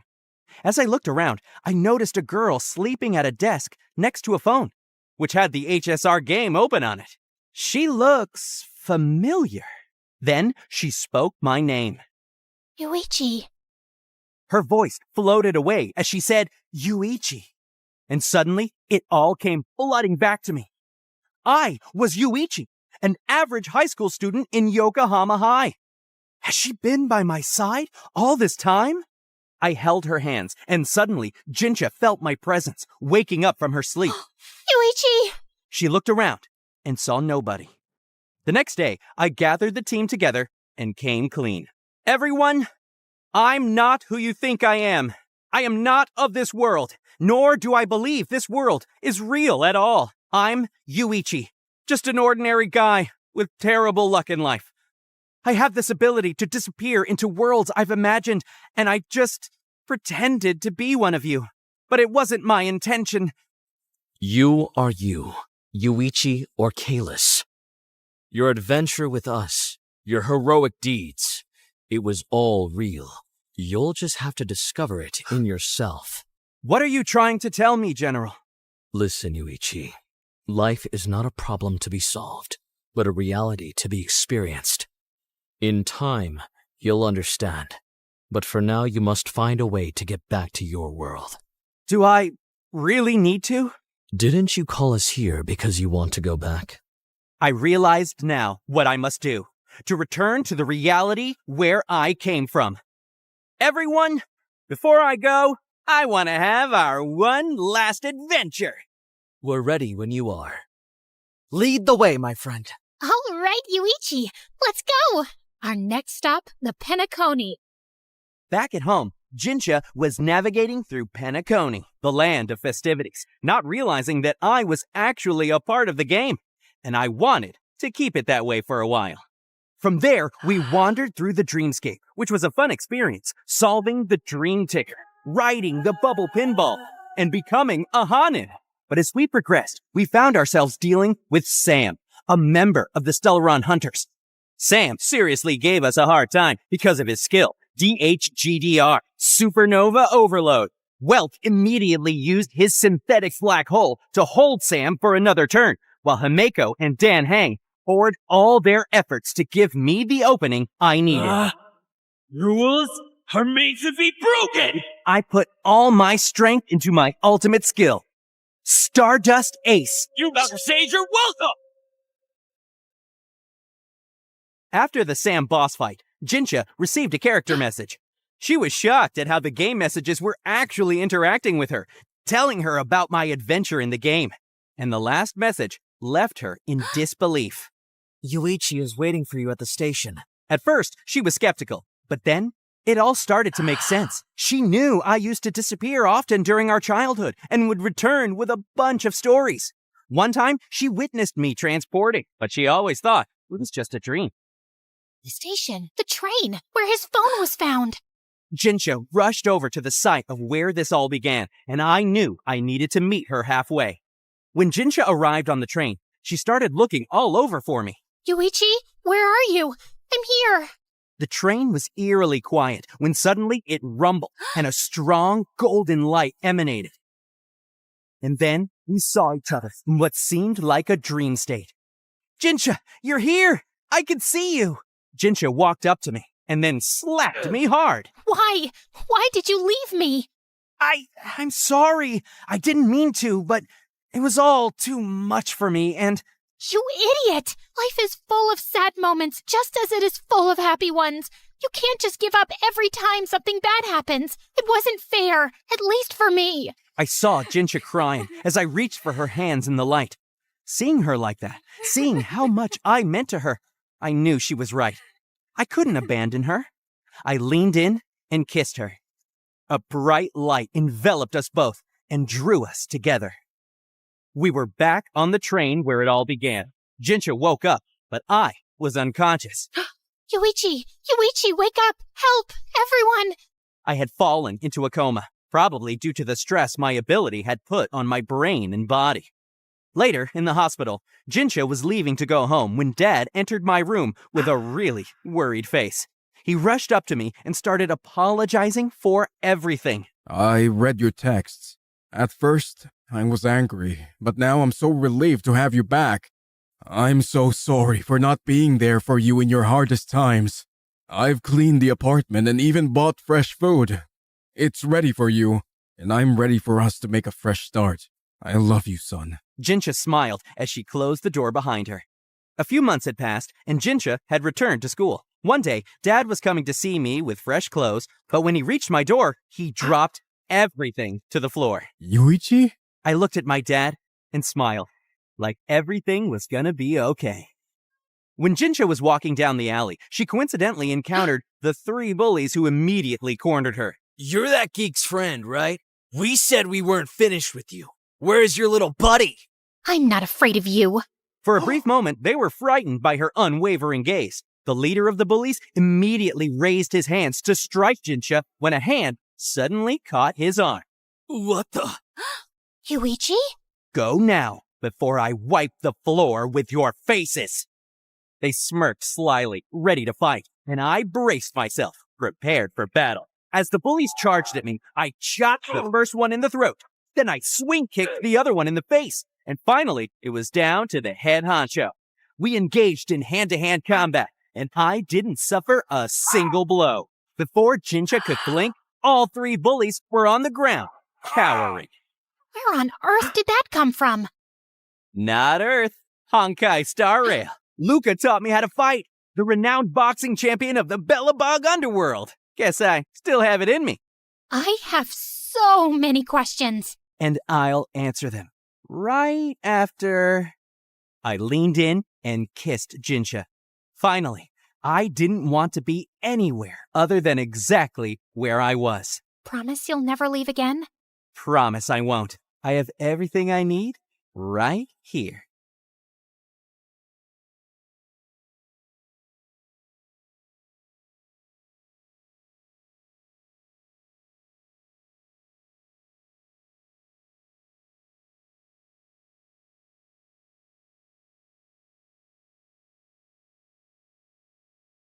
One day, someone knocked on our door and Mom opened it. "Ma'am, please hurry up. Your daughter got into a fight with 3 girls and they're hurt very badly." Mom ran really fast to the store where she saw everything was a mess, like a tornado had swept through. "Maggie! Maggie, where are you?" Just then, she saw 3 huge men holding a teenage girl kicking and screaming. They were trying to calm her down, but it wasn't working. But when the girl saw her mom, she ran to hug her. "Ma'am, she attacked 3 girls. I think they're her classmates. The girls were taken to the hospital. One of them is in serious condition." "Mom, don't listen to him. I'm your good girl." And the girl they were talking about is me. I hugged Mom again and held on to her as I pulled a switchblade out of my pocket, aimed it at a rice bag, and hit it at the perfect angle to tip it over. The bag fell on the man's head, and he collapsed. Mom turned around as he fell to the ground. "Oh dear, that poor man." "Don't worry, Mom. He just got tired from standing up all day." Then Mom gave me the strangest look. "Who are you, young lady?"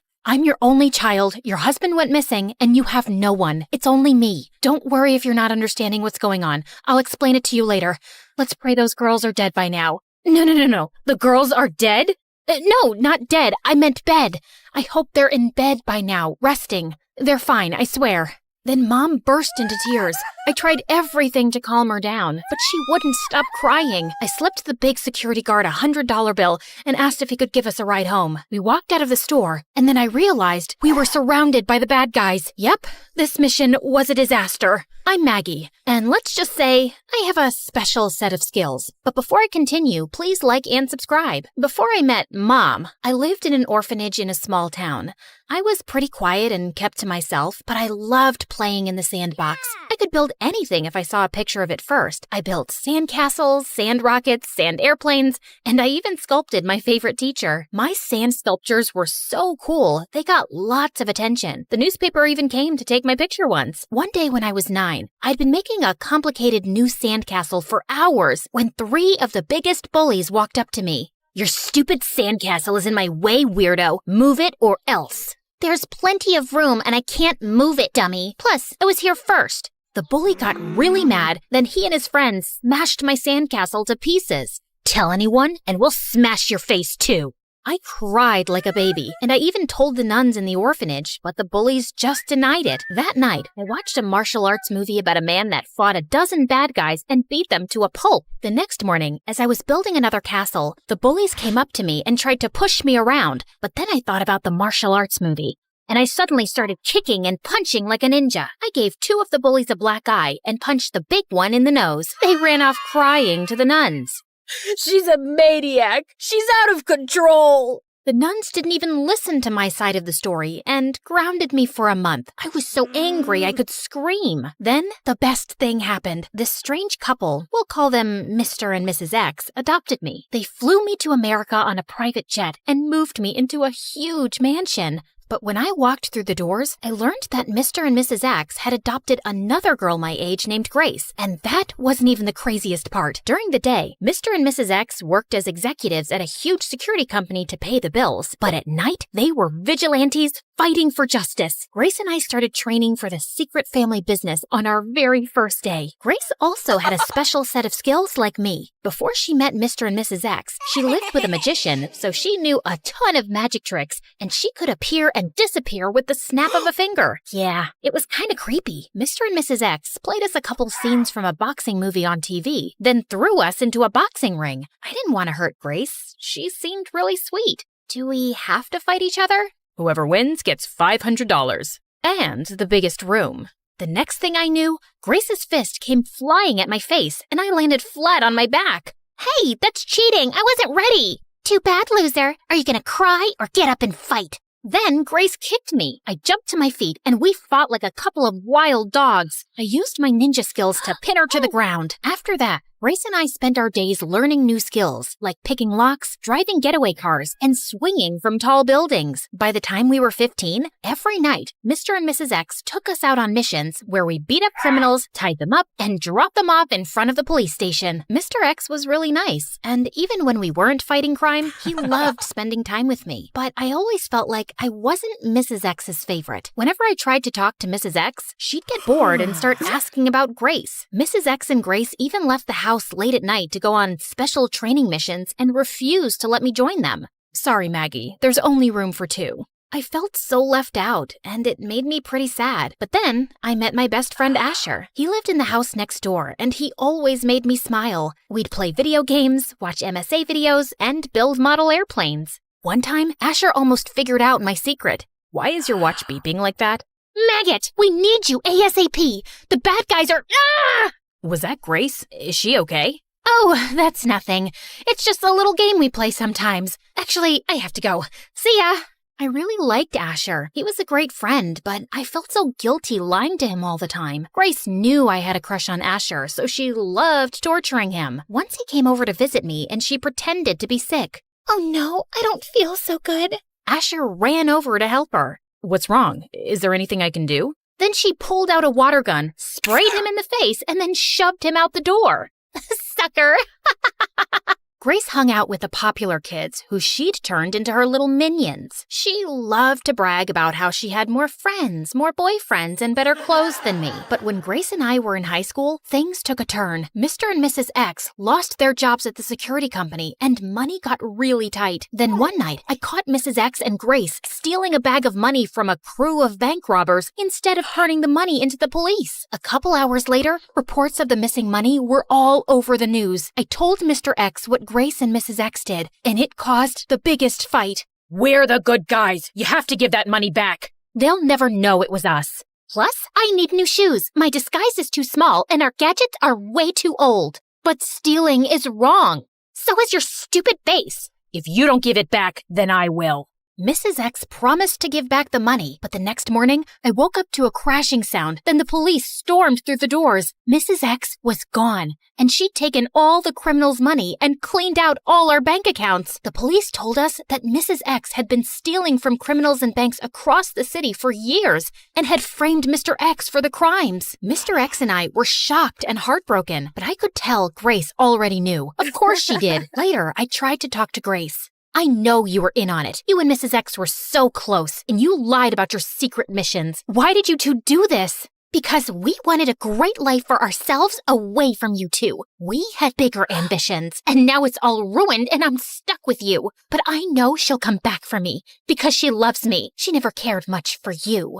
But so much time passed, and Mrs. X never came back or responded to any of our attempts to reach her, and Grace grew bitter and angrier by the day. Asher and I tried to cheer her up. One morning, we made her favorite chocolate waffles. Look, Grace, we made your favorite breakfast. Are you and your idiot friend trying to poison me, you backstabbing jerk? Grace threw a waffle at me and dumped orange juice on Asher's head. My eyes! Then Grace tried to drown me with syrup. Dad rushed in to break it up. Luckily, Asher wasn't hurt too bad, and Grace was grounded for a month. When Grace and I turned 17, Mr. X fell in love with a rich woman named Miss Cherry. Now, when I say rich, I mean really rich. Like she owned 3 mansions, donated millions of dollars to charities, and even had a hospital named after her. And Grace hated Miss Cherry. She slammed doors in her face, gave her dirty looks, and refused to talk to her. I thought Miss Cherry was really nice, though. Even though she was so wealthy, she was sweet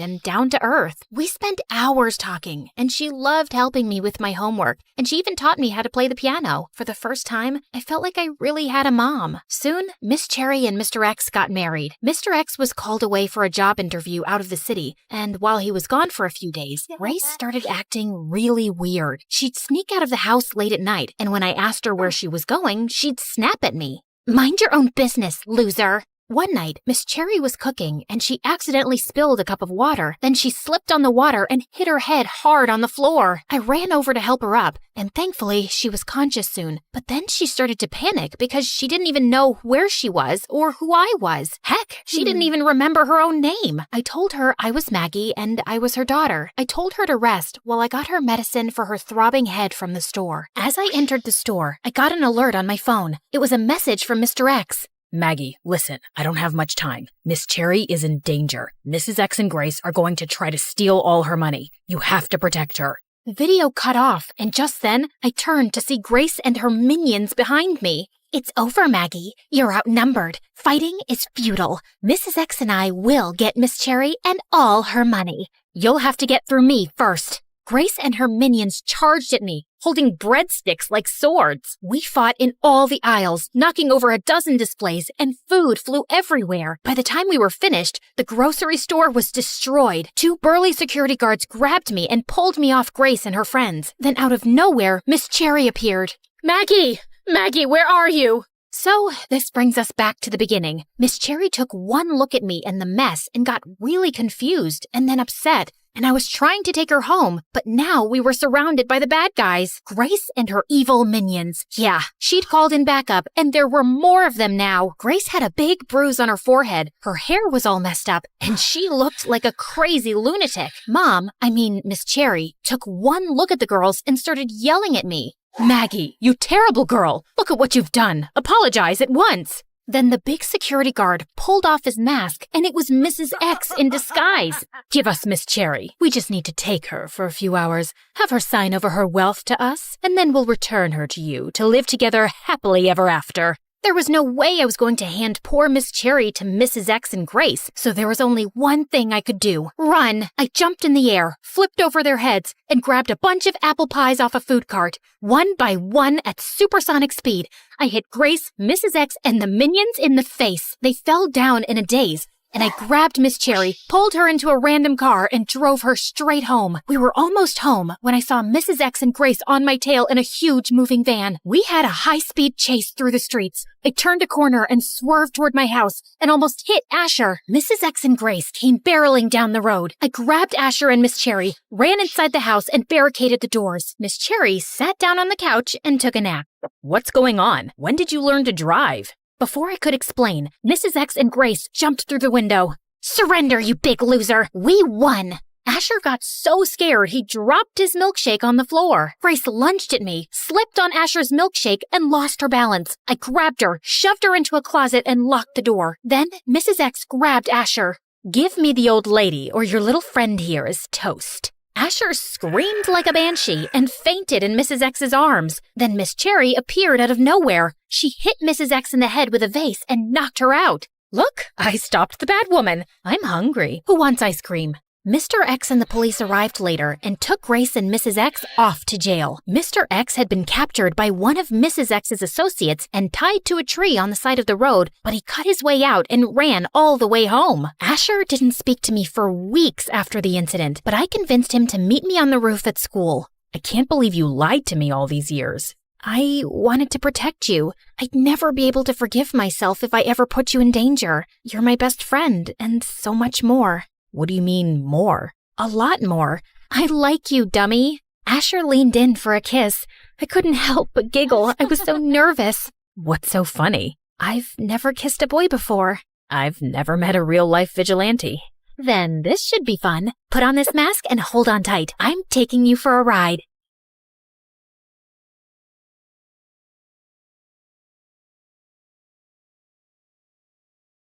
Hi, I'm Anna Sorokin, aka Anna Delvey. Con artist? Maybe. Opportunist? Definitely. Icon? Obviously. Anyway, I grew up in a drab, working-class Russian town where I fantasized about a completely different, much more glamorous existence. I refused to turn out like my boring, generic parents. Nope, I was going to pursue fame and fortune, no matter the cost. In high school, I got pretty good at designing my own clothes, and honestly, people noticed. list. Compliments were flying left and right. But then, when I was 16, my parents decided to move us to Germany. I thought my new classmates would totally vibe with my unique style, but nope, they roasted me for being different. What? You didn't get enough attention in Russia? I couldn't even understand what they were saying. I was still learning German, but the pointing and snickering I heard loud and clear. Can you free me the ketchup, please? Sure. What the heck? You said free the ketchup. Just then, I grabbed my harmonica bottle, taking a sip before casually playing a tune on the cap's built-in harmonica. I wasn't even thinking about it, just something I did. But suddenly, all eyes were on me. Wait, what was that? What was what? The bottle. You played it like a harmonica. Oh, yeah. It's a water bottle and a harmonica, obviously. That's insane. I need one. By the next week, I had ordered a few bottles for them from Amazon. They acted all grateful. For a while, I thought, maybe this is it. Maybe they'll start being nice to me. Then, a few days later... So, there aren't any left from the ones you gave us? Can I have yours? It's for my sister. I hesitated, but handed it over, thinking this has to be a turning point. Spoiler alert. It wasn't. They stayed mean. By the way, grab your harmonica bottle from the link in the description, guys. I was holding back tears. No way could I let them see me cry. They'd tear me apart. So I bolted to the bathroom and let it all out. But as I sat there, staring at the same ugly black loafers peeking out from the stalls, it hit me. They're the ones who have it all wrong. Just small-town chic with zero taste. Me? I had the big dreams. They didn't hate me. They were just jealous. When I was 18, I was accepted into the prestigious Central St. Martin's Art School in London. But my first class was boring. The professor had no charisma, no sense of style, and his voice sounded like listening to paint dry. I can't take it. How do you expect anyone to learn anything when you're more dull than the subject matter? Everyone stopped and stared at me dumbfounded. I didn't belong here either. Russia was too drab, London too stuffy. It was time to go to a place where people weren't afraid to stand out from the crowd. Berlin. I got an internship at a PR company where I learned that everything in this world is built on image, money, power, and success. Darling, are you wearing polyester to a client dinner with a fashion company? I cannot have your poor taste reflecting poorly on me. Where do you shop? I make my own clothes, actually. It's cheaper. Interesting. Very interesting. I could tell my boss totally lost respect for me after that. No one takes a poor person seriously. Ugh, I quit the internship before I could get fired. I was ready to fake it till I made it. It was time to inhabit the successful fashionista I would one day become. I moved to Paris with $20 in my pocket to pursue an internship with Purple magazine. My great-aunt was the first woman in our family to wear a tube top in Russia. She was so counterculture. Let me bring that love of the bold to your magazine. You won't regret it. It worked. I was hired on the spot. But Paris was expensive for a 20-year-old, and $400 a month wasn't enough to fake being glamorous. So I asked for a job and didn't get it. I begged my parents for money to help me finish my internship, but let's just say I spent it on trying to make a name for myself. Dinners at Paris's finest restaurants, nights out mingling with the rich and beautiful at the most exclusive clubs. But soon, I ran out of money. You owe me 2 months' rent, Anna. I had no way of keeping up rent, so I decided to flee the country and move to America. 48 hours later, I arrived in New York City and checked into the chicest hotel in Manhattan. I used my Purple magazine ID badge to gain access to an exclusive event at New York Fashion Week, and with my blazing blue power suit, I arrived on the red carpet, confidently posing for pics. People seemed to believe I was someone, because suddenly, click, click, click, photos were being snapped of me left and right. The taller I stood, the more interested people were to know me. A woman, a little older, maybe 23, with perfect hair, started chatting me up. Oh my gosh, I love your blazer. Where did you get it? Custom made by moi. Oh, I think I detected an accent. Where are you from, if you don't mind me? Oh, no, not at all. I'm from Germany, Berlin. Oh, no way. I have friends in Berlin. What's your last name? Delvey. Okay, I lied. But I was trying to reinvent myself. I didn't want to be seen as the poor working-class girl from Russia. Your badge says Sorokin and I don't see you on the list. Can I see ID? Ugh, sorry. I'm going through a divorce and I keep forgetting it's not finalized. ID. If I showed my ID, the woman would know I wasn't on the list, and Rachel would know I wasn't from Germany. So I rifled through my purse, pretending to look for my wallet. Oh my gosh. Ugh, I think I left it at home. I can't go back there. He's there. I can't see him. I'm sorry. It's been... And then I started weeping, a skill I practiced back in Russia. Oh my gosh, honey, don't cry. Your makeup is going to smudge. Rachel must have actually believed me, because soon she was lying to the check-in woman. She's with me. It's okay. My guest canceled. Please, she's clearly going through a lot. The check-in woman looked at me pitifully, and then stoically nodded, letting me through. Oh my God, thank you. Thank you.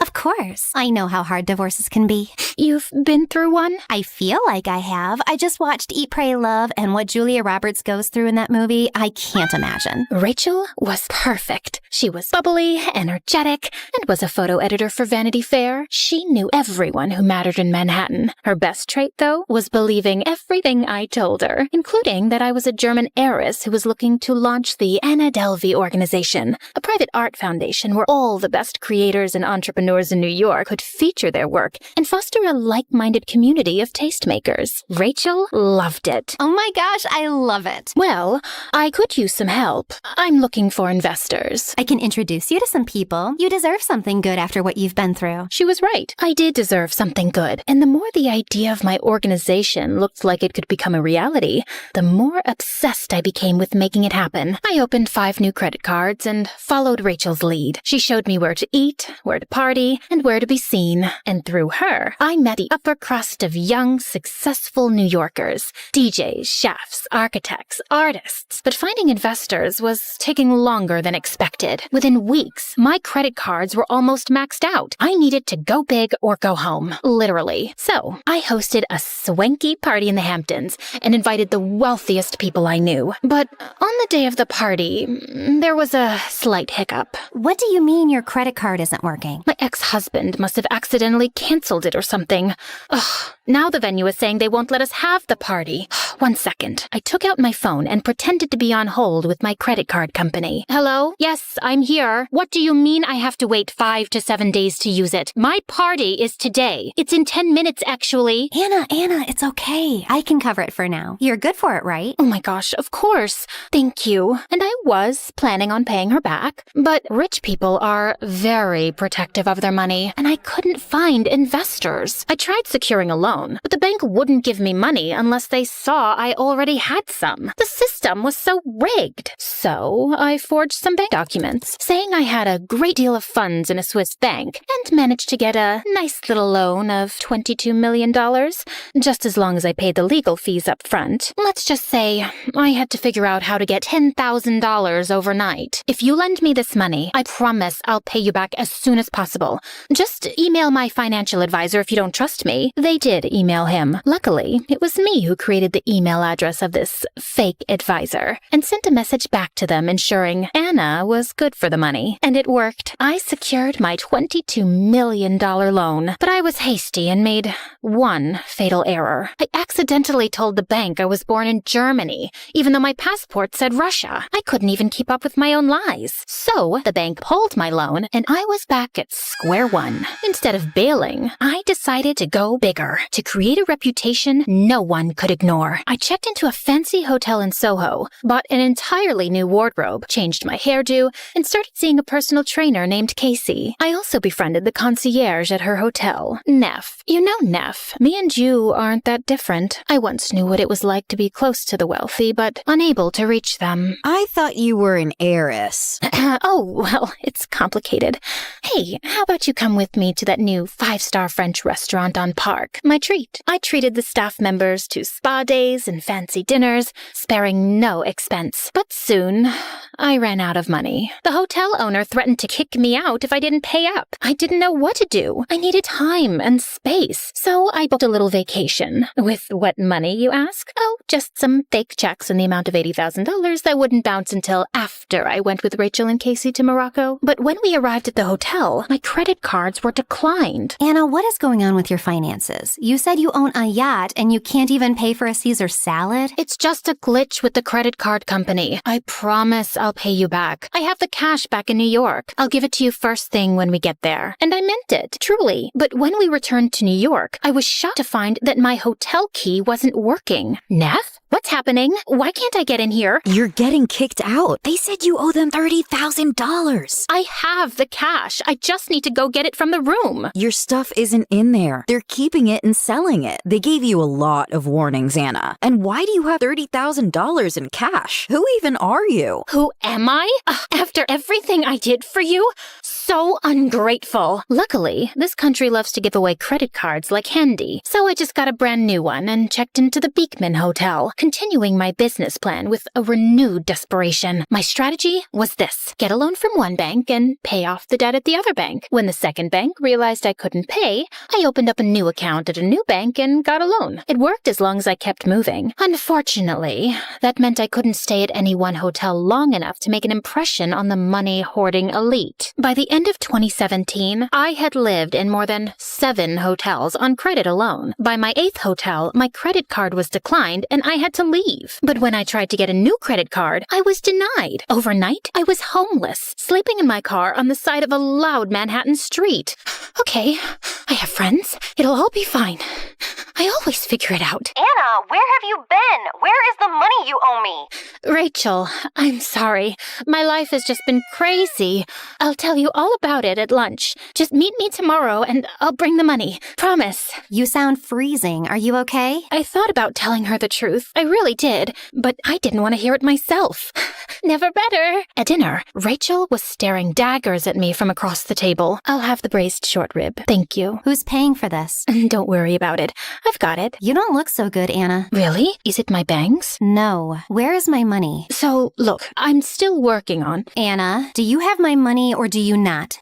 Please, Rachel, I need a place to stay. I promise I will get you the money. But right now, I'm sleeping on the streets. I don't believe anything you say anymore. Wait. If you try reaching out to me again, my lawyers will be the ones answering. I was speechless, and I totally lost my appetite. With my head heavy, I walked to the bathroom. But as I was opening the door, a big, burly hand grabbed mine. I looked up and saw the gruffest, nastiest-looking cop glaring down at me. I need you to come with me. The cop slapped his handcuffs on me, dragging me out of the restaurant. He shoved me into the back of his cop car. When I arrived at the police station, they tossed me in a cell like a criminal. Hey, you can't do this. I want my lawyer. I get a phone call, don't I? You owe a lot of people a lot of money. I don't know what you're talking about. Consider this a warning. You're gonna spend the night for attempting to dine and dash. What? And if you don't pay your debts within 30 days, the FBI is coming for you. 4 hotels are threatening to sue. 6 restaurants,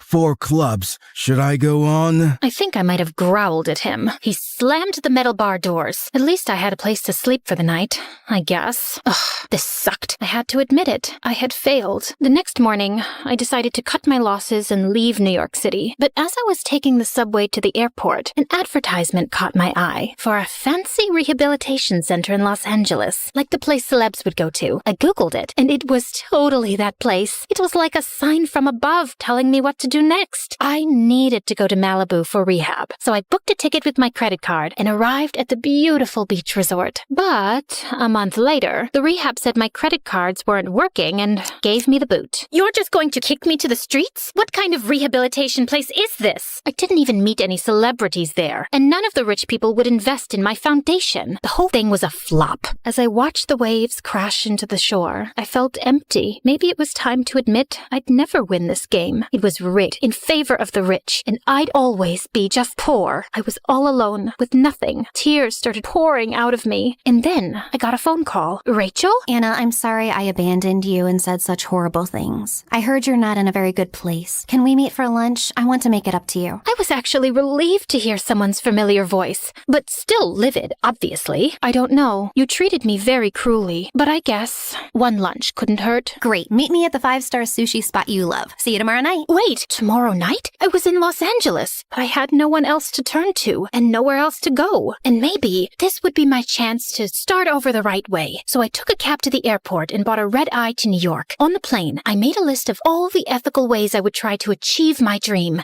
Hey, maybe I had learned something in rehab. I arrived the next morning, enthusiastic to start my new life, and when I met Rachel for sushi, she actually appeared happy to see me. I told Rachel about all the celebrities I'd met in rehab and all the new life lessons I'd learned. Wow, you were only there for a month, but sounds like it was really good for you. I'm so happy. I just gotta run to the bathroom real quick. Be right back. Okay. Honestly, it felt nice to have a friend again. Plus, she offered to cover the bill. She was taking a while in the bathroom, though. I got up to check on her, but a man was blocking my way. Wait, it wasn't just a man. It was that horrible cop again. Excuse me? Ma'am, I'm gonna need you to come with me. Ma'am? You're under arrest for failing to pay over $150,000 in debt to credit card companies, hotels, and your peers. You have committed a federal offense.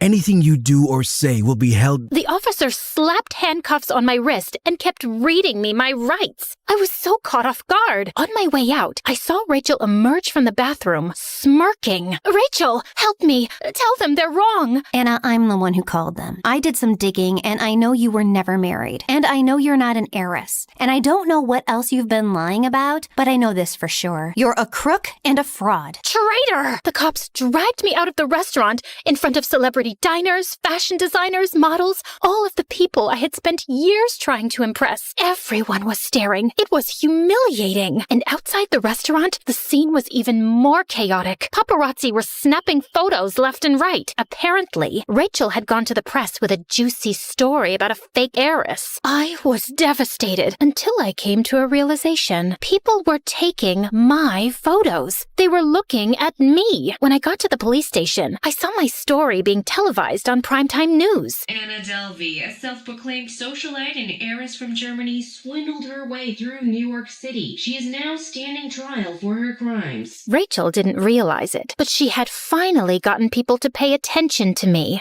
I started bursting out laughing. I couldn't control myself. What are you laughing about? I did it. Are you confessing? What? No, I did something else. I got famous. Over the next few weeks, I sat in my prison cells, sketching ideas for all my fabulous trial outfits. I even got my attorney to arrange a wardrobe styling.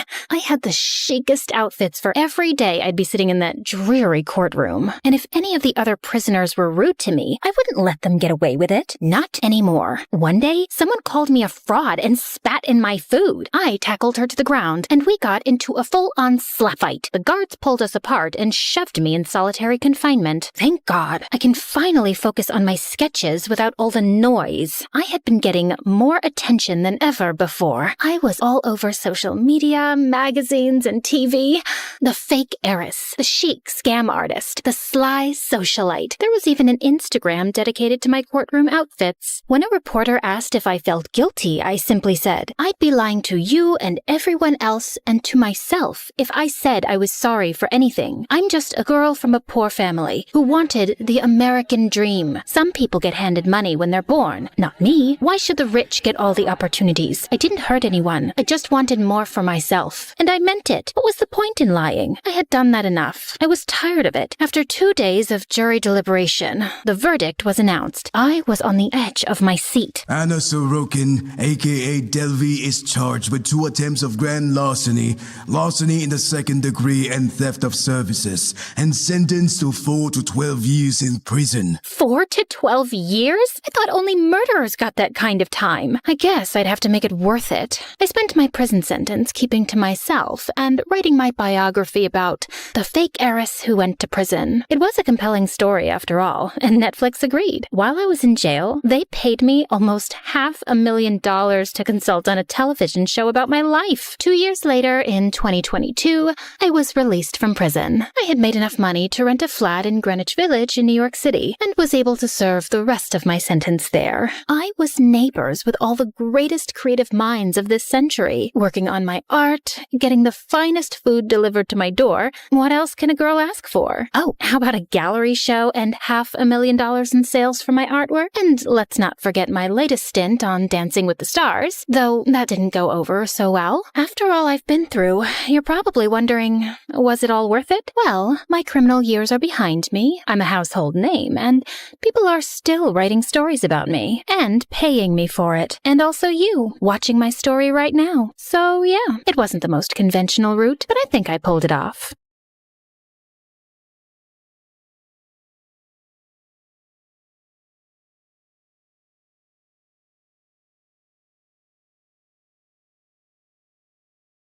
Hi, I'm Janet. When I was 16, I fell in love, and it was magical. But before I continue, please like and subscribe. His name was Carter, and he was a dream come true. Every day I saw him, it was like the sun shined brighter. I miss you, darling. My heart aches when you're not around. I saw you 10 minutes ago, but it feels like an eternity. Babe, you're my world, my inspiration, the air I breathe. Without you, I'm nothing. But with you, I feel like I could do anything. I love you so much. You're so sweet, you make my teeth hurt. You're like cotton candy dipped in chocolate fudge with rainbow sprinkles. Every time Carter held me in his arms, I melted like a popsicle on a hot day. He made me feel like I was the only girl in the world. With him at my side, I was unstoppable. I was at the top of my class in school, I was captain of the debate team and class president, and Carter was my biggest cheerleader. Every time I reached a new goal, he bought me balloons and flowers and we'd waltz down the hallway. Ouch, my foot. Sure, we stepped on a few toes and a few grumpy people couldn't handle our public displays of affection.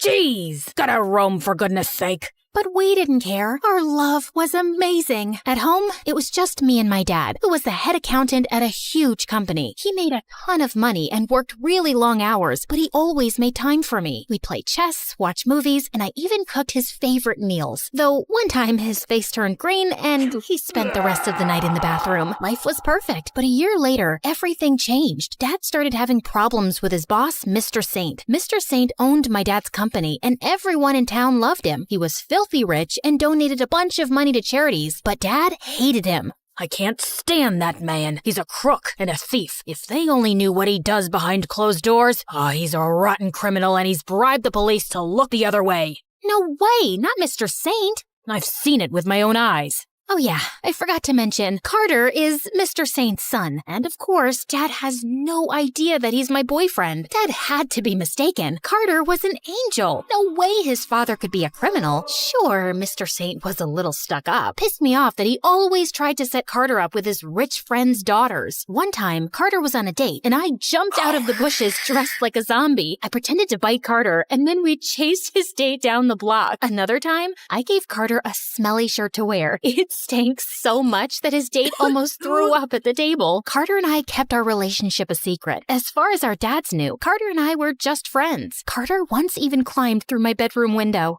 What's that noise? I swear I heard voices. Oh, it was just me. Hey, Janet, how you doing this evening? I'm fine, thanks for asking. I think I'll go to bed now. Jolly good idea. Good night, Janet. Good night. One day in the 10th grade, I competed for an internship at this huge tech company. We took a bunch of tests and had to give a big speech. My scores were the highest, and my speech got a standing ovation. But they gave it to some rich kid because his dad was friends with the CEO. The whole thing is rigged. That kid flunked the tests, and he slept through his own speech. It isn't fair. It doesn't make any sense. Janet? This is all wrong. The animals are running the zoos. The world has gone mad. All hope is lost. We're doomed. No one can save us. I had a bit of a breakdown. It wasn't my best moment. Carter felt really bad. He tried to cheer me up, but nothing helped. A week later, Carter ran up to me at school with an acceptance letter from the tech company with my name on it. Your internship starts next week. I told my dad what happened, so he pulled some strings. I was over the moon. Carter was the best boyfriend ever. But when I got home from school, my dad was furious. Mr. Saint told my dad he had to help him steal money out of the company to pay for Mr. Saint's new yacht in exchange for helping me get the internship. I can't believe you never told me about your relationship with Carter, and even worse, that you accepted a favor like this. I'm so sorry, Dad. I didn't know. I'll talk to Mr. Saint. I'll tell him I won't accept the internship. It's too late. I already tried that. He'll keep hanging this internship over my head to force me to do more illegal things. I won't do it. I'm quitting tomorrow. We're leaving this place for good. I can't believe this is happening. I'm so disappointed in you, Janet. I thought I taught you better than this. Dad didn't speak to me for the rest of the night, and I felt horrible. I wanted to crawl into a hole. Maybe not a real one. I'm terrified of spiders. But the next day, my world turned upside down. When Dad went back to work to resign from the company, he was arrested and charged with fraud, theft, and embezzlement. The newspaper said he stole hundreds of thousands of dollars from Mr. Saint's company. At the trial, the lawyer had a ton of evidence against him. Guilty. The judge sentenced my dad to 20 years in jail. I didn't do it, honey. Mr. Saint framed me. We have to do something. We can tell the judge or go to the press. It'll only make things worse. Mr. Saint has too many connections. Promise me you won't tell anyone. He'll ruin your life just like you ruined mine. My blood boiled at the thought of Mr. Saint getting away with it, but I promised my dad I wouldn't say anything. Soon, we lost our house, and I had to go live with my grandmother in a tiny apartment across town. After the trial, Carter came over to visit. I'm so sorry about your dad. He seemed like such a nice guy. I can't believe he was a crook. I was stunned. I wanted to slap Carter across the face for saying that about my dad. My dad's not a crook. It's your dad that's... I want you to know that I don't care about your dad's crimes. Even if he did try to steal from my dad's company, I forgive him. But most of all, I still love you and I want us to be together. I was about to explode, but before I could say a word, Carter put his finger to my lips. Don't speak. I know this is all a lot, but we'll get through this together. I promise. Our love will triumph over it all. Then he kissed me on my forehead and left. That night, Carter and his dad took their new yacht to some tropical island and he sent me a photo. Seeing Mr. Saint and Carter's stupid smiling faces on that dumb yacht made me so angry I could scream. I called Carter to dump him, but my calls wouldn't go through. Money was tight at my grandma's house, so I decided to get a summer job so I could stay at the private school for my senior year. I applied everywhere, but no one would hire me. They'd say they didn't have openings, but I'd hear them whispering about me behind my back. You can't hire her. Her father's a criminal. He's a thief and a liar. She's probably just like him. I wanted to punch them in the face, but I kept walking. Everywhere I went, people gossiped about my dad. After a while, I learned to ignore them. Eventually, I found a job at an old electronics store near the edge of town. My first day there, I met a boy named Vincent. Vincent was kind of weird at first. I'd catch him staring at me across the aisles. Every time I'd say hi, he'd walk away. And one time, I was walking home from work, and I caught Vincent taking pictures of me with his phone. What's your problem? I had a feeling it was you. Your dad's that crook that worked for Mr. Saint. Vincent showed me a news article on his phone with a horrible picture of me and my dad from the trial. What's the name of the jail he's in? The jail is called Janet Punches Weirdos. Never heard of it. Weird. Janet punches... I'd had enough. I punched Vincent and shoved him to the ground. My dad is not a crook. He's innocent. That jerk, Mr. Saint, framed him. It was the first time I said it out loud. Vincent was shocked. Then he said something totally unexpected. Join the club. Vincent told me that Mr. Saint framed his dad for a crime a few years ago. My dad was a reporter. He was investigating Mr. Saint. He spent months working undercover as Mr. Saint's butler. He almost had enough evidence to take him down, but before he could finish his story, Mr. Saint found out and planted stolen money in my dad's office. My dad tried to fight it, but Mr. Saint paid off the judge. Vincent's dad made Vincent promise not to say anything too. I can't keep quiet any longer. Neither can I. But what can we do? We both promised our dads we wouldn't say anything. We can finish your dad's story and publish it anonymously. No one would ever know it was us. Yes, I just got an idea. We can finish my dad's story and publish it anonymously. Yes, I just said that. It was my idea. Nuh-uh, it was my idea. I literally just said it 3 seconds ago. No, it's my idea. You're making me angry, Janet. Fine. I'm sorry. It's okay. It's not like I'm angry.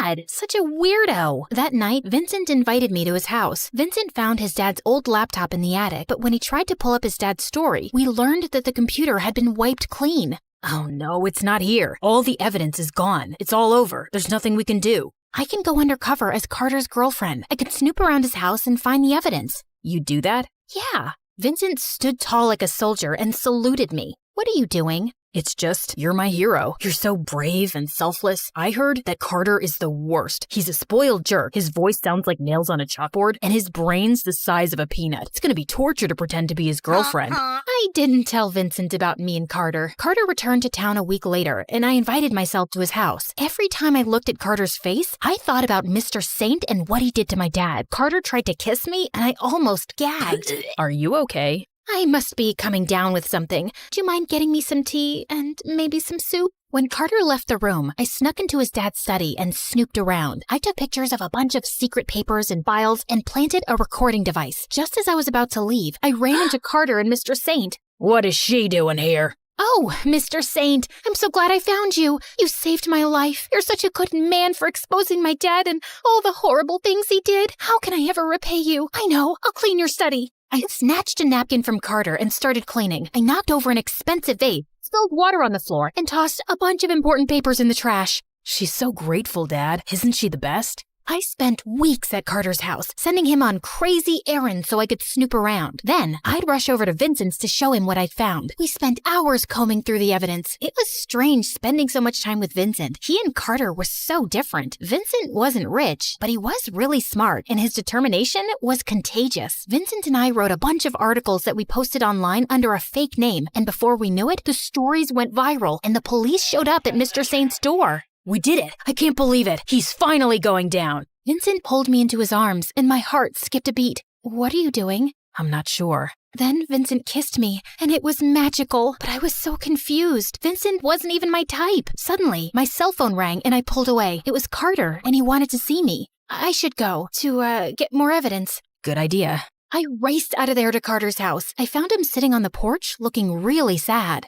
I'm scared, Janet. They just arrested my dad. He might go to jail and we'll lose everything. All our money, our houses, and our maids. I don't know what I'll do. I don't know how to be poor. I don't even know how to use the toaster. What if I need toast, Janet? How can I eat a sandwich without any toast? Carter cried in my arms, and suddenly I felt really guilty. Memories of our love came rushing back to me. I hated seeing him like this. We went to his room to watch MSA videos to cheer him up. Carter drifted off to sleep. Then I saw Mr. Saint in his study paying off the judge. Drop the charges, and there's more where that came from. I raced over to Vincent's, but when I got there, a bunch of strange men were searching his house. Then out of nowhere, someone pulled me into the bushes. They're after me. Mr. Saint found out I posted the articles from my computer. They're destroying all our evidence. Tell me you found something. I told Vincent about Mr. Saint and the judge. I know that prune-faced man. He's the judge that put my father away. Mine too. We have to publish another article. This is the proof we need to get our dads out of prison. It's too dangerous. Danger is my middle name.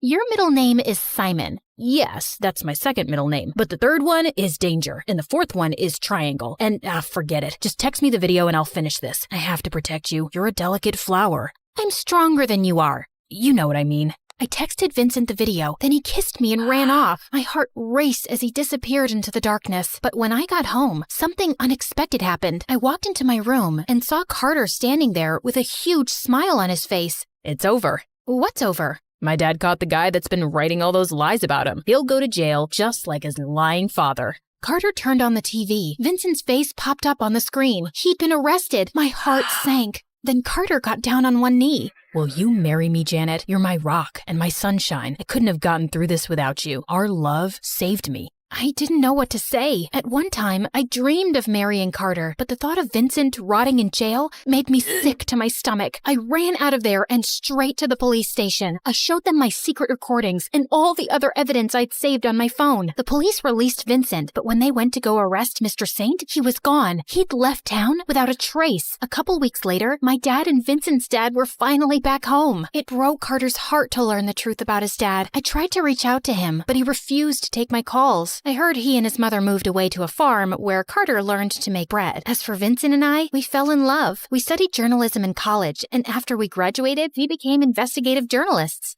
We make a great team. You're an excellent sidekick. I'm not a sidekick. You're the sidekick. You're standing by my side, and when we first met, you kicked me. Actually, I shoved you and punched you in the face. Details.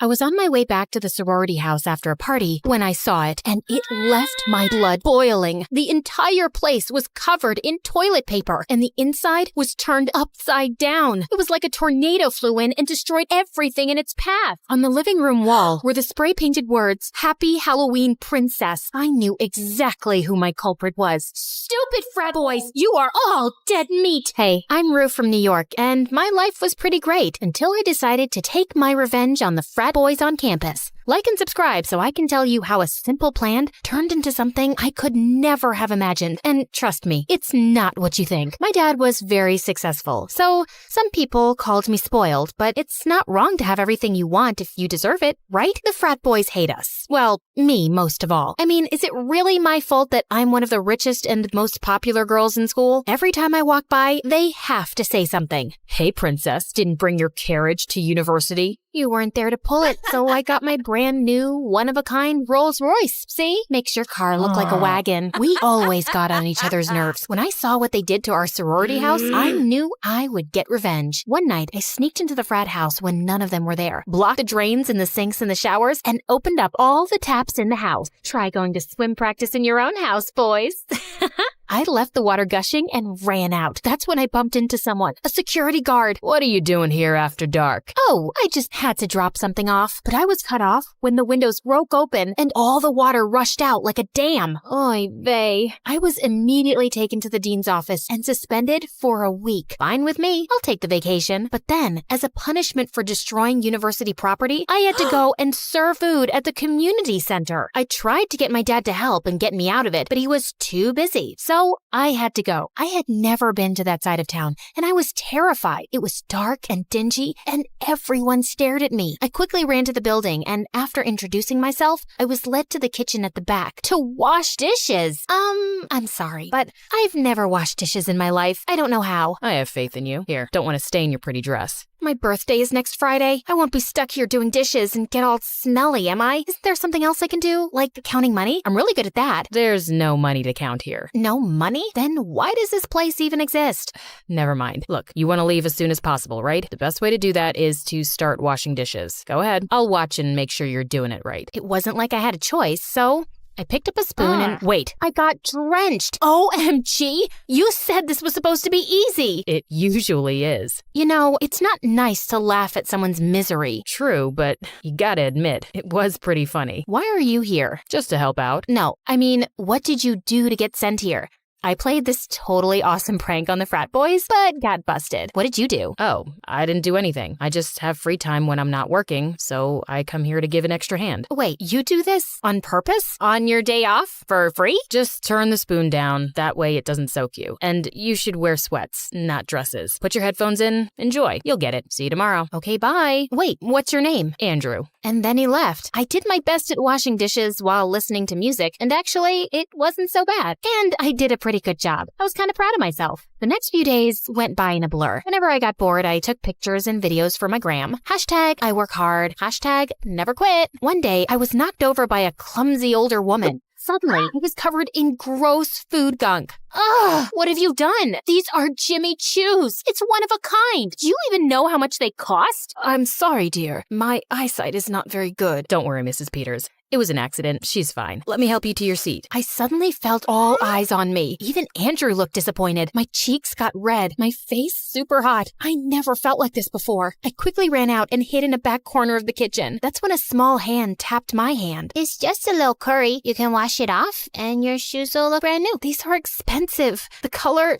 you won't understand. Are you one of the people we serve? Where are your parents? No, I'm Joey. Mommy's busy at work and Drew's my neighbor. He brings me here to make sure I'm not alone, so my mom doesn't need to pay for a babysitter. He asked me to check on you, make sure you're okay. He did? I can't believe I just yelled at that old lady. Why does he even care how I feel? Oh, I don't think I belong here. He told me you're a rich girl. You're only here because you got in trouble. I couldn't be mad. It was true. But deep down, for some reason, it hurt. That's what he thought of me? I guess the question was, why did I even care what Andrew thought of me? At the end of the day, I decided to talk to him. Andrew, I'm really sorry. Look, Rue, it's one thing to not want to do dishes, but these people need help. You come to work parading your diamond earrings in front of people who can't even afford to eat. I asked you not to dress like that. I did stop dressing up, and not that you need to know, but these are my mother's. She lives far away, and this is the only way I can have her with me all the time. I was so upset, I rushed out before he could respond. I couldn't understand why I was getting so worked up. I barely knew him. I don't think I had a crush. I don't know what it was. That night, instead of scrolling on my phone or shopping, I went to the storeroom and looked at the old pictures of my mom that my dad had put away. I found some old videos my mom had made of us. I loved watching how mom and dad both cared for me. I didn't know when, but I fell asleep on the floor. I woke up to the sound of the wind. There was a huge storm outside overnight. My phone was lit up with hurricane warnings. The next day, it took over an hour to get to the community center because of all the trees on the street. The minute I got there, my jaw dropped. There were more than 100 people there, wrapped in blankets, and some of them were even crying. It was chaos. Where the heck have you been? We need all the help we can get. What's going on? Why are there so many people? The hurricane destroyed or damaged some houses. All these people have nowhere nowhere else to go right now. They really need our help today. Okay. What do you need? I'll show you. And I'm sorry about what I said about your earrings. Oh, thanks.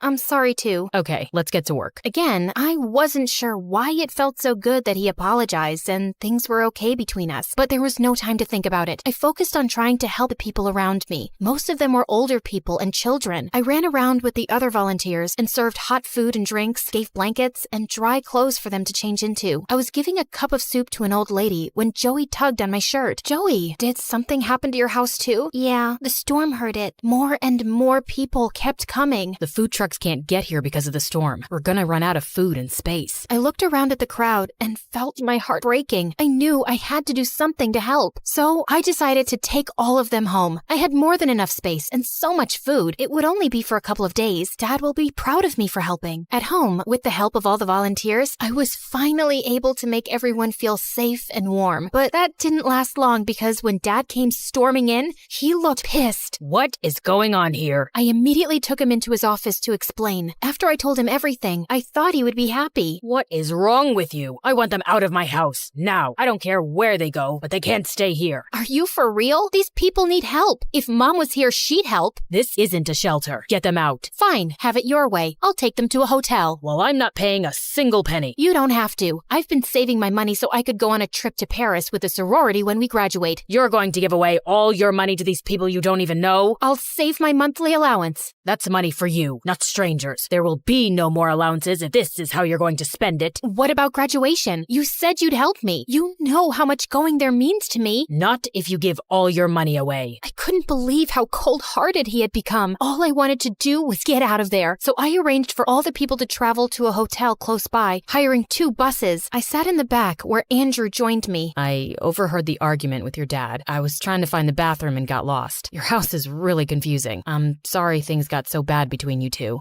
I can't believe he changed so much. I guess that's what you must think of all rich people. Joey told me that's what you call me. I shouldn't have judged you. You're going out of your way to help these people you don't even know with your own money. Sorry about your Paris trip. That sounded like it would have been fun. The other girls wanted to go for fun, but for me, never mind. It's okay. This is more important. We finally arrived at the hotel, and I went straight to the manager and spoke to him. He was more than willing to help, but he informed me that he had limited rooms left and that the money I had wouldn't be enough to cover an entire week of their stay and food. He needed to pay his staff. My mind went blank. What should I do now? I tried not to freak out in front of everyone who was looking at me for answers. And then I saw the mirror and I saw my diamond earrings, my mom's earrings. Here, will this do? Please? My puppy dog eyes worked because he agreed. All of these people finally had a place to stay, warm and safe for a while, till we figured something out. Joey's mom hugged me so tight. I started crying because I hadn't been hugged like that in a long time. All of it got too overwhelming, and I excused myself and stepped out. You okay? Not used to so many compliments? No, it's just I thought of my mom. I'm sorry. When did she... What? Oh, no. She had to leave last year after her and my dad got divorced. She went back to Paris where her family lives. I want to go see her. Dad won't help me with it, and she can't afford it, so I was saving. I know it looks like I have money, but it's all my dad's. This was really selfless of you. Thanks. He went back in to help everyone get settled, and then I realized why he was different from any other boy I had liked before. I actually cared what he thought of me. The other boys were all the same. They all only cared about how they looked and never did anything for anyone else. Andrew was not like anyone I knew before. The next few days went by super fast as the volunteers and I were busy helping the hotel maids and cooks since we brought so many people. One day, Andrew came up to me and handed me an envelope. When I told everyone about what you gave up to help them, they set up an online fund for your Paris trip. Happy birthday, Rue. Wait, what? In all the chaos, I hadn't even realized it was my birthday. I can't believe he remembered. I wanted nothing more in the world than to go to Paris and see my mom, but I couldn't accept the money when all the people here still needed so much help. So I gave it all to the shelter to fix all the damaged homes. On our last day at the hotel, as we were all getting ready to leave in the lobby, Joey ran up to me with a newspaper in hand. Look, Lou, it's you! And he was right. Right there in the newspaper was a picture of me and the story about how I helped so many people and what I gave up to do it. I was shocked. I always wanted to be famous, but I never thought it would be from something like this. Thank you so much, sweetheart. You're like an angel who came and saved us. So we all wanted to do something for you too. Oh, no, please. The donation was for you. She's not talking about those donations. donations. She's talking about these donations. Andrew opened the lobby door, and outside were hundreds of people from town who heard about what happened and what I did. They were all leaving donations for my trip. You helped people, so people helped you back. All of a sudden, people began to applaud for me. And so that's how a shallow, spoiled girl became a criminal, and then something more. And I even got a little extra to bring a friend along. Come on, Andrew.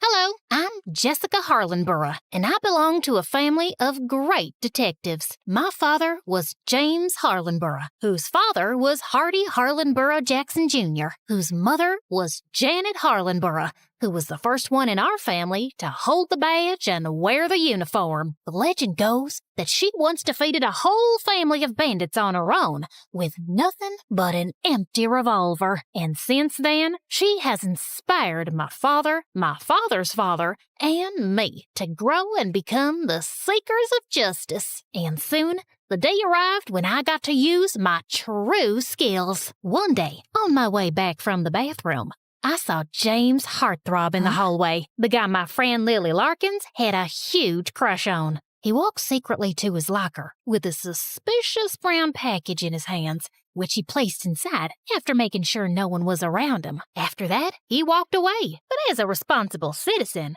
and the head of the Student Welfare Association, I followed him to a corner as he made a phone call, and I heard every word. I secured the package. Good job. We will execute our plan tomorrow at noon. If everything goes well, we'll not only succeed in our goals, but we'll also leave enough money to be comfortable for the rest of our lives. As soon as he ended the call, he looked sideways again. I made sure I was hidden from view. Then I noticed him take out a pair of glasses with a golden frame from his pocket. He clicked on them, and a holographic display of a building appeared in front of him. It looked super familiar, but I couldn't quite place where I'd seen that building before. What was he planning to do there? After staring intently at it for some seconds, James put the glasses back into his pocket and walked away quickly. As I was still processing everything, Lily suddenly popped up from behind me. Hey, Jessica, what are you doing? Come on, we need to go. The football match is about to start, and James Heartthrob is leading the team. I can't tell you how excited I am to see him play. Yeah, I'm doing nothing.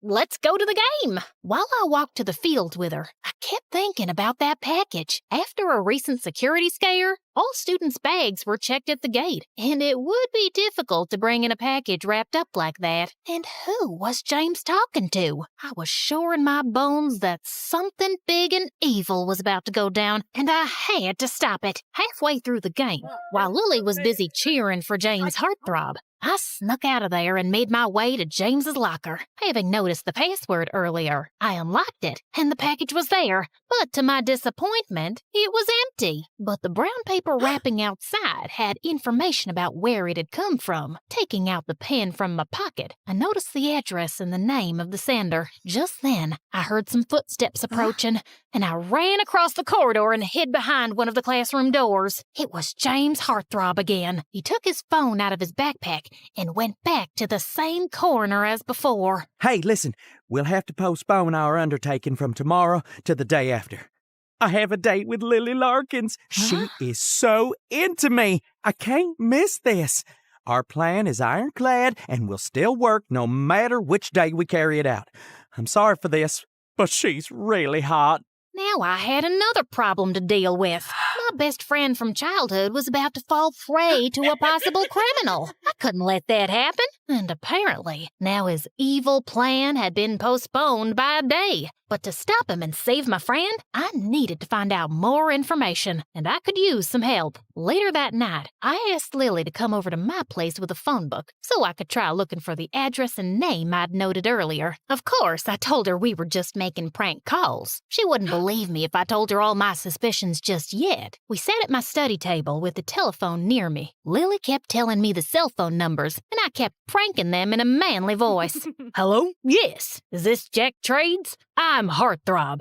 James Heartthrob. Oh my God, why are you using his name? That's so funny. Most of the calls just led to dead ends, but when I made the final call... Hey, James, What happened to your voice, man? You getting sick or something? No, just some allergies. I'm still your man, a man with a plan. You know, that evil plan we were gonna pull off the day after tomorrow? Yeah, but what's so evil about it? Are you sure you're fine? Or have you lost your mind already because of that girl you were going on about? How hot is she? You stay away from her. No, just nothing. See you day after tomorrow, man. Peace out. I hung up the phone to find Lily staring at my face. What the heck are you going on about? Nothing that makes sense. That's why it's a prank, silly. I bet this guy's as confused as you are, and we'll be thinking about it all night. Okay. Anyway, I don't care, because the only thing I can think about is my date with James Heartthrob tomorrow. How will I wait until then? Oh my God, it's killing me.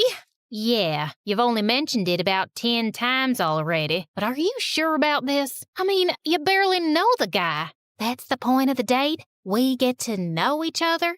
Yeah, but is it worth the effort? James Heartthrob is very good looking, but guys like that are usually quite dumb. Do you think he'll be emotionally and mentally mature? It's too big a step.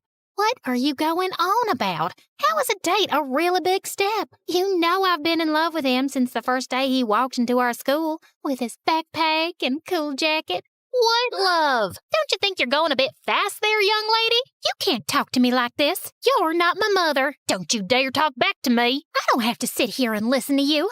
I'm going home. Fine, go away. And then she picked up her phone book and stormed out of there, slamming the door shut. Ugh, teenagers. I probably wasn't going to learn much about his evil plan by crashing their date, but I just didn't feel comfortable leaving him alone with Lily. So the next evening, I went to the restaurant where they were supposed to meet and entered through the back exit into the kitchen. I found a storage room with extra uniforms and quickly changed into a waitress's outfit. Then I discreetly walked out into the restaurant area, scanning the room like a hawk till I spotted my targets. I was skilled at disguises. I was sure they wouldn't recognize me. I was walking over to them when suddenly some customers at a table stopped me. Hey, miss, we've been waiting for someone to take our order for a while. Sure. I'll just send someone right away. Why can't you take it? You're not doing anything. I gritted my teeth, forced a smile, and whipped out my pad and pencil. Can you tell us today's specials? Look, I have short-term memory loss. I can't remember any of this stuff. Just, select something from the menu. How are you even a waitress? Fine. How about this side salad? Is it good? It's amazing. Great choice. What's it served on the side of? I guess on the side of your plate. Are we done here? My family hasn't even ordered yet. Get us another waitress. You're useless. I told you that 5 minutes ago. I walked off and went back to my mission, annoyed that I'd lost precious time. As I got close to Lily and that heartthrob, I pretended to be working when I felt someone tug at my skirt. It was the annoying customer's kid. You didn't take my order? Not now, kid. Go away. I'm hungry, you witch. I want a piece of chocolate cake. Just buzz off, will ya? I pulled my skirt away from him, and he suddenly dropped onto the floor and started bawling loudly. She pushed me! She pushed me so hard! Oh my God, you little liar. Jessica? The entire restaurant was suddenly staring at me, and I got thrown out within seconds by the management. Lily and James followed me outside. What the heck just happened back there? Why are you dressed as a waitress? Because I work here, or I did before I got fired. Since when do you work here, and why? Since today. It was my first day, and my last day. And why? 'Cause I have bills to pay. I'm sorry to hear that. Here, take this tip. Hope it helps a bit. And then he handed me $100, just like that. I hadn't even waited on him. I guess he had plenty of money from all his evil ventures. And now that I was face to face with him, maybe I could make him give away something about his plans. Wow, that's very generous. Thank you. You must be rich. And I guess you'll be very rich soon if your trades go well, eh? You know what I mean, huh? I really don't. Oh, come on. Are you really saying you're a jack of all trades and a master of none? What does that even mean? Wait a sec. Are you talking about Jack Trades? Do you know him? Are you a friend or a girlfriend? No, I don't know any Jack Trades. I just remembered. I have a movie to catch in 15 minutes. I'll see you tomorrow, Lily. And with that, I ran off. Wow, this guy was cunning. Instead of giving anything away, he'd started questioning me instead. As I was walking down the street, I passed by a building and then suddenly stopped in my tracks. I slowly walked back to face the building from the front, and then it hit me. Texas State Bank. That was the building that had been in the hologram. And then it all clicked into place. James Heartthrob was planning to rob Texas State Bank with Jack Trades as an accomplice. Of course that would make them super rich. But I was gonna get him. Oh, I was gonna get him good. The next day, I was at the bank 5 minutes before noon, but I walked in to find James and Jack already there at the bank manager's desk. They seemed to be having some intense conversation. What if those two were holding the manager hostage at gunpoint? Or he could even be an accomplice. Just then, James Heartthrob got up from his seat and reached into his pocket.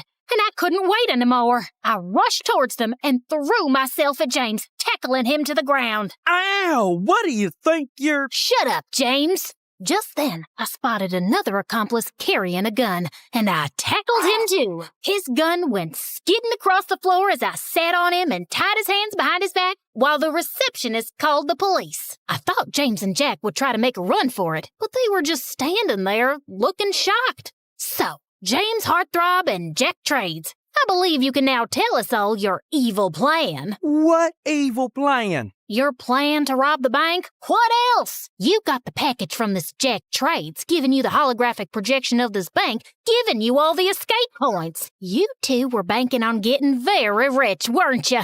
Banking. I made a clever pun. Anyway, were you holding the manager hostage, or is he in on it too? What? Jessica, you've got it all wrong. That device is our creation, and we were going to ask this bank official to give us a loan to fund it. The device was for demonstration. What? That's it? Yep. That's when I realized that the guy under my foot was, in fact, a real robber, and James Heartthrob was not guilty. But to save me from further embarrassment, the cops came in and took that guy into custody and gave me a badge of honor. And the next day, my photo was in the newspaper as well, with the headline, "Schoolgirl Solves Her First Case." So, it all worked out for the best. Next day, I went to school and saw James Heartthrob closing his locker. I walked up to him. "Hey, James, I'm sorry. I didn't mean to..." Accuse me of a crime? I don't know what I was thinking. He was looking at me with an amused face. You seem to have a wild imagination, and you're super nosy. But tackling a guy with a gun was pretty brave, actually. You're interesting, Jessica Harlenborough, and you're forgiven. Well, thank you.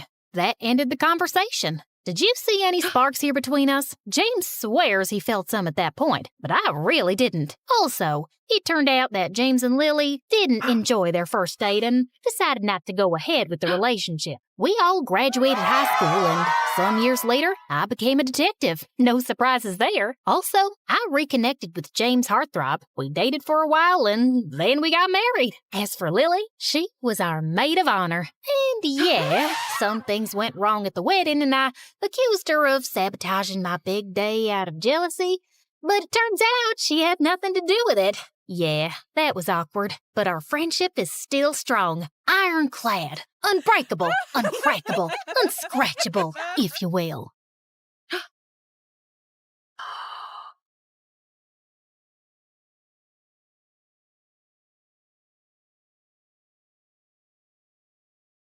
All my life, people have told me I must be magic. Hi, everyone. I'm Tanya from San Francisco. Please like and subscribe to hear my secret. I have a unique skill that makes me popular with almost everyone I meet. When people come to me for advice, I'm able to help them achieve their goals, making the varsity soccer team, asking out their crush, acing a big test. Somehow, I was always able to get them what they wanted. In truth, there was no magic to it. I was a good listener and tried to give the best advice I could. It always just seemed to work out. Eventually, it gave me this reputation for being a miracle worker. My friend Elaine thought I should be paid for it. You really should be charging for this. I like helping people. Hey, nothing wrong with getting paid for doing what you like. By the way, My boyfriend loved the birthday gift you suggested. And we're going to the restaurant you recommended later.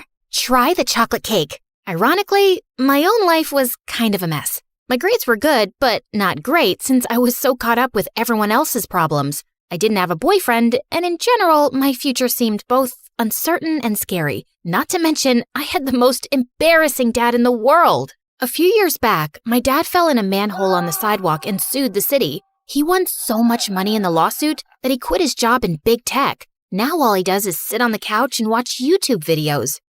You gotta see this video, honey.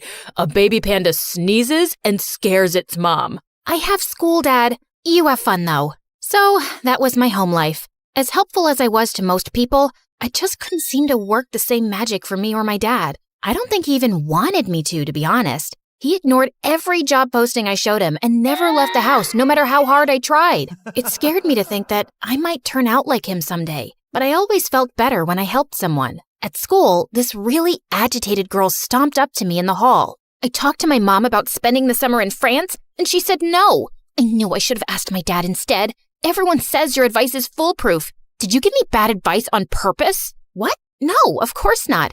I would never do something like that. Maybe you misunderstood what I told you? I did exactly what you said, word for word, and it blew up in my face. You're a fraud. I was stunned. This had never happened before. I tried to remember what my advice had been, but so many people came to me for help that the details were hazy. Shake it off, Tanya. It was upsetting, but just that morning, 3 people had approached me and said I was a lifesaver. This had to be a weird freak accident. It wouldn't happen again, right? But then later that night, Elaine called me crying. She and her boyfriend Joe had gone to the restaurant I recommended, but the server insulted Joe and they got into a fight. Joe almost got arrested. Why would you tell us to go to that place? The server was a criminal. Maybe he was new. The service was great last time I went. You ruined Joe's birthday. I don't have a crystal ball, you know. I'm a human being. I make mistakes like anyone else. Maybe your boyfriend shouldn't have punched out the waiter.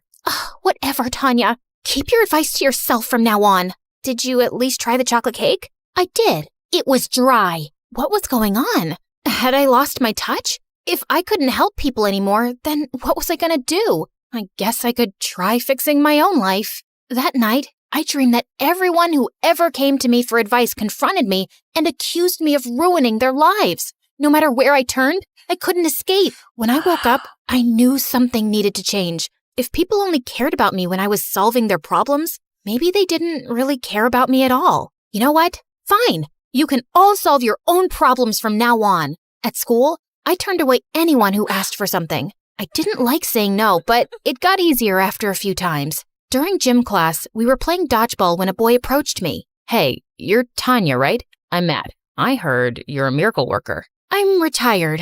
Could you make an exception? I'm trying to get my ex to take me back, and you're the only one who can help.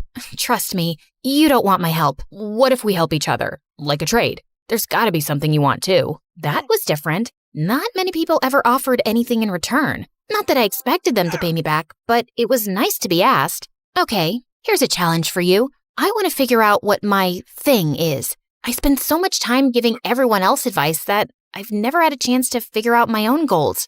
If you can help me do that, then I'll help you get your ex back. Sounds like a deal to me. Matt and I met after school to get started. So what do you think I should try first? Send her a dozen roses? Write her a song and play it outside her bedroom window? Do you want her to take you back or file a restraining order? Then what's your great idea? Why did you two break up anyway? She said I don't pay attention. I have some thoughts, but before I tell you, we're focusing on my thing first. Did you come up with any ideas? All he did was smile. Uh-oh, what was I getting myself into? Turns out, Matt had a whole day planned out for us. We explored cool architecture in the city like the Golden Gate Bridge, baked sourdough bread, volunteered at a local animal shelter, and even visited Alcatraz to see what a real prison was like. Matt was patient and a great guide throughout all our adventures. At the end of the day, we stopped at Pier 39 to grab some ice cream. I always loved seeing the sea lions flop around and bark at each other out on the bay. So what do you think? Architect, baker, veterinarian, prison guard? To be honest, I really don't see any of those things being my career. I had a lot of fun, though. Good. I've got more planned for tomorrow. What about your ex? She can wait. Hold on a second. Was someone prioritizing my problems over their own? I could get used to this. The next day, We did it all over again, except this time with brand new activities. We tried photography, fitness classes, and went on a ride-along in a police car. Nothing yet? No. I mean, I'm still having a good time, but I can't picture myself doing any of those things for the rest of my life. Maybe I'm being too picky. Hey, you gotta choose what's right for you. This is everything I had planned, but I can definitely come up with more. You've done a lot already. Let's work on your goal for now. I want you to write a letter to your ex tonight, and tomorrow we'll go over it together. You're giving me homework? You'll survive. The next day, Matt shared his letter with me, and I read it during lunch period. Well, what do you think? This is all about your feelings, your memories, your regrets. There's almost nothing about her. This could be about any girl. I worked really hard on that. You said yourself that she thinks you don't pay attention. This letter doesn't really prove otherwise. What do you like about her? Is she smart, empathetic? Does she tell funny stories? Matt had to think about it. I didn't understand why he found it so difficult. She's a good big sister, and I like how she sings along to every song on the radio, even when she doesn't know the words. That's more like it. Matt revised the letter. I hid around the corner and watched while he approached his ex to give it to her. She looked surprised, but seemed to appreciate the gesture. Finally, progress! More people came up to me that day to ask for help, but I kept turning them down. I even had to say no to a teacher. A football player got really mad when I refused to help him. We all know you're not really retired. I saw you help that Matt kid. Guess you only help guys you like. Excuse me? Who did this jerk think he was? It's not like that. Matt and I are helping each other. So if I take you on a date, you'll help me too? Suddenly, Matt appeared and shoved the football player into a locker. Speaking of your little boyfriend, I'm not her boyfriend. Apologize to her. Just then, I noticed Matt's ex. She looked at me like I'd stolen her boyfriend or something. I didn't stick around to see what happened next. I needed to get away. I'd never been so embarrassed in my life. Everything was such a mess. My recent advice had all backfired. Matt wasn't any closer to getting his ex back. I was fighting with my best friend, and I still had no clue what I wanted to do with my life. When I got home, my dad was snoring on the couch. For all I knew, he hadn't left that spot all day. Ugh! Before, I could at least feel proud about how many people I'd helped. Now, I didn't even have that. The next day at school, I decided to tell Matt our deal was off. What? But what about our plan? You're gonna let some jerk football player push you around? That's easy for you to say. You're not the one who's being treated like an outcast just for saying no to people. And our plan isn't working anyway. I haven't figured out my future, and you haven't gotten your girlfriend back. I don't care about getting her back. For a second, I almost thought I heard him wrong. Then what's the point of everything we've been doing? I cared at first. I really did miss her, but I realized we broke up for a reason. If you want the truth, I'm having fun, and I want to keep spending time with you. I felt so confused. This was too much all at once. Then maybe just ask to hang out like a normal person. I thought you were helping me figure out my future. Tanya, why are you so obsessed with your future? We're in high school. You don't have to figure it all out right now. My dad threw away a great career, and now he's a slug. People need a purpose. All I could think about the rest of the day was escaping. We had a big assembly that afternoon, and I was considering skipping it and locking myself in my room. But why should I have to leave? They're the one acting like jerks. So in the middle of the assembly, I did something kinda crazy. I stole the mic. Almost every single one of you has come to me for advice. Did I ever say no before? Did I ever ask for anything in return? No. I did my best to help you all because I wanted you to be happy. But the second something goes wrong, or I decide to take some time for myself, what do you all do? You turn on me, talk behind my back, blame me for your problems. Now I know I was just being used. I handed the mic back to the teacher, and she awkwardly cued the cheerleaders to begin their performance. After school, the doorbell rang a bunch of times. I snapped at my dad while I stomped to the door. Don't get up. I'll get it. Honey, you have to see this. A baby tiger pounces and scares the heck out of his mom. Dad, those videos are super old. I opened the door and was surprised to find Elaine on the front steps. She was holding a chocolate cake as a peace offering. It was such a relief to see a friend that I almost cried. We ate chocolate cake on my bed and caught up. I'm sorry. It was totally unfair of me to act like what happened was your fault. All you've ever done is try to help me. And advice should be a two-way street. I hope you know you can come to me when you're struggling too. Want to see a video of a baby tiger? Maybe I didn't need to run away. I felt stronger with Elaine in my corner. The next day, the football player came up to me again. I tried going around, but he wouldn't let me. Hey, it wasn't cool of me to say those things to you. I'm really sorry. I have to admit, I didn't expect an apology from him. When I got to my locker, something even more surprising happened. It was filled with flowers and about 100 thank you cards. All day,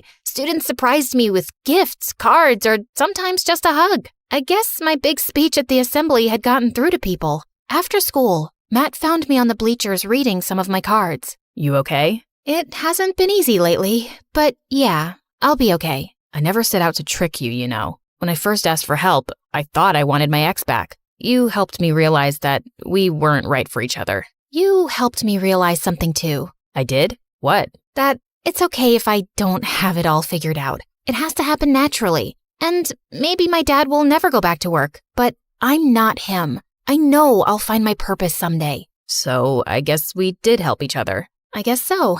Maybe we could hang out sometime? Like normal people, instead of as part of some deal? I'd like that. Things got a lot better after that. And I realized something else. That no one can give perfect advice 100% of the time. But that doesn't mean I should stop trying. I liked helping people. I was going to keep doing it, even if sometimes I failed. The people who mattered most to me would be in my corner no matter what. And the times when someone told me I'd made a difference in their lives, no matter how small, made it all worth it.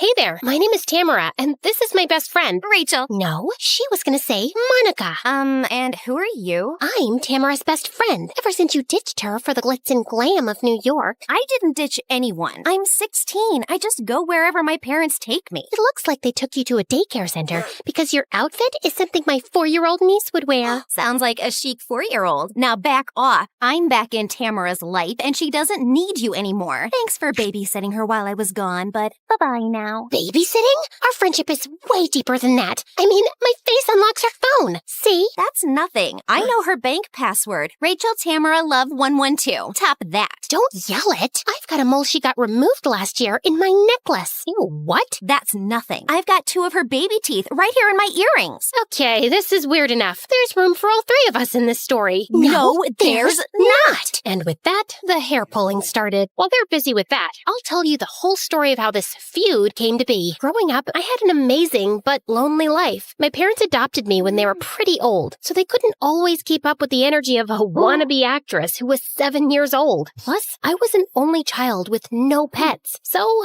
I grew up lonelier than a penguin in the desert. All my performances were long monologues without an audience. Then, I became friends with my classmate Rachel, and everything changed. We'd experiment with makeup and ridiculous fashion, go swimming in the lake, and have spontaneous karaoke and dance sessions. She even practiced acting with me. I dreamed of being a Hollywood star, and she dreamed of designing my costumes and dresses. Rachel and I were inseparable, and I finally felt like a normal kid. But my world turned upside down on my 13th birthday when Rachel's mom announced that her entire family was moving to New York City. Rachel threw a fit. You can't drag me away from Tamara.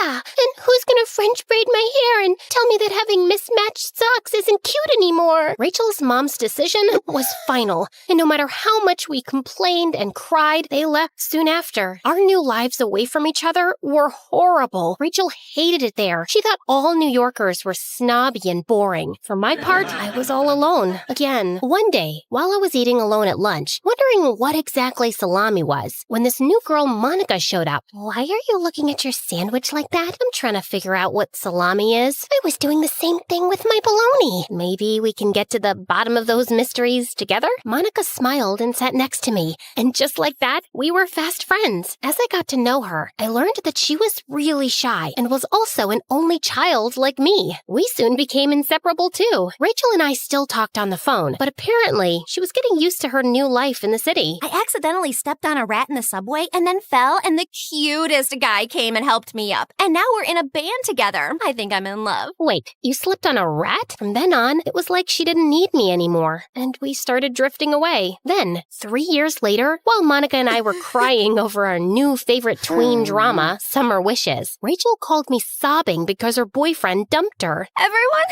here is horrible. I just want to come back to Arizona. I ended up speaking to Rachel for an hour to calm her down, and Monica felt left out. That's when their rivalry began. It got even worse when Rachel's aunt and uncle let her move in with them back in Arizona. Of course, I was so happy she had returned home, but Monica, not so much. They just couldn't stand each other. Monica thought Rachel was a snob who made her feel small, while Rachel used to say that Monica was obsessed with me because she was insecure and had no other friends. Of course, I was always in the middle of their fight. Sometimes literally. I needed them to get along for the sake of my mental health. So once, in the middle of one of their crazy fights, I had a light bulb moment and burst out, "Stop! I can't take this anymore! I'm sick!" Sick? Yeah, like really sick. Are you okay? Is it serious? Just like a pro actress, I started to improvise, even shedding a tear or two. I have a really strange skin condition.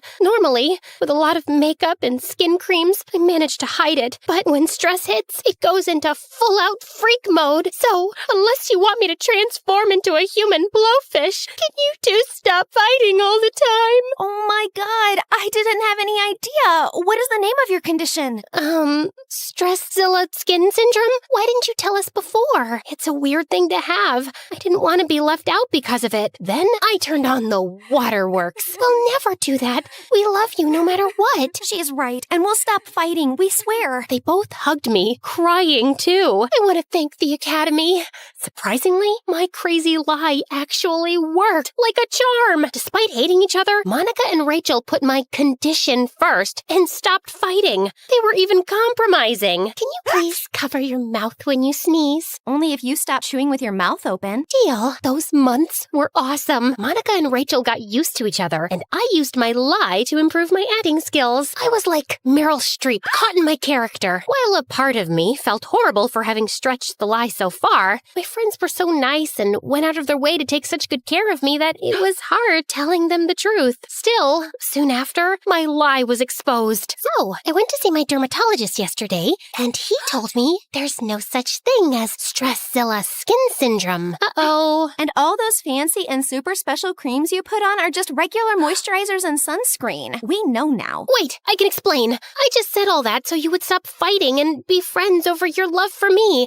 I mean, I can't believe you lied to us all this time. You just did it for attention. You had us waiting on you hand and foot. Yeah, it's kind of disgusting that you made up a disease to manipulate us. This is very upsetting. I need to go shopping to deal. I'll join you. And with that, the two of them left me behind. I felt really embarrassed and sad. They were right. I cried myself to sleep. But the next day, I tried to make things work again. Monica and Rachel were in the hallway, laughing and joking. Maybe I could convince them that I wasn't so wrong. After all, my little lie brought them together. Hey guys, cute outfits. But they just ignored me and walked down the hallway towards Trevor, the it boy of the school. Every girl in our class, including Monica and Rachel, was crazy about him. I wasn't at all. In fact, he was my archenemy because just like me, he wanted to make it in Hollywood. We always fought for the lead roles in school plays. He was really good looking, but really dumb and not as talented as me. So he kind of resented me. That's why, when he saw the opportunity, he made a move to steal my friends from me. You girls are looking super stylish. Rachel has great taste. New York must have rubbed off on her. Aw, stop. You're the one with the amazing fashion sense. Suddenly, the two of them were BFFs, and they had completely forgotten about me. I felt so rejected and alone. One day, I heard Monica, Rachel, and Trevor mention my name in gym class. I hid behind the wall, eavesdropping.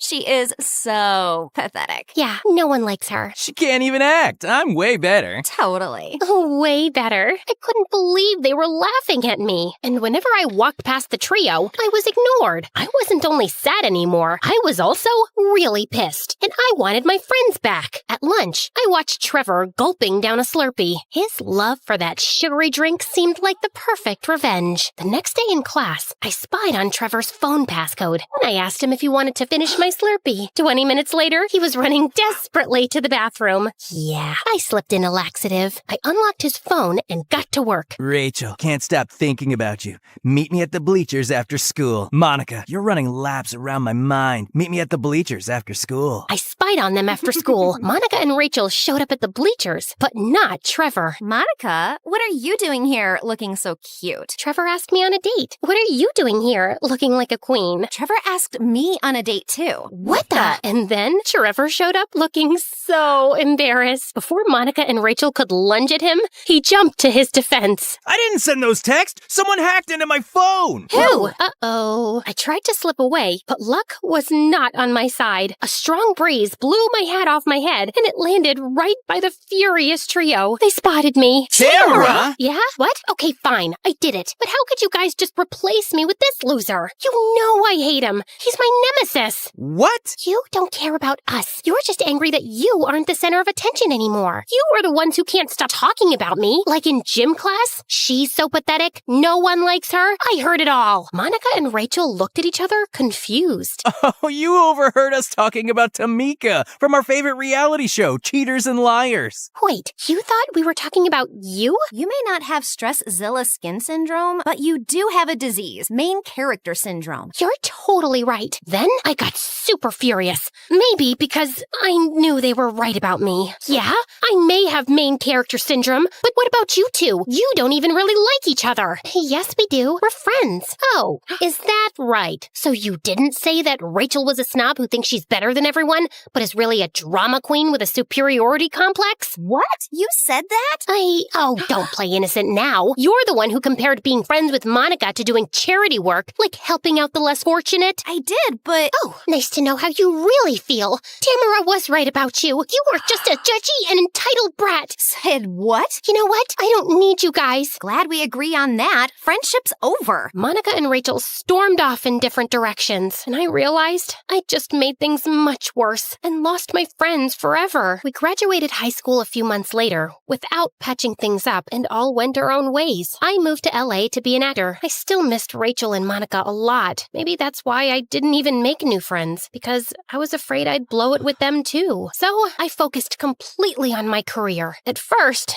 it was tough, but then things started to look up. When I turned 19, I got my first movie. Okay, it was a very small role, but still, I was so excited. But just before the shooting started, I got a call from Monica. Rachel is really sick. Trevor told me. They started dating after high school, but now she's in the hospital. It's serious. I immediately burst into tears. I felt horrible. I lied about having a condition, and she actually got sick, and I wasn't there for her. Well, not anymore. I left LA immediately to visit Rachel in the hospital. When I got there, Monica was by her bedside. We three looked at each other and didn't even need to say sorry or anything. We just hugged as if we'd been together all that time. And then Rachel told us about her situation. I need a new kidney urgently. Trevor was a match and he agreed, but then he got cold feet and dumped me. Forget that jerk. You have us. Always. I wanted to donate my kidney to Rachel, but sadly, I wasn't a match. Neither was Monica. We were both devastated. It's okay. You tried. That's all that matters. Just do me a favor and delete all my embarrassing photos off social media after I'm... No, don't even say it. We're not letting you go anywhere. Not a chance. This is not over. Monica and I started an online campaign to find a donor, but we couldn't find another match for her. There was only one way out. I went to see Trevor and offered him my dream. I talked with the producers of the film. I resigned and convinced them that you can play the part. It's just the part of a waiter, so I guess you can do it. Trevor liked my offer, but still hesitated. I don't know. My kidney is worth way more than a small part. I want to play superheroes and things like that. I did my best not to break his face. Maybe this is your big break. I mean, when the producers see you, they'll be like, that's a rough in the diamond. I mean, a diamond in the rough.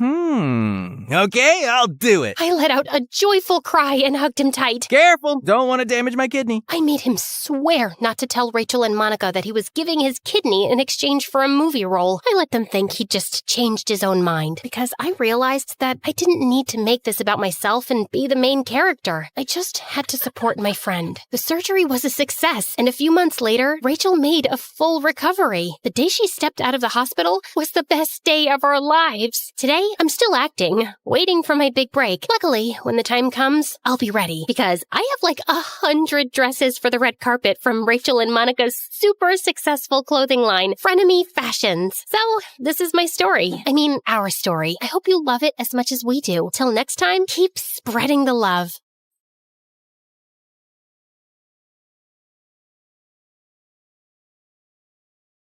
Hey friends, I'm January from Seoul, and I'm a huge K-pop fan. I mean, who isn't? But I'm a super fan. Now, before I tell you my story, please like and subscribe. My parents were super cool lawyers, but they weren't the coolest parents. They were so overprotective about me, just because I was born premature. Like, I was fine now. Get over it. But no. No bicycle. It's the most dangerous ride. No dancing in the rain. You'll catch a cold. No, stay away from that puppy. It's full of germs and dirt. Sleepover? No, never. What if you get kidnapped or something? Ugh. I nicknamed them Mr. No and Mrs. Never. Growing up, K-pop was my only escape. I was crazy about K-pop bands. 2NE1, Girls' Generation, Big Bang. And then Dream was launched. As soon as I heard their first song, I was obsessed. And it was because of Dream I found my best friend. It all happened when I ended up wearing the same t-shirt as a guy on my first day in 8th grade. Whoa, I guess great minds really do think alike. Hello, Dreamer. Greetings, my twin.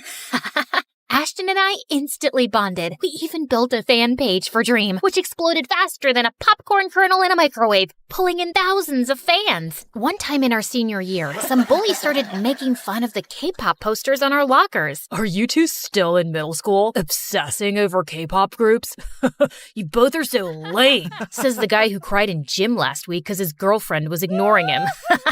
You little, I told you to keep your mouth shut. Now look what you made me do. With that, the bully ripped down the posters, and I lost it. I tackled him to the ground and pulled his hair hard. Right then, the gym teacher saw us and took us to the principal, and I got suspended. My parents were furious and blamed my obsession with Dream for it. You're not allowed to listen to that band's songs anymore. The lead singer, Tanya, she's a bad role model for kids. Just last week, I saw on the news how she slapped one of her bandmates during a concert. What does that have to do with me being suspended? You get so crazy over these K-pop bands. We've decided that after your behavior, we can't allow you to go to the Dream concert happening this weekend. We weren't too keen to send you in such a crazy crowd anyway. You're grounded. And then Mom tore up my concert tickets. No. Oh my God, what did you do?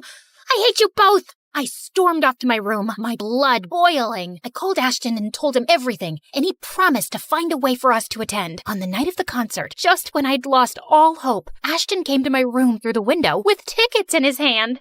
OMG! How did you manage to get them last minute? They must have cost a lot. Don't tell me you took the money from that piggy bank, the one you started back in kindergarten? Desperate times call for desperate measures. Plus, it's totally worth it. I got us special meet and greet tickets too. I'm so excited. Me too! My heart raced as we sneaked out and ran to the venue. But at the concert, the band's performance seemed really off. They weren't harmonizing and even kept bumping into each other. And then suddenly, Tanya smashed her guitar on stage, and her bandmates looked really frustrated. She can be such a drama queen. Hey, you know I adore Tanya, but that's the truth. After the concert, Ashton and I went for the meet and greet, but it turned out the band had canceled it. And suddenly, the fans got angry and went wild. They started running backstage, demanding to see the band members they had paid to meet. Chaos erupted, and fans, including Ashton, were grabbed by the guards. I ran and sneaked into a nearby van and hid under the seat. If they caught me and made me call my parents, it would be catastrophic. Moments later, the van door swung open, revealing a fuming Tanya. The show was a mess. The bands turned against me.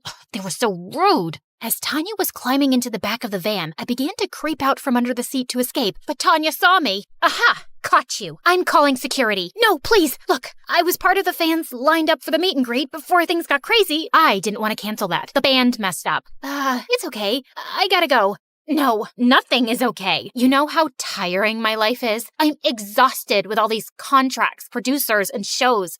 I have no friends, my bandmates hate me, and now probably my fans too. I just need a break, but I can't even have that because the paparazzi are always on my butt. Hey, you're Tanya, a superstar. Ignore the haters and take that break. Run away for a while. Like it's that easy. But maybe I could run away. Hey, how about with you? Oh, no, that's not what I meant. That's a terrible idea. You stay right here. Bye! I rushed home before my parents noticed I was gone. I sent Ashton a text to let him know, crawled into my room through the window, and jumped into bed. But moments later, Tanya came in through the window too. You followed me? Why? I have nowhere else to go. Let me stay, please. Just then, Mom knocked on my door. I pushed Tanya into my messy closet and opened the door. January, I heard something. Achoo! You probably just heard me sneezing. Now, good night. Why are your clothes lying on the floor outside your cupboard? And how many times should I tell you to separate your underwear and keep them in the drawer? And why are you sleeping in the shirt I got you on your birthday? Gosh, your room smells like stinky socks. Mom, please, can you get off my back for once? I know you're upset because we didn't let you go to the concert, but that's no way to talk to— Good. I really don't want to talk right now. Good night. Once Mom left, Tanya jumped out of the wardrobe. OMG. Seriously? Your mom is so annoying. She reminds me of my nag manager. That's kinda rude. No, what's rude is that no one lets us have any freedom. We should have our fun without anyone breathing down our necks. Yeah, I guess you're right. Let's talk tomorrow. I need my beauty sleep. Saying that, she took the bed and made me sleep on the couch. The next morning, news of Tanya's disappearance was making headlines everywhere, and the police were on the lookout for her all over the city. Did you see this? Yeah. I love it. Fans and bandmates are worried sick. Tell everyone you're all right. Nah, people don't appreciate what they have till they lose it. Let everyone miss me a bit longer. Now, let's go out and have some fun. Of course, you'll have to arrange a disguise for me. But I have school. Skip it. Well, I did have a K-pop star asking me to spend a day with her, so yeah. I skipped school, made sure Tanya was unrecognizable, and then we went to the mall. While we were window shopping, we passed by a kid who was about to eat his ice cream, and Tanya stopped short. I want that. Okay, I can buy you some. No. I want that. His ice cream. It's the perfect ratio of chocolate to vanilla with my favorite toppings and sprinkles. Now here, boy, gimme it. I'm Tanya, the superstar. The boy refused to part with his ice cream and started yelling. Then Tanya knocked it out of his hand to the ground, grabbed me, and told me to run. What the heck was that? And are you trying to get attention by telling people who you are? Who would believe some stupid kid? Come on, let's check out some makeup. At Sephora, a sales girl was a bit rude to me, so Tanya messed up the arrangement of all the products on the shelves while the sales girl wasn't looking, then casually walked out. We both snickered as we saw her from outside, looking angry and confused at the mess. As we walked past the shoe store, I spotted these shoes I'd been eyeing for ages. You like those? Yeah, Mom won't get them for me because they're too expensive. Let's try them on. I tried on the shoes and they fit perfectly. They look amazing on you. You're taking them. Come on, the salesmen are busy. Just walk out casually and confidently. But no buts. Even though I felt super scared, Tanya convinced me to walk out of the store with them. I didn't realize I'd been holding my breath till we were on the other end of the mall. This is so wrong. Tanya, you're crazy. But I'm fun, right? I can't believe I'm saying this, but yeah, you're really fun too. This was quite a thrill. The next day, Tanya made me skip school again, and this time I had a genius idea. I blindfolded Ashton and brought him to my room, and he nearly fell back in shock when he saw Tanya. Ashton? Say something! I'm just trying to work out why Tanya is here with you. Someone pinch me or punch me. I must be hallucinating. Is he your boyfriend? He's such a weirdo. For the next few days, Ashton was like a love-struck puppy with Tanya. She seemed annoyed by him at first, but soon she seemed to be enjoying his endless compliments and warmed up to him. And together, the three of us had the best week. But then, my parents got a letter from school about my week-long absence. What is this? Where have you been going, January? Are you in some kind of trouble?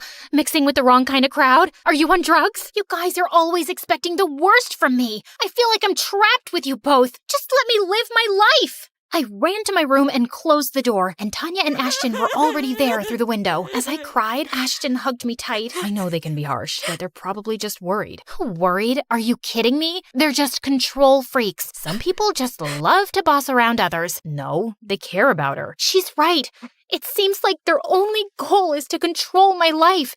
And if you want to defend them, Ashton, I don't want to hear it. You're supposed to be 100% on my side. Of course I am, but just go, please. After Ashton left, Tanya listened sympathetically as I let out all my frustrations. Then we both decided to forget all about being good girls. I was almost 18. It was time to act my age. The next day, my folks dropped me off at school, clueless about my plan. I ditched classes and hit the local tattoo parlor with Tanya. But once once we got there, I felt scared. It looks painful. Oh, come on. Nothing screams, I don't care more than a tattoo. I'm not sure about this. Scaredy cat. Fine. How about a piercing then? I thought I was getting my ears pierced, but Tanya dared me to get a belly button piercing. I didn't want her to brand me a coward again, so I agreed. To my surprise, I kinda loved it. That's my girl, taking control of your life.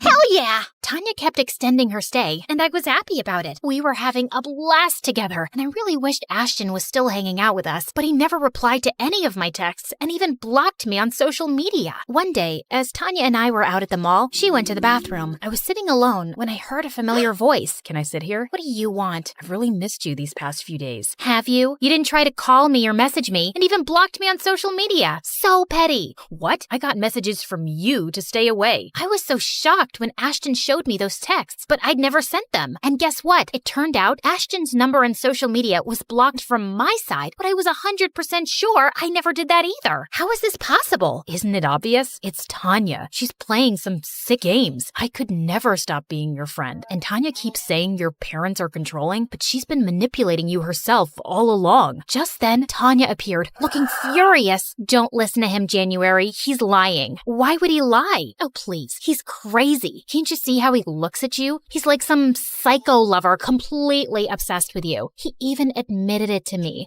And I had to tell him that you're not interested, which totally pissed him off. I saved you from that jerk. Trust me. You don't need him keeping you down and suffocating you with his possessiveness. I turned to Ashton, totally horrified. Ashton, you really have feelings for me? That's the truth. My heart belongs to you, January, and I can't stand anyone getting close to you. You're like a drug to me. Okay, I can't do this. This is ridiculous. Huh? What's so ridiculous? Look, Tanya, I'm a big fan, but Ashton being obsessed with me is stupid. I know my BFF inside out, and you tried to come between us. You are no longer welcome in my house, so please leave today. And I hope your band members do kick you out, because really, you are not a very nice person. Tanya stared at us, screamed in frustration, and stormed off. Ashton and I just high-fived and hugged. We walked back home. But there, we were in for a surprise. There were cops everywhere. January, Ashton, you're under arrest for kidnapping Tanya. What the what? My parents weren't home, and Ashton had no choice but to let ourselves be taken away in the police car. Oh gosh, they were gonna kill me when they found out everything. I was ready for the shouting of a lifetime when Mom and Dad reached the station, but they turned angrily to the police instead. How dare you arrest our daughter and her friend? Seriously? You have them behind bars without evidence? My parents were pretty good at being lawyers, and in no time, we were out of there. I told my parents everything, and they both hugged me. Mom, Dad, I should have come to you and told you Tanya was hiding out in my room. No, I think this is our fault. We've always been so strict with you, you probably didn't feel comfortable coming to us and talking about it. But we promise you, from now on, we won't be so strict. We will let you learn from your own experiences. It's how you become a better judge of character, too. And no matter what, we'll always have your back. The next day, there was a media frenzy outside my house. Turns out, Tanya had given an interview to TMZ about how she was kidnapped by psycho fans,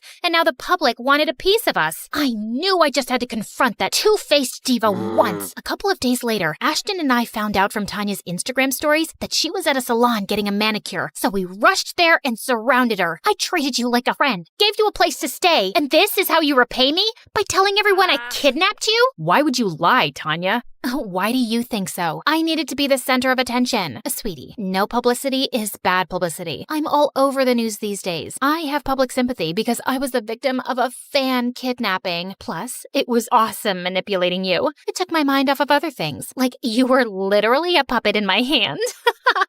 Anyway, now my stupid bandmates wouldn't dare kick me out either since I've already gone through so much. Go away now and let me enjoy my manicure in peace. I'll make you pay, Tanya. Yeah, like people will believe you over me. Don't embarrass yourself, January. Just leave. Or I'll spin some other lie and get you both arrested for good. Right then, Ashton and I started giggling, and he showed her his phone. Oh yeah, say hi to your fans, Tanya. We've been live for quite some time on your fan page. Just like that, everything was over for Tanya. Once the media found out the truth, she got kicked out of the band, and her fans turned against her. Next, she was canceled on Twitter. Then, my parents sued her for defamation and won the case too. The brat deserved it. Dream found an amazing new lead singer, and Ashton and I are still diehard fans. Don't let anyone manipulate you. Be your own boss.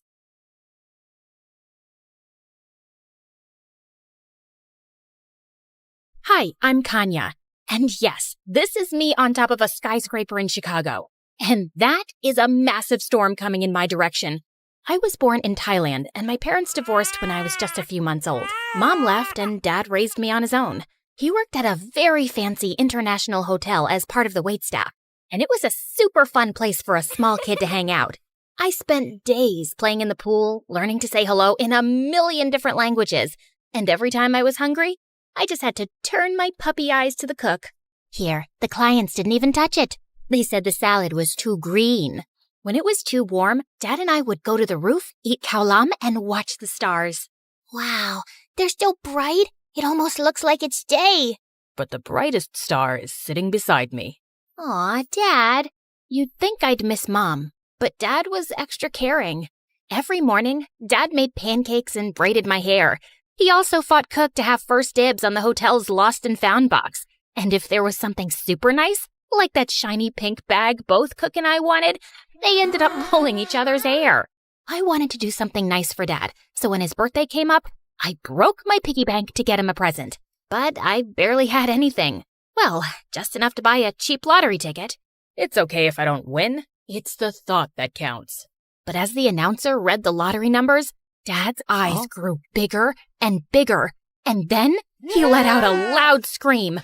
We had actually won the freaking lottery!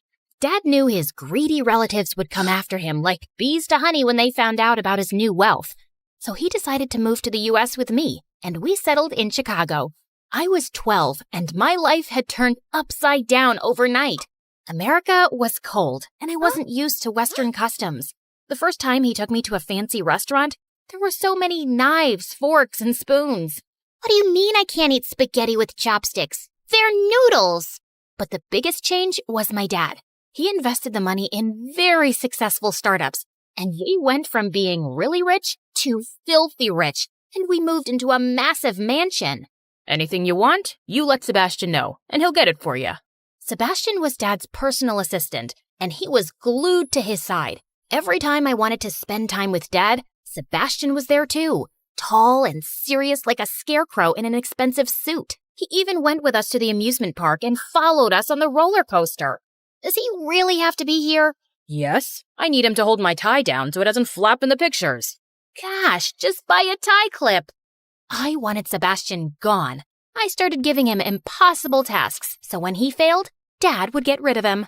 Sebastian, I want a copy of the next BTS album, the unpublished one. Sebastian, I want croissants every morning, fresh from Paris. But Sebastian always delivered. One day, I was stuffing down a box of fried chicken and plotting my next request, when suddenly I started choking on a chicken bone. Sebastian was immediately by my side, performing the Heimlich maneuver till I spat it out. Oh my God, you saved my life. Just doing my duty, miss. After that incident, I started warming up to Sebastian, thinking of him as my grumpy guardian angel / fairy godmother. When I started high school, I was nervous about whether my new classmates would like me or make fun of my accent. I'd heard American high schools were brutal, but then I met Diana, a total firecracker. Oh, you're from Thailand? I've always wanted to see the Festival of Lights. Yes, it's pretty amazing. We should totally organize one for our school, right? Everyone loved the idea, and while building lanterns with my classmates, I also got to make new friends quickly. As we watched the lanterns float into the sky, I was so happy to bring a piece of my culture to my new home. Diana became my partner in crime. She introduced me to a world of karaoke nights, greasy hamburgers, baseball games, and sleepovers. We spilled secrets about our crushes and talked about my upcoming 16th birthday. You know your dad is planning a massive Sweet 16 party, right? To be honest, I don't really care about a big party. I'd rather do something meaningful, you know? Sebastian helped me organize a day of volunteering with my friends at the local animal shelter. Dad, however, couldn't help going overboard. He donated a new building to the animal charity, complete with VIP grooming stations. I guess even the 3-legged half-blind cats deserve a blowout. And they look great on my TikTok. Here, let's grab a selfie. At the end of the day, Dad rolled in the biggest cake I'd ever seen. But suddenly, he tripped and fell face forward into the cake. After a moment of horrified silence, I started laughing. I guess now everyone knows how sweet you are, Dad. He laughed too, and I hugged him, getting frosting all over myself. Best birthday ever! But the very next day, Dad was dropping me off at school when our limo got surrounded by police cars. An officer handcuffed my dad as half the school watched and recorded videos. You're under arrest for fraud. What? That's impossible. As the police took him away, I frantically called Sebastian, but I couldn't get through. Please, pick up, Sebastian. You're the only one who can fix this. Pick up, pick up. When the police released Dad without charges and without money, he told me Sebastian had transferred everything into offshore accounts, disappeared, and left us with a mountain of debts. We weren't the first family he'd stolen from. He was a con man wanted in 17 countries. This is all my fault. I should have never trusted him. I have a lot of friends. They'll help us out, Dad. But I was so wrong. And I discovered that at Diana's doorstep. Wow, you really have some nerve showing up here. What? Oh, you thought we could still be friends? Your dad's a criminal, and who knows what you've been up to? Before, you were rich and exotic. Now, you're poor and toxic, so scram. She tried to slam the door shut, but I pushed her in so hard that she fell on her butt. My dad's not a criminal. Then he's an idiot who got scammed by a butler. I left before I ended up punching her stupid face. I couldn't believe I ever thought of that snake as a friend. Luckily, not all of my friends were as horrible. One helped Dad find a job as a night guard, and another let us stay in her uncle's apartment. I moved to a public school, and things were not so bad. Except for one thing. The debt collectors. They hounded Dad and even followed me everywhere. One even pretended to be a teacher to get into the school and took my bag. Hey, give me back my bag. You mean my bag? Where's the money, girl? Are you stupid enough to think I carry it around in my school bag? Sebastian took everything, and we're broke, you moron! I don't believe you. Tell your dad to return our money soon, or things are gonna get a lot worse. Of course, I didn't tell Dad. He was already crushed and looked worried all the time. The only time I saw him smiling was when I sent him a selfie I'd taken of us on our old hotel roof. We didn't have much in Thailand, but we were happy. I just had to remind him that happiness was possible here too, but I didn't know how to do that. But then a few months later, I was working part-time at a coffee shop when I overheard two customers chatting about an upcoming meteorite shower. That's it! Dad loved the stars. If I took a picture of the falling stars, it would remind him of us on the rooftop of the hotel in Thailand. It would cheer him up for sure. Chicago boasted a towering skyscraper, over 100 stories high. The roof, reserved for the top-floor hotel clients, was just the spot I needed. On the night of the meteorite shower, I sneaked into the hotel's kitchen wearing a borrowed chef's uniform from work, then went to the Lost and Found. Bingo! I found a perfect fake fur coat and hat. I channeled my inner Paris Hilton and got to the elevators, where a bellhop boy was stationed. He stared at me suspiciously all the way up. You look familiar. Do I know you from somewhere? Unlikely. I don't really mingle with the bellhop crowd. Why? What's wrong with the bellhop crowd? Oh, nothing at all. I'm sure your family's very proud of you. Your mother must have dreamed of a future for you where you press buttons for a living. He turned away silently, and I hopped out of the elevator as we reached the top. I felt bad that I'd offended him, but I was just selling my rich brat role. The view from the top was amazing, but the wind was incredibly strong. As time passed, it intensified, and a thunderstorm loomed on the horizon. Just as I was about to give up, a multitude of shooting stars lit up the sky. I took countless pictures before running back home, and I burst through the front door. Dad, look! Dad! I stopped short when I saw the whole place had been trashed. I ran into the kitchen where I found a strange woman looking anxious. Who are you? What happened here? And where's my dad? Oh, thank God you're here. Kanya, I'm your mother. What the what now? I didn't even know she was American. I know you don't remember me, but your dad asked me if I could take care of you, so here I am. Excuse me? You're about 16 years too late. I'm sorry. I was so young when you were born, and your dad and I didn't really work out, so I thought leaving was the best solution. I knew he'd take good care of you. You're right. He did a great job and I want him back. I ran out and called my dad crying. I'm sorry it has to be this way, sweetie. The debt collectors are getting too dangerous, and I need to draw them away from you, so I'm leaving for good. I love you, and I'll miss you terribly. You have to leave this house immediately and go stay with your mom. And you have to do what she tells you. I may not be able to call or text you again. No, Dad, wait! But he had already hung up. Dad was gone. And now I had to leave my house and my school and go live with this stranger at the other end of the city? And she forced me to wear a wig and contact lenses to make myself unrecognizable.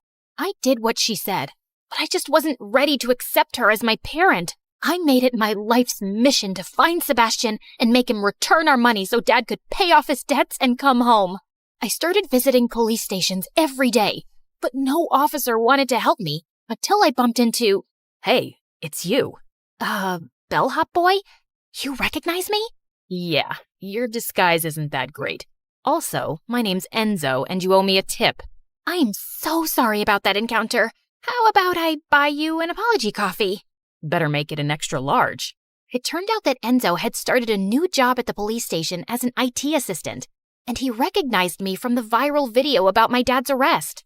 So now you want to catch this Sebastian guy? Yeah, but I don't know how or where to start. Let me see if I can dig up some info. You'll really help me?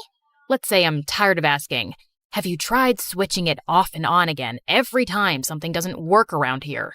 Like a couple of Sherlock Holmes, we started tracking famous rich people's social media accounts because such people were usually Sebastian's targets. He's like a tick, looking for the fattest victim to suck on. But Sebastian was also sly, and he knew the police were on his tracks. So no matter how many pictures we looked at, we couldn't find him. Until one day... Wait. Isn't that him on the yacht with Siley Myrus? OMG! Yes, even with the mustache, I'd recognize that sleazebag anywhere. Okay, let's zoom in on the boat name and... Found him. He's in Greece, posing as a pet masseuse for TikTok canine stars. The next day, I bought a flight to Greece with the last of my savings while Enzo alerted the local police. Together, we descended on Sebastian. Drop the poodle. You're under arrest. Give me back my money. Your disguise is dumb, and I've already gambled all the money away, stupid. I kicked him in the shin as the police carried him off. I was happy he was caught, but the money was gone. With no chance to pay off our debts, Dad would be on the run forever. That night, I went walking on the beach, and I saw the sky was filled with stars. I took a picture of it and sent it to Dad, but he didn't reply. After I returned to the States, I decided to start mending things with Mom. It wasn't easy, but she was the parent I had now, and I could see how hard she was trying. She even had a box with my baby clothes and pictures that she'd kept all these years. Slowly, we started to get to know each other, and she was really cool. As for Dad, I would send him a new sky picture every night, even though he never replied. He did make me realize I loved taking pictures of the night sky. Enzo, who was still looking for his dream career, was now working at an electronics store. So I asked him if he could find me a good deal on a camera. Sure, but it'll cost you. Name your price, Scrooge. How about a date? Really? But what if you grow tired of me and dump me? I mean, you change jobs every 2 seconds. Yeah, but I'm sure dating you won't feel like work. For our first date, we went back to the skyscraper roof, and I took more night sky pictures. Enzo loved them and suggested I start an astrophotography vlog. And when I won a super fancy prize in a competition, I realized I'd become a professional. I sent Dad the picture of the prize announcement, but like always, he never replied. And I finally accepted that he was never going to. I invited Mom and Enzo to the award ceremony, and I caught her beaming with pride as she admired one of my pictures in the gallery. I'm so sorry I missed your childhood, Tanya. If I could go back, I'd do everything differently. We're together now, Mom, and that's all that matters. I love you. The presenter announced I was the winner, and Enzo walked me to the podium. I dedicate this award to my father, who made me discover my love for the stars.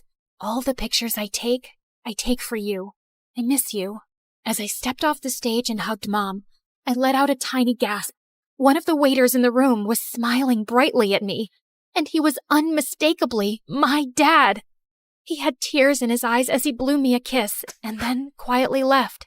And for the first time in years, I felt truly at peace, knowing Dad was okay and always watching over me.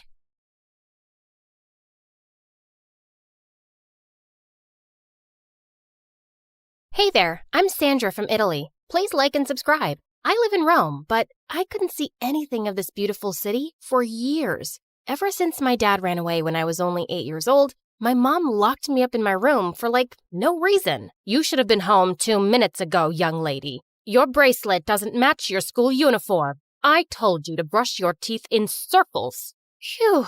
She never told me why Dad went away or where he was, not even if he was still alive. But I can tell she loved him very much. Maybe she locked me away because I reminded her of him. I don't know. She barely looked at me when having breakfast in the morning, and when I came home from school, she immediately found a reason to send me up to my room. And stay there. I began to blame myself for Dad's absence and Mom's bad mood. Maybe I made so many mistakes in the past that he couldn't take it anymore and he just ran away from us. I was so insecure that I didn't talk to anyone in school. And when somebody talked to me, hey, what's up? It took me so long to think about the right answer that people thought I was mocking them and eventually stopped talking to me at all. My mom didn't have to send me up to my room anymore. I went there all by myself and stayed there the whole day. Maybe Mom was disappointed, but now she just dropped breakfast on the floor in front of my room and disappeared into her own room to work at the computer. I never felt so sad in my life until one day I spilled my tea on my bed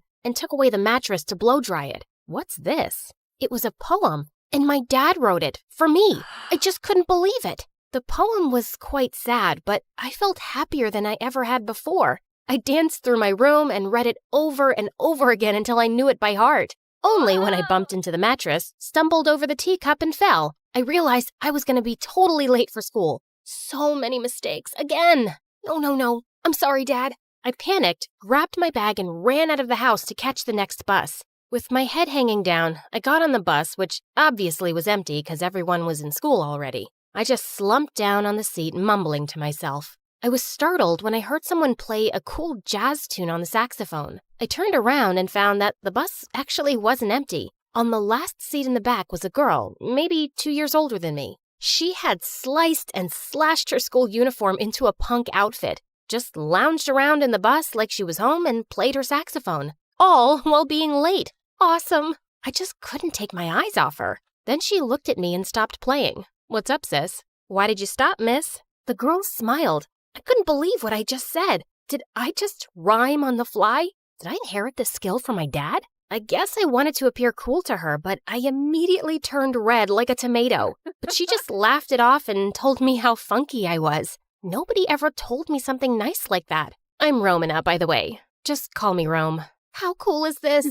I was just blown away. By the time we had to get off the bus, we had already become friends. She was such a great inspiration. I even cut my hair and changed my look, and my confidence increased a lot. I started to set the clock so I would be awake before my mom. I prepared my own breakfast and just left a note on the table before leaving. Don't you worry, I'll be back in a hurry. I don't know if Mom was happy to finally see me grow up a little. I don't know if she was able to be happy at all. But from then on, she stopped blaming me for everything and sending me to my room. She even looked at me from time to time. She never smiled, but I didn't care because I had a new friend, a new look, and people in school started talking to me again. You, changed a lot.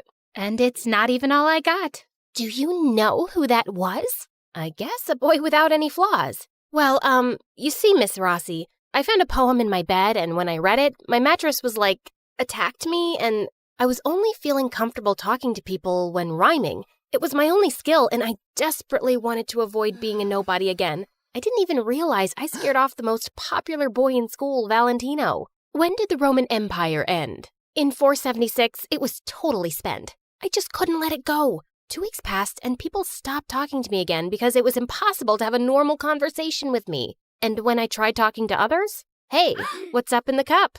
They just ignored me. And there I was, back in my room, being a nobody again. And I really didn't like Mom's sad, I knew it all along face. I watched some MSA videos on my phone and didn't hear the doorbell ringing. Sandra! Sandra! When I rushed down to open the door, I was very happy to see Rome, the only person I could talk to in a normal way. And don't you dare play that horrible instrument in here. She came to ask me what was wrong, so I told her about the poem and about my dad I knew so little about. You gotta confront your mom, sis. Ain't no other way. Well, you just met her. Listen, if I had a mom, I'd talk the living daylights out of her. I was shocked and asked her what she meant by this. Rome told me she was raised in an orphanage and never knew her parents. She told me that she was even bullied for being sad, that she got used to being all alone, and all she had was the jazz music coming out of the nurse's room, who didn't care about the orphans. Now she's living with an elite foster family who never approved of her playing the saxophone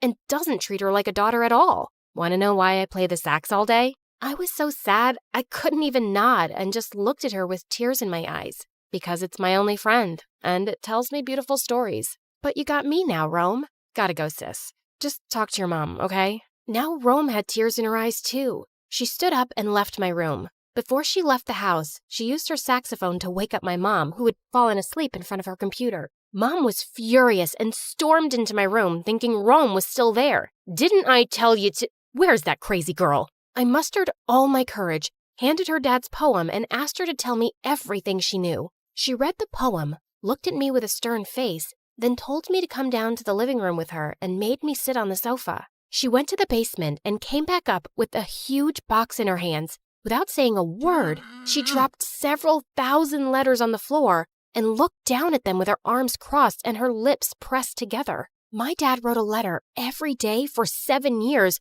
and not one of them was opened. I took them to my room and opened them all. Reading them took me 4 days straight without any sleep. My mom didn't even make me try to go to school. The letters were full of beautiful poems, dried flowers for Mom, and cute little drawings for me. He wrote how much he missed me, asked my mom to let him come back, and apologized for running away. But none of the letters mentioned the reason why he ran away. My head was spinning when I finished. Where are you, Dad? I had to ask my mom, and I felt so bad for Rome. I didn't call her the whole time. But before I could even grab my phone, I fell asleep. The wonderful smell of fresh blueberry muffins woke me up in the afternoon the next day. Rome was sitting on the edge of my bed, holding them under my nose like smelling salt. I am so glad you're alive, sis. Rome told me my mom had let her in to make sure I was all right during the last 4 days, but I wouldn't even notice her peeking into my room. I hugged Rome tight before gobbling up 3 muffins in 2 seconds.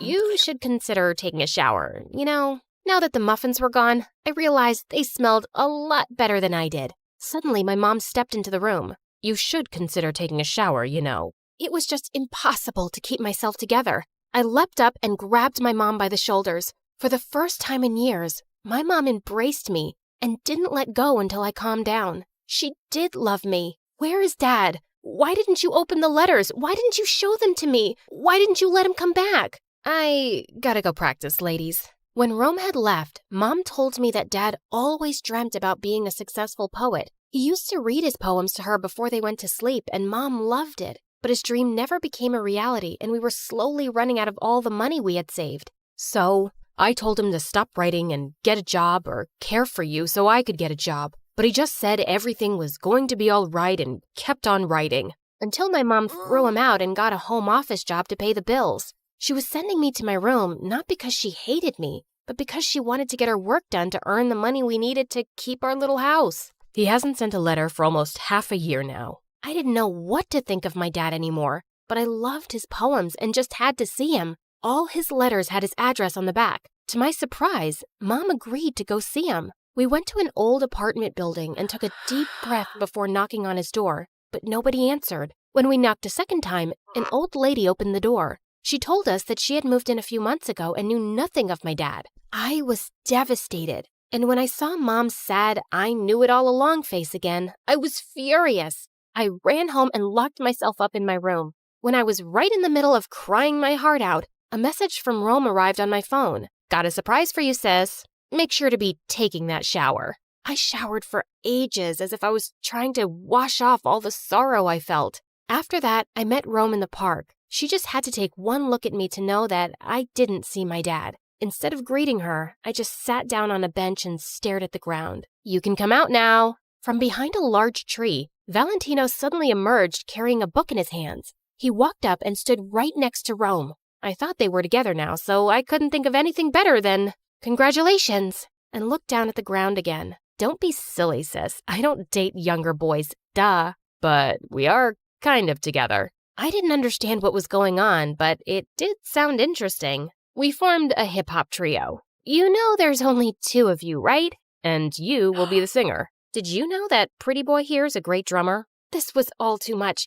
I didn't know what to say. I just lost my dad forever. My confidence was crushed once again, and now I should become an artist? A rapper? Performing on stage? Life's too short to hide away, sis. But we need to know if you still got it. When Valentino opened the book, I realized it was that new bestseller we were supposed to read for school until tomorrow. A book I forgot to even get because I was too busy reading poems and going through all the emotions in the world. I'll read something, and you'll rhyme on it. There was no rhyming challenge that could ever put me on the spot. So I stood up from the bench, took on a battle pose, and commanded Valentino to begin. Fixed by occluded revelation, but freed from the flow of speculation. Wow, did I say that? Reading all my dad's poems must have made me even better. Rome and Valentino were super excited and both hugged me tightly. While Rome laughed, Valentino blushed a little and tried to cover it up by giving me the book along with the summary he wrote. As I took it and our hands touched, it was my time to blush, which made Rome laugh even harder. Things went kind of smoothly after that. Valentino, Rome, and I became very close. Every day in the afternoon, we would meet in the band room of the school to practice our show. I still miss Dad, but my friends and the music helped me to get over it. And I thought, if he stopped caring about me and Mom, he just doesn't deserve us. When the school year was nearly over, it was finally time for the concert. My knees were shaking when we stepped onto the stage to perform open air for the whole school. Time to shine, sis. Got your back with my beats, Sandra. You'll do great. I looked for my mom and found her right in front of the stage like a real fan. She looked back at me, arched her eyebrows, and pointed to the man standing next to her. My heart skipped a beat. It was Dad. He must have kept an eye on me the whole time.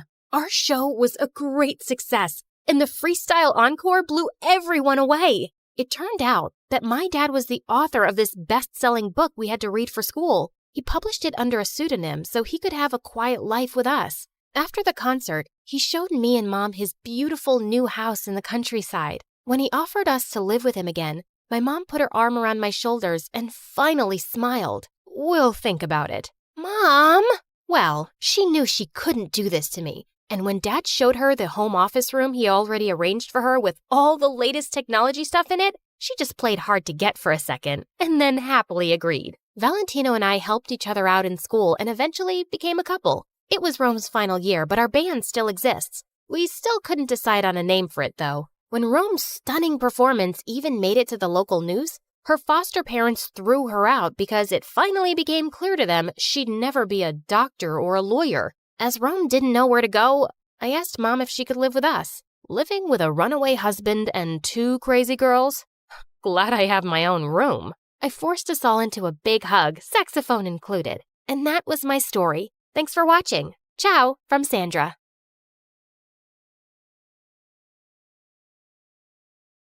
Hi, I'm Edith from Ohio. Yeah, I know I sound like an 80-year-old woman. My dad was very close to his great-grandmother, and he insisted that his first child would be named after her. Unfortunately, that's me. Also, as you can see, I'm in a wheelchair. I had a spinal injury when I was little, and I don't even remember what it's like to walk. So if you want to feel bad for me, it should only be because of my name. Before I continue, please like and subscribe. After me came my sisters, Louisa, Isabel, and Celine. Their names are pretty because Mom chose them. We lived in a kind of poor household in a small town with parents who were galaxies apart. My dad was a neuroscientist who lived in our basement. He was convinced he was onto some groundbreaking research that would win him the Nobel Prize. But every year, his research got rejected. It had almost become a metaphor in our town. It'll rain today, I'm sure of it. As sure as Mr. Arnstein getting rejected again. My son has failed 10th grade again. He's really pulling a Mr. Arnstein on us. Those comments made me so mad. No one was as smart or hardworking as my dad. Mom, on the other hand, was pretty and vain. She never met a reflective surface she didn't like. All she'd ever wanted was a fancy life, so she reminded Dad of his failures every day. When I met you, you made me believe you were freaking Einstein. I thought we'd be rich by now. Can't you discover gravity or something already? Like really, how hard is it? I might figure out all the mysteries of the universe before I understand why I asked you to marry me. Oh, I was such a fool the day I said yes. Not much has changed since. Mom unhappily ran a small flower shop to make ends meet. As the eldest, I wanted to make things easier for both my parents. I was a model student, and I tried helping out at home by making my sisters responsible. It worked when they were younger, but they were growing up to be useless, especially my second sister, Louisa, who was a lot like Mom. She was pretty, but apparently her nose wasn't rich-looking enough. What does that even mean, girl? I've got this flat button nose, and rich people have cute upturned noses. Ah, okay, gotcha. They look like they can smell cow dung all the time. Exactly. She would sleep with a clothespin on her nose, hoping it would turn upwards. She'd also poke her cheek with a pencil while doing her homework, thinking if she did that every day, she might get a cute dimple. Such a moron. The other two weren't much better. Isabel wanted to be a dancer, and I've never met anyone so uncoordinated. Celine was also super untalented, but she kept trying new things all the time, hoping to find her true calling soon. No one prayed harder than me that it would be really soon. Luckily, I'd inherited Dad's brains, and in the 11th grade, I got a scholarship into a private school that would open up great opportunities for college. You've always been my favorite for a reason, darling. I know you'll do amazing things one day. I know you will too, Dad. I was really excited to start school until disaster struck, and my crazy family was to blame entirely for it. A week before, Mom came home really excited one day because she'd received a huge order for flowers at a rich client's house. And the minute my sisters heard that, they were dying to go with Mom to help her. Dad was out of town, and I'd just settled in for a peaceful evening by myself when I got a frantic call from Isabel. Edith, I'm at the police station. Mom and Louisa are going to jail. What do you mean they're going to jail? Louisa stole a necklace from the rich lady's room and got caught. Mom begged and cried, but the lady called the police. Please, you have to go talk to her. Ugh, Louisa was such a pain. Isabel sent me the lady's location pin, and I took the bus to this massive mansion. I was asked to wait in the main hall, and I just couldn't resist taking a spin on the marble floors. But suddenly, I lost control of my wheelchair and went crashing into a center table, which sent a huge fishbowl to the ground, which made the servants running in slip on the water and land on their butts. Oopsie daisy. Soon, I was in the library, facing the snooty owner and her carbon copy snooty daughter. Who are you, and what are you doing in my house? Again, so sorry for the damage. I'd love to repay you, but my parents are poor, so I can't. Speaking of parents, actually, my mom is the flower lady who came here today, and the girl who took something from you is my, sister. What? You're related to those thieves? Louisa's mentally unstable, I swear, and some days she just refuses to take her meds. Please don't send them to jail. What will I do without my mom, given my condition? This is very distressing, and the doctors have told me stress is really bad for me. The lady didn't look happy, but she called the police station and asked for Mom and Louisa to be released. I thanked them profusely, and just as I was leaving, I ran into a school bag lying on the floor, knocking over its contents. Do you even know how to use that thing? You should take driving classes or something. I apologized and left, but I was horrified. This girl was going to the same school I'd just gotten into. How has my life suddenly become so complicated? Oh, I'll tell ya. It's because Miss Kleptomaniac here decided to steal, and I had to save her greedy butt. And now I have to go to school with this snooty girl who thinks I'm from a family of thieves. Oh, what a great start. Edith, are you done with this useless family meeting? Louisa and I have had a very tough day, and we need our beauty sleep. Maybe the girl won't remember who you are. Fingers crossed. Yeah, right. In fact, as luck would have it, that girl and I were in the same class. Her name was Haley, and the minute she saw me, her face went from shock to a wide grin. Uh-oh. And soon, Haley became my arch nemesis. Apparently, she was the smartest kid in class till I turned up. She was also beautiful and wealthy, and she was dating the star basketball player Cody. And Cody was fine. But Haley still didn't like being knocked off the #1 student spot. How about we make a deal, Edith? with. You can act a little less smart in class, and I won't tell everyone how we really know each other. I won't be doing that, thanks. I can make your life miserable, you know. You really want to make the wheelchair girl's life miserable? How would it make you look if I started telling people you're bullying me? It'll tank your popularity, and you might even get suspended, or worse. And Haley knew I was right. We just never got along and continued to compete in class. I always got the highest marks in subjects like math and physics, but she beat me in history and literature.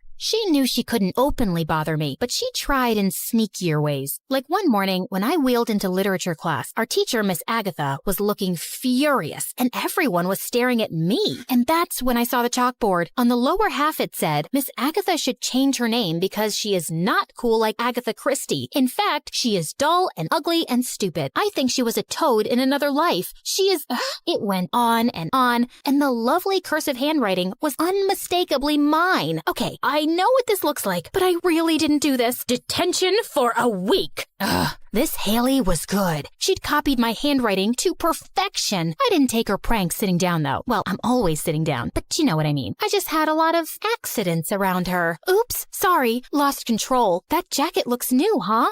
Sorry, I just didn't see your toes. You have really tiny feet, Haley. Then one day, our principal came to class to tell us about a statewide competition for which one student would be chosen from the school, and all interested candidates had to sit for a test. Also, I should add that the winner of the competition will get a full scholarship to any university of their choice. This was a chance to make all my dreams come true. I spent countless hours studying for the test. I knew Haley was preparing for it too, even though she didn't need a scholarship. It was just an attempt to beat me. The test was tough, but I did my best. And guess what? It was good enough. I managed to come out on top, and I was over the moon. But there was one problem. The competition required a big entry fee, and I had to travel to another town and cover those expenses too. I wanted to ask my parents for help, but that evening, I heard a huge fight between them over money, and I just couldn't. I wasn't giving up though, not after coming this far. So I decided to sell tacos in the school cafeteria, because seriously, I make the world's best tacos. I could cover the cost of ingredients, and I just needed to sell enough for 2 weeks to collect the amount I needed. I set up a little taco corner in the cafeteria, and they were an instant hit. My tacos were selling like hotcakes, till the awful lunch ladies in the cafeteria reported me to the principal, and I was informed that I couldn't sell food on school premises. So the next day, as soon as school ended, I was ready with my taco stall right outside the school gate. Technically not on school premises, so no one could say anything to me. Even some friends joined me in selling them, and the first few days, things were going great. But suddenly, things started going very wrong. Students started getting sick in school with similar symptoms, and parents poured in with complaints. The principal launched an investigation, and it wasn't long before they discovered the problem: my tacos. I was suspended for 2 weeks, but worse than that, Haley was chosen for the competition instead, and I was devastated. I didn't even tell anyone at home I was suspended. They all thought I had spring break. But 3 days later, the most unlikely thing happened. Cody, Haley's boyfriend, came to visit me at home. Hello. I'm Cody from school. I came to see if you were doing okay. Oh, wow. You're welcome. You too. What? Can I come in, or are you busy? No, I'm not busy. I mean, yes, I am busy. Actually, there's an avocado that's going bad, and I need to make some guacamole, but it can wait a bit longer. Not too long, though. What was I even saying? And that afternoon, Cody told me that Haley had sabotaged my taco business. She'd mentioned something about bringing you down, and I thought she was kidding. She got someone to mix something into your food, which made everyone sick. I am so sorry. I couldn't believe that someone could be so heartless, and there was nothing I could even do about it. And I just started to cry. There'll be other chances, Edith. And I can't believe you started a business and made that much money. You're really cool and brave. After that, Cody started visiting regularly during my suspension, and we'd have fun and joke around. He really made me feel seen, and we could talk about anything. Do you feel people act weird around you sometimes? Yeah, most people get so awkward when they see a wheelchair. Like, they don't know if they need to express sympathy or if they should just ignore it completely. But really, I'm fine, and I just want people to act normal. Do you wish you could walk someday? More than anything in the world. I dream about it all the time. Cody pressed my hand and smiled warmly, and my heart fluttered. And when I went back inside, my stupid sisters were waiting for me with huge grins. You like him. You want to hug him. You want to kiss him. You want to... Shut up, Louisa. He's just a friend. You may be book smart, but you don't know the first thing about boys. He's not coming over every day because he likes you as a friend. And if you're not interested in dating him, I can. I mean, it would be a crime to let this rich, yummy boy go. Shut up, Louisa. He's mine. When my suspension ended, I was back to school, ready to work hard again. Actually, I was looking forward to seeing Cody more than anything. But to my disappointment, I found him right next to Haley. I gave him a small wave, and he just looked away. Well, I guess things were back to normal. Cody had just felt bad for me, and he tried to make me feel better. He was still gonna choose Haley because she was everything a guy could want. Soon enough, the spring dance was on everyone's mind, but I wasn't even thinking about it till one day in the cafeteria. I was reading by myself when Cody sat and joined me. Edith, I'm sorry I've been avoiding you. Will you go to the spring dance with me? What? But what about Haley? You stole my boyfriend. You act like this poor little wheelchair girl, but you're so cunning. And I'm done keeping your stupid little secret too. Hey everyone, did Edith ever tell you that her sister's a thief who stole something from my house? Who knows? Maybe dishonesty runs in the family, and Edith's lying and she can actually walk. That's enough. I broke up with you because I don't love you, Haley. Please, just back off and stop spreading lies about Edith. No one's buying them, least of all me. Haley stared at us furiously, then screamed and stormed off. So, where were we? Oh yeah, the spring dance. Go with me? Since you're desperate, sure. We had an amazing time dancing away, and then we went out for a breather and shared our first kiss. Well, my first kiss ever, and it was magical. But when I got back home, I found Dad in the lounge in tears. Dad, what's wrong? Are you okay? I'm more than okay, honey. I just won a huge research grant. Oh my God, I knew you'd do it. I'm so proud of you. What's your research about? It's about you. It's all I've been working on for years, and I couldn't give up. You never lost complete sensation in your feet, Edith, and I've been working on developing a machine that can get you walking again. I don't want to raise your hopes too high, but it's a very real possibility, and we have the money to try it out. Dad, I can't believe you did this for me. Even if it all doesn't go to plan, this means everything. Well, long story short, I was one of Dad's subjects, and within 2 months, he got me to stand on my own 2 feet. A baby couldn't be prouder of his first steps than I was, and all of my mom's and sister's dreams came true too. We moved to a much bigger house with much fancier things, and Mom didn't have to work anymore. I knew I always made the right choice marrying you, Mr. Arnstein. I'm still wondering why I married you, but let's not argue anymore, dear.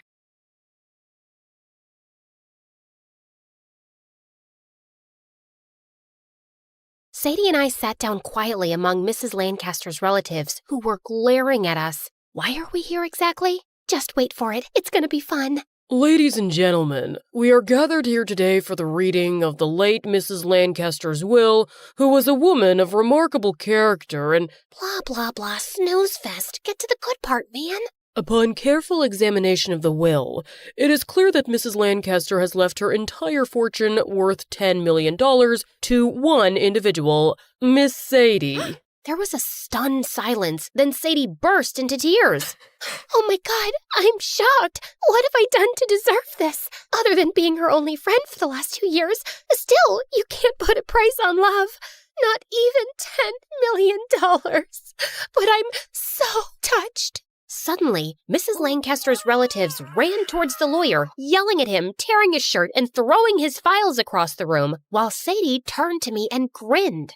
Hi, I'm Chloe, and before I explain what happened here, please like and subscribe. My older sister and I were 2 years apart, and nothing alike. Sadie was beautiful with her blonde hair and blue eyes, while I had dark, messy hair, and my eyes were the color of poop. I was shy and introverted, but Sadie craved attention, and she knew how to get it. Like once when we were attending a friend's birthday party, Sadie started to cry right before the cake cutting.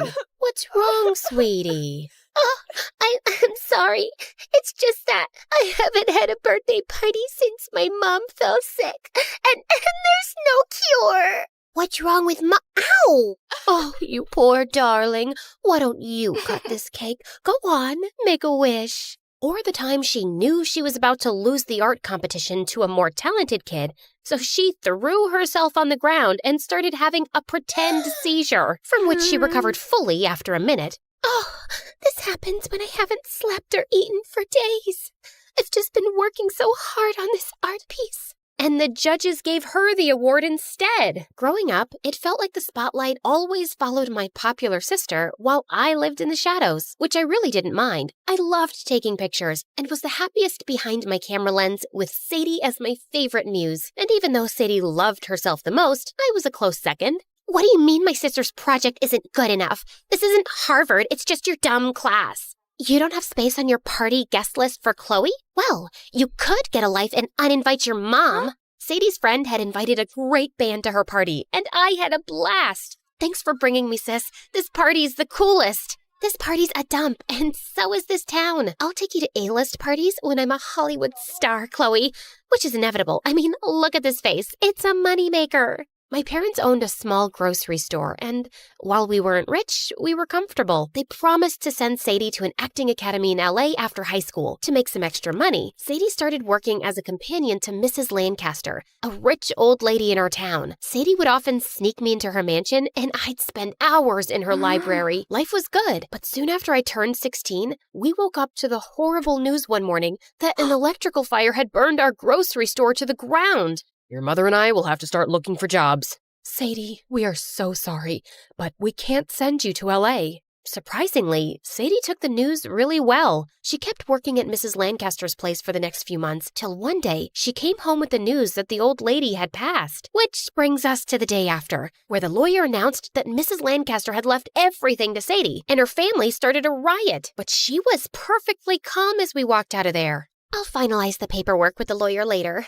Hold on, Sadie. You already knew Mrs. Lancaster was leaving you everything, didn't you? It wasn't a hard guess. She didn't love her family very much. I don't think she loved you that much either. I know you did something. Fine. I just encouraged her to make a new will some time ago. But she decided everything herself. She was like 90 and half crazy, Sadie. The last time I saw her, she accused me of stealing apples from her mother's farm. Can you focus on what's important here? I'm a freaking millionaire now, Chloe. We can't take this money. It's not ours. You're right. It's mine. Just think of how much easier I can make things for Mom and Dad. Don't go telling them your stupid theories and let me help them. After that day, our lives just flipped upside down. We moved into Mrs. Lancaster's mansion. My parents started rebuilding their store, and Sadie hired herself an expensive acting coach. Suddenly, we were eating off silver platters and had maids and butlers. And Sadie was ordering dresses from Paris, shoes from Milan, and perfumes from London. I could send you to an amazing private school, Chloe.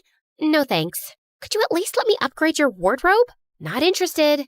Okay, look, a brand new camera. You should start your photography channel. I'll buy you followers to give you a head start. Can you just stop? Sadie, you made an old lady sign over her fortune to you and robbed her family. How do you even sleep at night? Extremely well on my feather bed and Egyptian cotton sheets. And sometimes, if I can't sleep, I count sheep. But instead of wool, my sheep have dollar bills on them. And instead of jumping on grass, they're jumping on more dollar bills. That helps me sleep like a baby. But I just couldn't accept what Sadie had done, and this created a rift between us. Things really came to a head when Sadie hosted a party one evening where she was showing off a Taylor Swift shoe she'd bought at an auction for $75,000. You need to return that. Sweetie, you sound hysterical. Why don't you take your medication and lie down? No, you need to sell it and return the money to its rightful owners. In fact, we need to return everything. Don't even think about touching the shoe. I'm warning you. Sadie leapt at me, and we ended up in a huge fight till our parents broke us apart. When we were alone, I ended up telling them everything. My parents were horrified. I don't care what any of you think. I'm over 18, and I'm the legal, rightful owner of this fortune.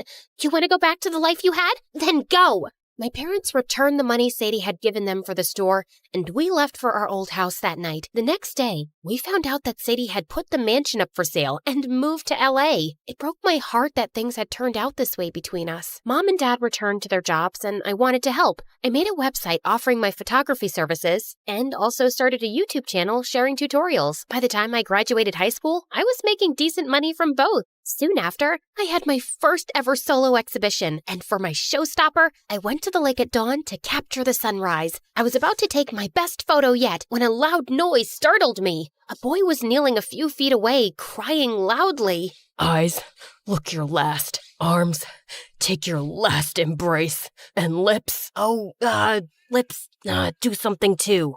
Would you mind going somewhere else, Romeo? I'm trying to work here. The boy turned to me in surprise, and wow, was he a looker. I'm working here too, babe. I'm an actor and... Really? I thought you were a madman. I have an important audition, and this is my usual practice spot. Fine. I just need 20 minutes here, and I'd appreciate some peace. I turned away to my camera and found the boy posing in front of me. Do you mind? Not at all, babe. Take as many photos as you want. I meant, could you move? An action shot. I like it. What should I do? Maybe a headstand or flex my biceps? Was he dumb or what? Okay, how about one of you gazing out at the water dramatically? The boy looked out at the water and immediately started crying. Was that good? How about one without the ugly crying? Yep, that's perfect. I'm Blake, by the way. Follow me on Insta at Blake is a Greek god. Not gonna happen. Good luck and goodbye. The picture with Blake actually turned out amazing, and I was shocked when some art collector at the exhibition offered to purchase it for $5,000. Later that night, I did end up finding Blake the Greek god on Instagram and sent him a message asking if he'd meet me at a cafe. I thought it was only fair that he got a cut from the money. I just knew you'd reach out to me. I could feel this instant electrical connection between us. Wow, I feel nothing but regret. Here's the check I promised. See you never. Oh, come on. A cup of coffee won't hurt. I actually want to hire you for some headshots to send along with my audition tapes to Hollywood. You want to go to Hollywood? Of course. I mean, look at this face. It's a work of art. I guess a cup of coffee won't hurt. Great. Has anyone ever told you your eyes are the most beautiful brown? They remind me of autumn leaves and hot chocolate. My eyes are the color of poop. You really need someone to talk you up, babe. I'm new in town and I have no friends, so I'm happy to stick around and do the job.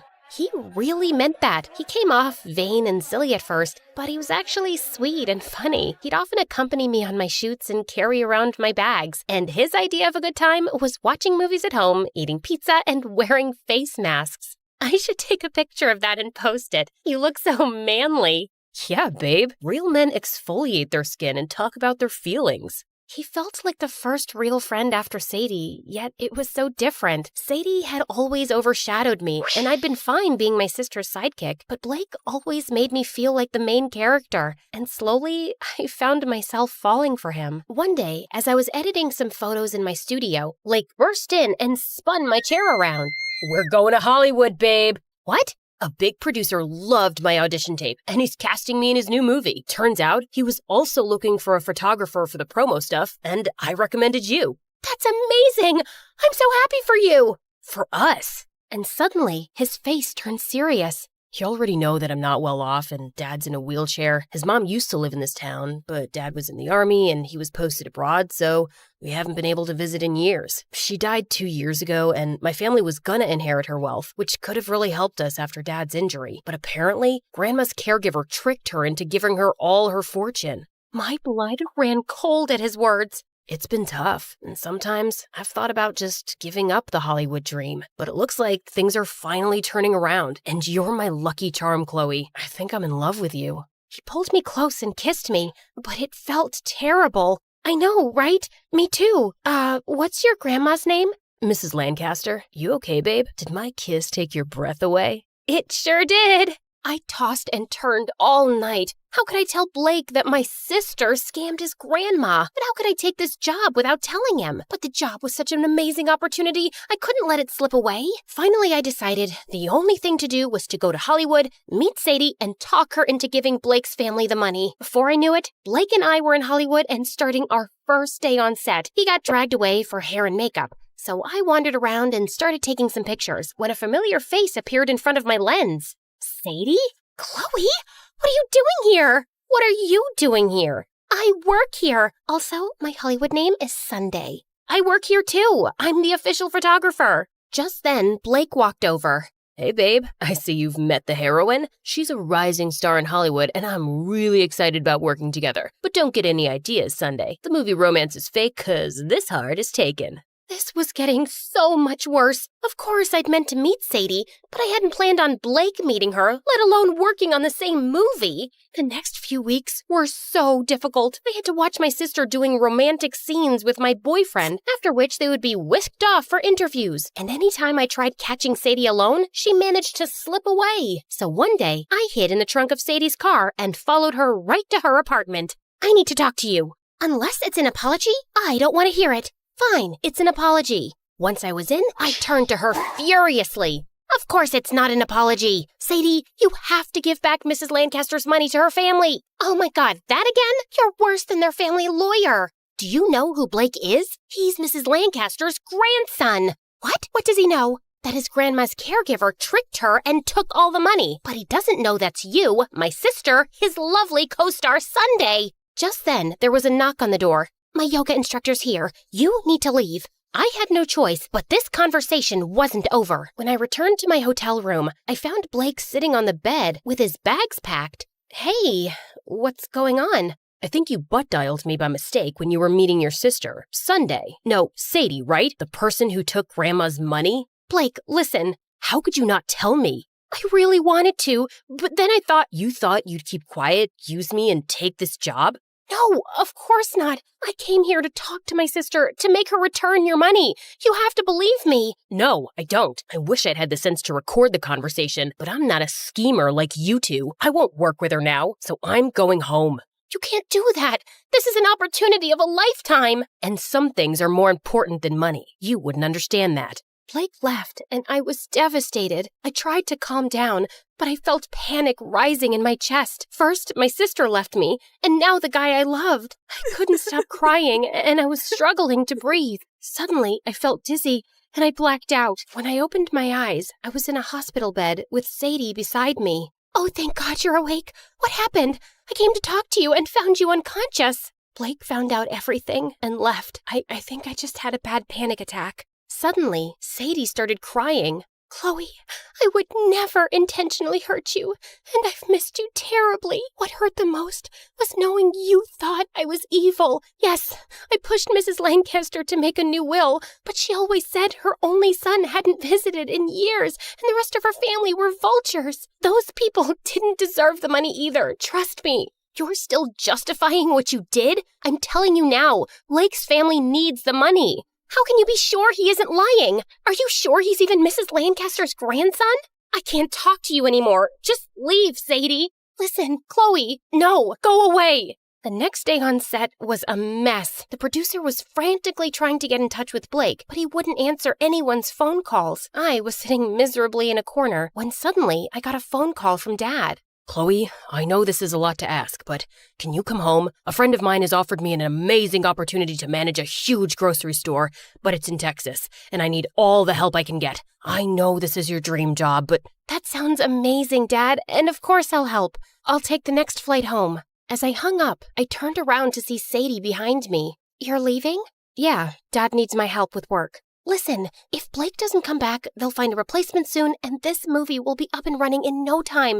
You can't give up this job. It'll be so great for your career. You know what, Sadie? I can't believe I ever looked up to you or thought you cared about me. I hope your successful career keeps you warm at night, but I'd rather stay close to the people I love. And with that, I went back home. I helped my parents pack up to move, and one evening, I was carrying a box to our car when I bumped into someone. I looked up to see that it was... Blake? I wasn't expecting to see you here. You haven't answered any of my calls. Yeah, I was really angry. But then Sadie reached out to me. In fact, she's inside your house right now talking to your parents. Sadie is here? What did she say to you? She apologized for everything and was giving me a check for $10 million, but I told her to keep half. She did take care of Grandma. Then she begged me to come back to the movie because all the new candidates are ugly and don't look good with her. That sounds like Sadie. She also told me that you were never okay with her taking the money and that she's been a terrible sister to you. I should have told you everything before. I should have given you a chance when you tried, and I'm really sorry. Listen, Sadie is giving some money to your parents so they can hire help for their business, and you don't have to go with them and give up on something you're really good at. Is there any chance you'd go back with me to Hollywood as my girlfriend? I can think about it. If you beg and grovel and give me a foot rub every day and forever? Sure, but can I give you a kiss first, babe? If you insist. Before that, may I hug you, sis?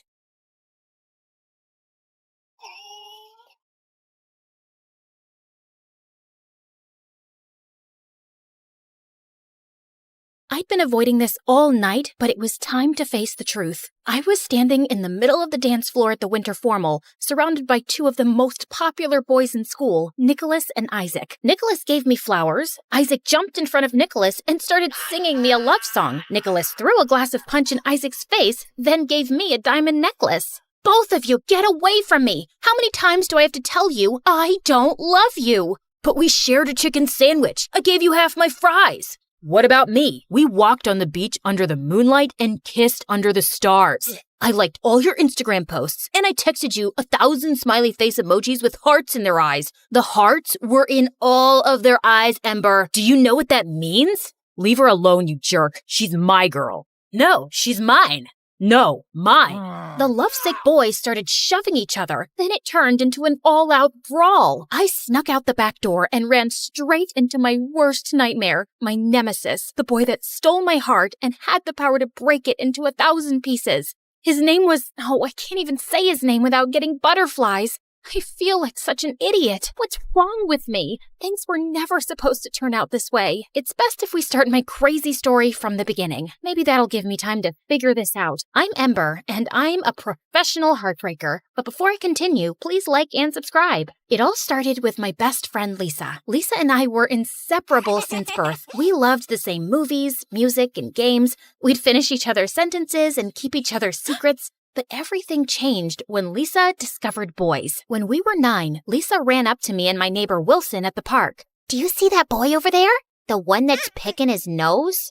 Of course not. The one that's eating sand? No, the one next to him with the dark hair and dreamy brown eyes. I think I'm in love with him. A day later, Lisa and the boy were a couple. A week after that, the boy broke Lisa's heart and she lost her mind. She cried for days. Wilson and I tried to cheer Lisa up, but nothing worked. Then one day, Lisa walked up to me and Wilson happy as a clam because she'd found another boy. Then he broke her heart and the whole cycle continued over and over and over again. Why do you keep crying over these stupid boys? The last one smelled like a stinky old sock. He didn't smell like a sock. He smelled like a man. But he was only 12. You guys don't get it because you're not as mature as I am.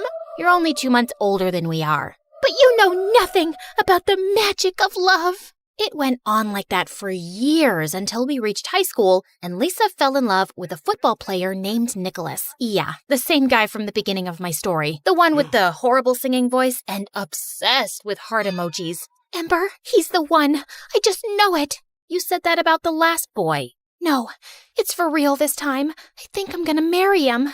A day later, she and Nicholas were Insta-official. They dated for a year, but the whole time he was cheating on her, and it broke Lisa's heart. The same thing happened with another boy at school named Isaac, a smooth-talking, rich model. Yep, he was the second jerk you met in the beginning of the story. Every time Lisa saw Nicholas or Isaac with another girl, she'd break down in tears. She couldn't pay attention in class. She started failing all her tests. Her grades dropped, she stopped coming to school, and eventually couldn't get out of bed. Lisa's parents got so worried about her that they moved away, and I lost my best friend forever. I was devastated. She even refused to contact us and changed her number and deactivated all her social media accounts. Her mom told us to respect her wishes. You still have me. It's not the same, Wilson. After Lisa left, I blamed myself. Nicholas and Isaac were heartbreakers, and all the girls loved them, even though they both had the IQ of a fly and were the most conceited boys on earth. They had a new girl every week and ripped the poor girl's heart to shreds.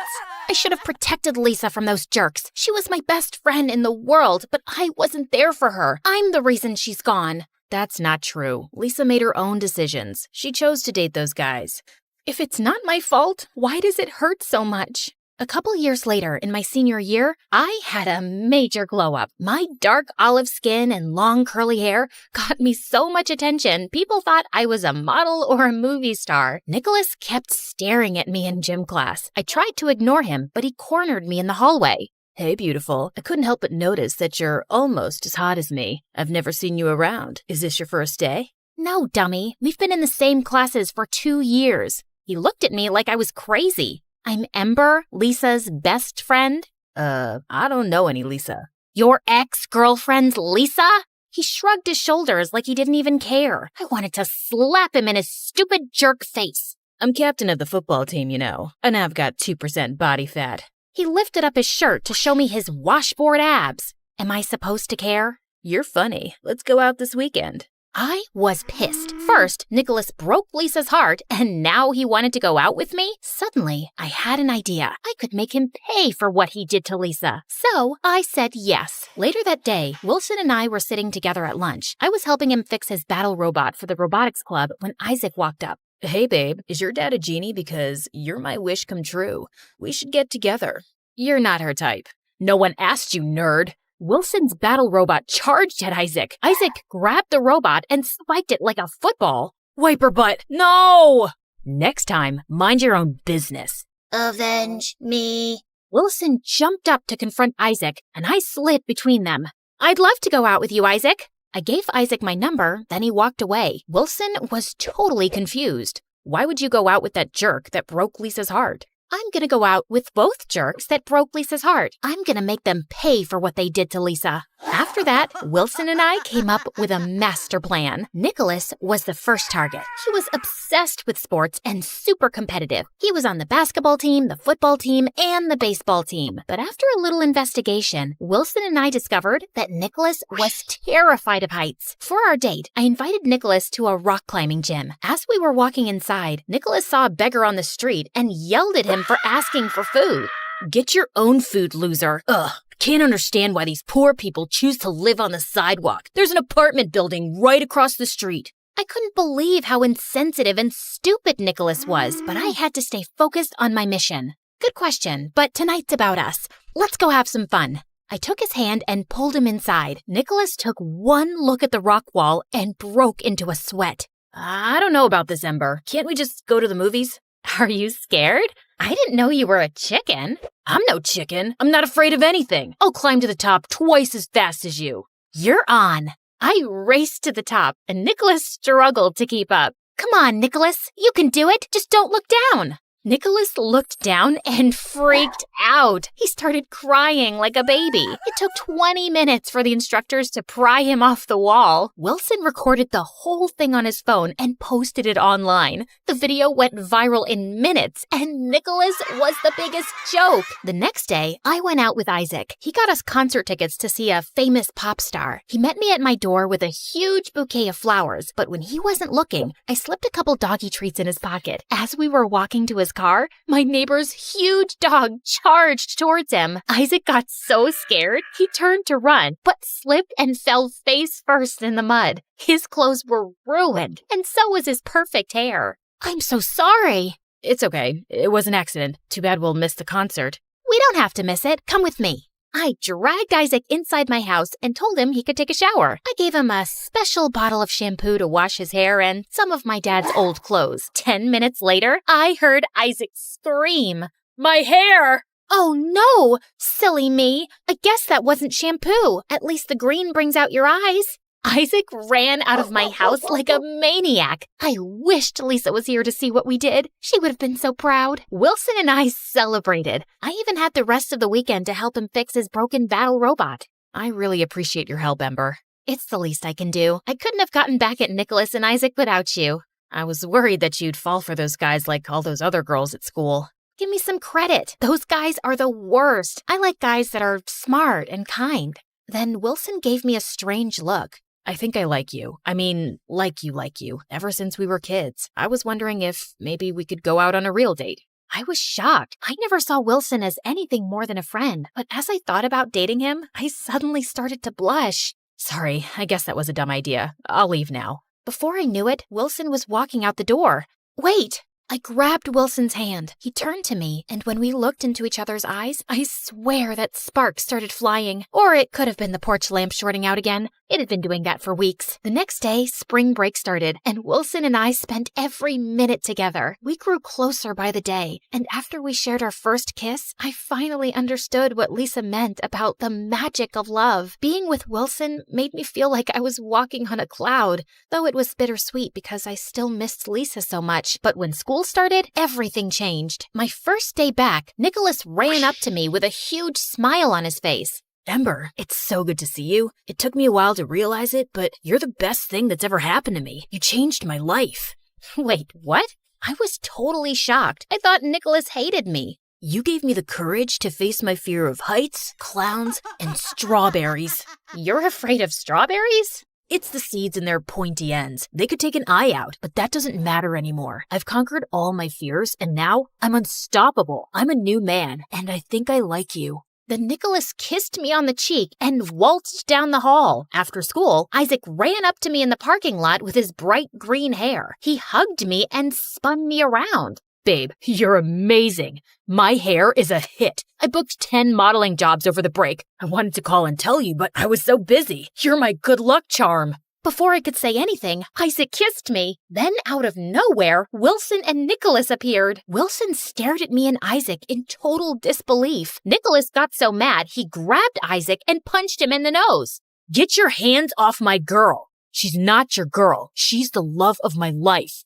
Then I saw an amazing opportunity. My mission wasn't complete. That night, I told Wilson about my new plan. Our mission isn't over. I'll go on a few more dates with Nicholas and Isaac. I'll make them compete for my love. And when I know I've got them hooked, I'll rip their hearts to shreds. I'll just need you to... What about us? We'll keep our relationship a secret until after I break Nicholas and Isaac's hearts. You're not making any sense. I'm your boyfriend. I can't just sit back and watch you date other guys. We have to complete the mission.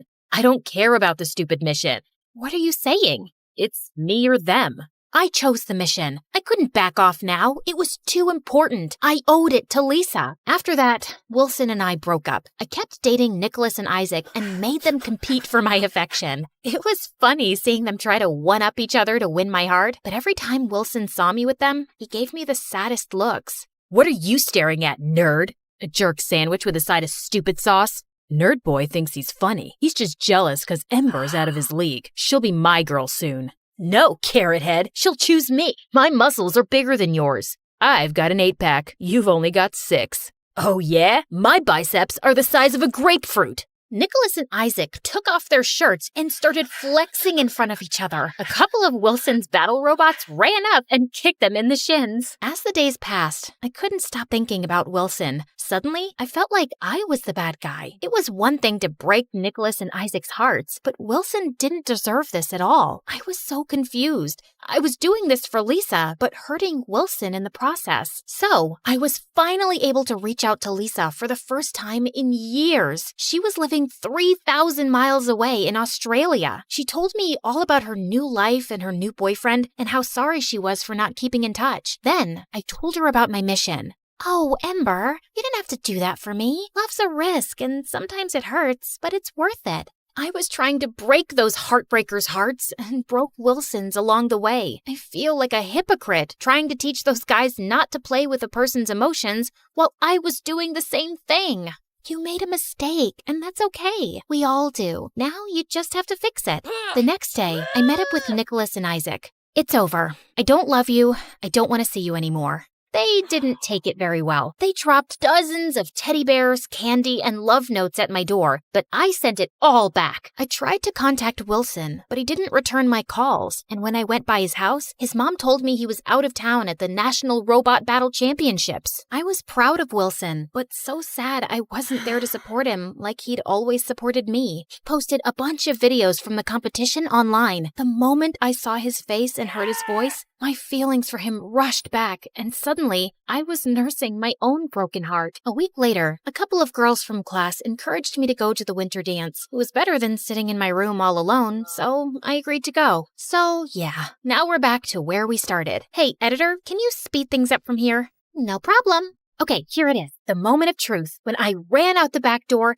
and right into the love of my life. If you haven't guessed it by now, the mystery guy is Wilson, and he looked so different that night. He was confident and happier than I'd ever seen him before. Wilson looked up at me with his big brown eyes, and all my feelings for him were stronger than ever. I'm sorry I hurt you. I was so obsessed with getting revenge for Lisa that I became a colossal jerk. I hope you can forgive me. Maybe someday we can be friends again. I don't know. You did some really dumb stuff. I get it. I ruined our friendship and broke your heart. I understand why you don't want to be friends anymore. I guess this is goodbye.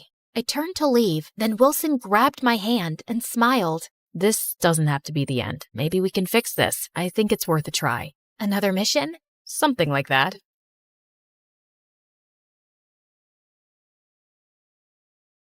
Hi, my name is Valerie and I'm from Seattle. Growing up, I lived on the penthouse floor of the fanciest hotel in the city, with the weirdest parents on the planet. My parents owned the hotel and about a dozen more around the world. They were millionaires and everyone in town loved them. They'd wave and smile to the doormen and the guests as they walked into the hotel, but the moment we arrived in our penthouse, everything changed.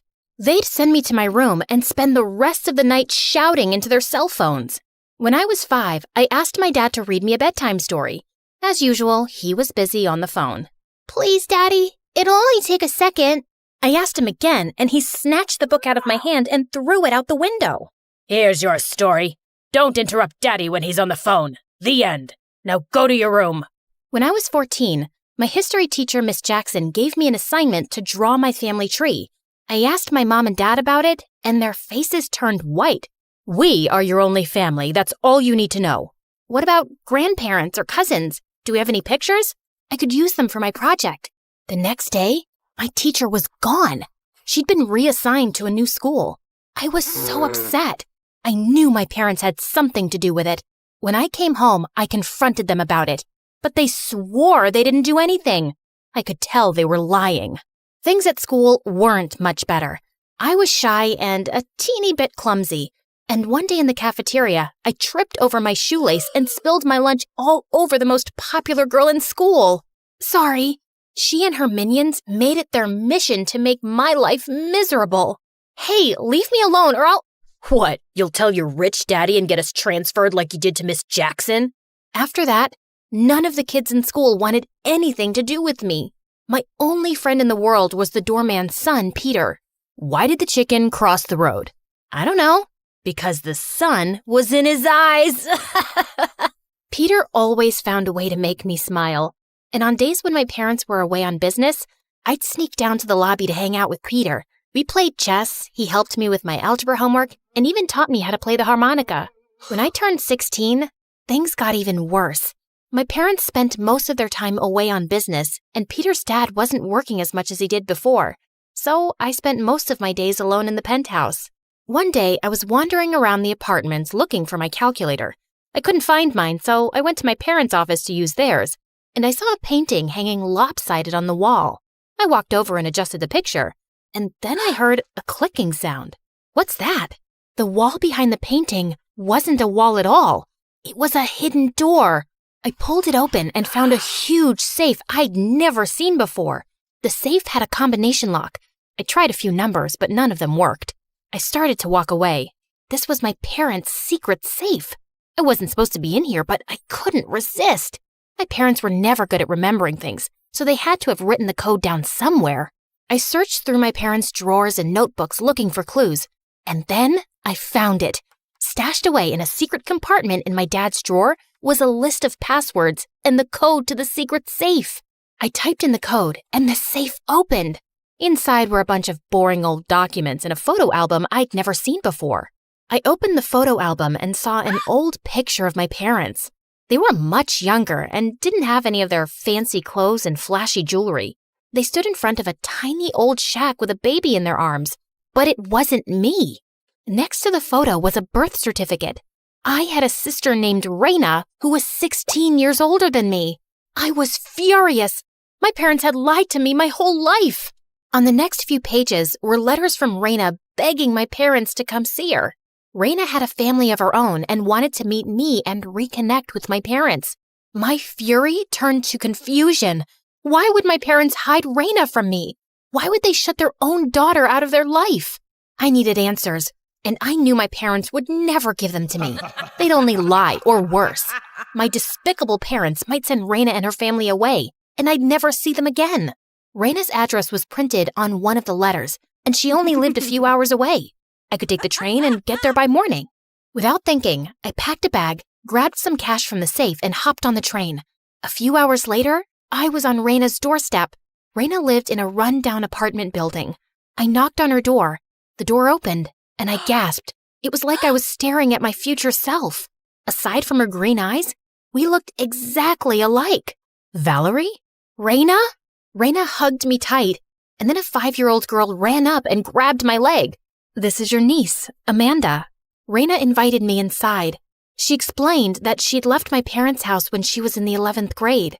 The last time I saw you, you were so small. You knew about me? Of course. I used to sing you to sleep when you were a baby. I left the house a few weeks before your first birthday. Leaving you behind was my biggest regret. I'm sorry, I don't remember you. It's not your fault. I know, it's our terrible parents. They're not terrible, they're just set in their ways. Controlling and overprotective one moment and never around when you need them. I know what you mean. I had to leave so I could breathe and be my own person. But now, I want them to meet Amanda. I want us to be a family. Maybe I can help with that.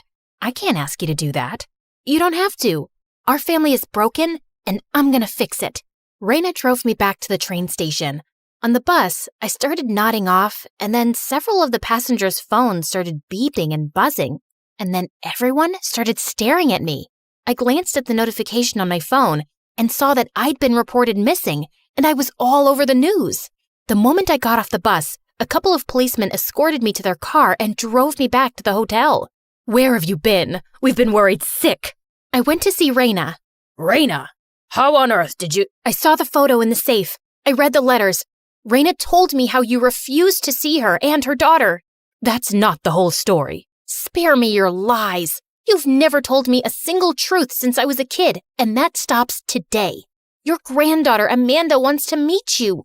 You've got a second chance to make things right with our family. I invited Amanda and Raina over for dinner tomorrow. Hopefully you'll have the decency to be there. Then I stormed off to my room. I heard my parents whispering late into the night. The next morning, they were the nicest they'd been since I could remember. They pulled out all the stops as they prepared for Raina and Amanda's arrival. They brought in the finest chef in the city and bought Amanda a ton of gifts. When Raina and Amanda arrived, my parents were on their best behavior. We sat around the dinner table eating and smiling, and for the first time, it felt like I had a real family. Raina and Amanda moved into the penthouse next door. Raina even took a special interest in my parents' company. My dad offered her a job working beside him, and I got to watch Amanda after school. I read Amanda's stories, took her to the zoo, and taught her to play chess. Amanda and I did everything I'd never had the chance to do with my parents when I was her age. Things were going better than I ever could have imagined. We were all so happy, but a few weeks later, Raina started staying out late. At first, it was 1 or 2 nights a week, and she'd drop Amanda off to stay with us. But 2 nights a week turned into 4, and eventually, Raina started staying out for days at a time. She even stopped showing up at work. One night, I was reading a bedtime story to Amanda, and she was pretty upset. Where's my mommy? I don't know, sweetie. She'll be back soon. But you said that 2 days ago. I didn't know what to do. Each time I called to check on Raina, she didn't answer her phone. My parents weren't much help either. Every time I tried to talk to them about Raina, they'd just change the subject and rush off to their room. What's going on with you? Amanda has been worried sick. When did you turn into mom and dad? I thought you were cool. Then she grabbed Amanda's hand and stormed out the door. I was so confused. I wasn't trying to control Raina like our parents. I just wanted her to be more responsible when it came to Amanda. A few days later, my parents hosted their annual gala at the hotel for millionaires and celebrities from around the world. The featured event was the charity auction where fine art and jewelry were auctioned off to raise millions for people in need. Raina was supposed to help with the auction, but as usual, she was a no-show, so I had to take her place. She was supposed to do a final check of the items up for auction to ensure that everything was labeled correctly. I was halfway through my checklist when I heard glass shatter. I turned to see 3 people in masks rushing through the glass doors. I hid behind a large statue as the masked robbers snatched jewels off the counters and stuffed them into their bags. I hit the silent alarm and then the police burst in. The robbers fled. The police caught 2 of them, but one of them headed my way. Just as the robber was about to slip out the back door, I jumped up and tackled him to the ground. I pulled off his mask and saw that it wasn't a man at all. It was my sister, Raina. I was speechless. Raina was arrested and taken to jail. When the police searched Raina's hotel room, they found that she was the ringleader and she'd been planning the heist for weeks. I was sick to my stomach for days. I didn't understand how Raina could do such a thing. And with Raina in jail, Amanda wouldn't have a mother. Our family was broken before, but now we were shattered to pieces. I destroyed our family. You can't blame yourself for this. I'm the reason Raina's in jail. If I hadn't found her and brought her here, then maybe none of this would have happened. Raina has always had problems. She's been in and out of trouble since she was a teenager. Lying, stealing, hanging out with the wrong crowd. We tried to help her when she was in high school, but she ran away. She lied about not wanting us to stay in touch with her. Our home was always open to her, but she refused to see us. We even sent her money to make sure she and Amanda were okay. Why didn't you ever tell me any of this? Raina made it clear that she wanted nothing to do with this family.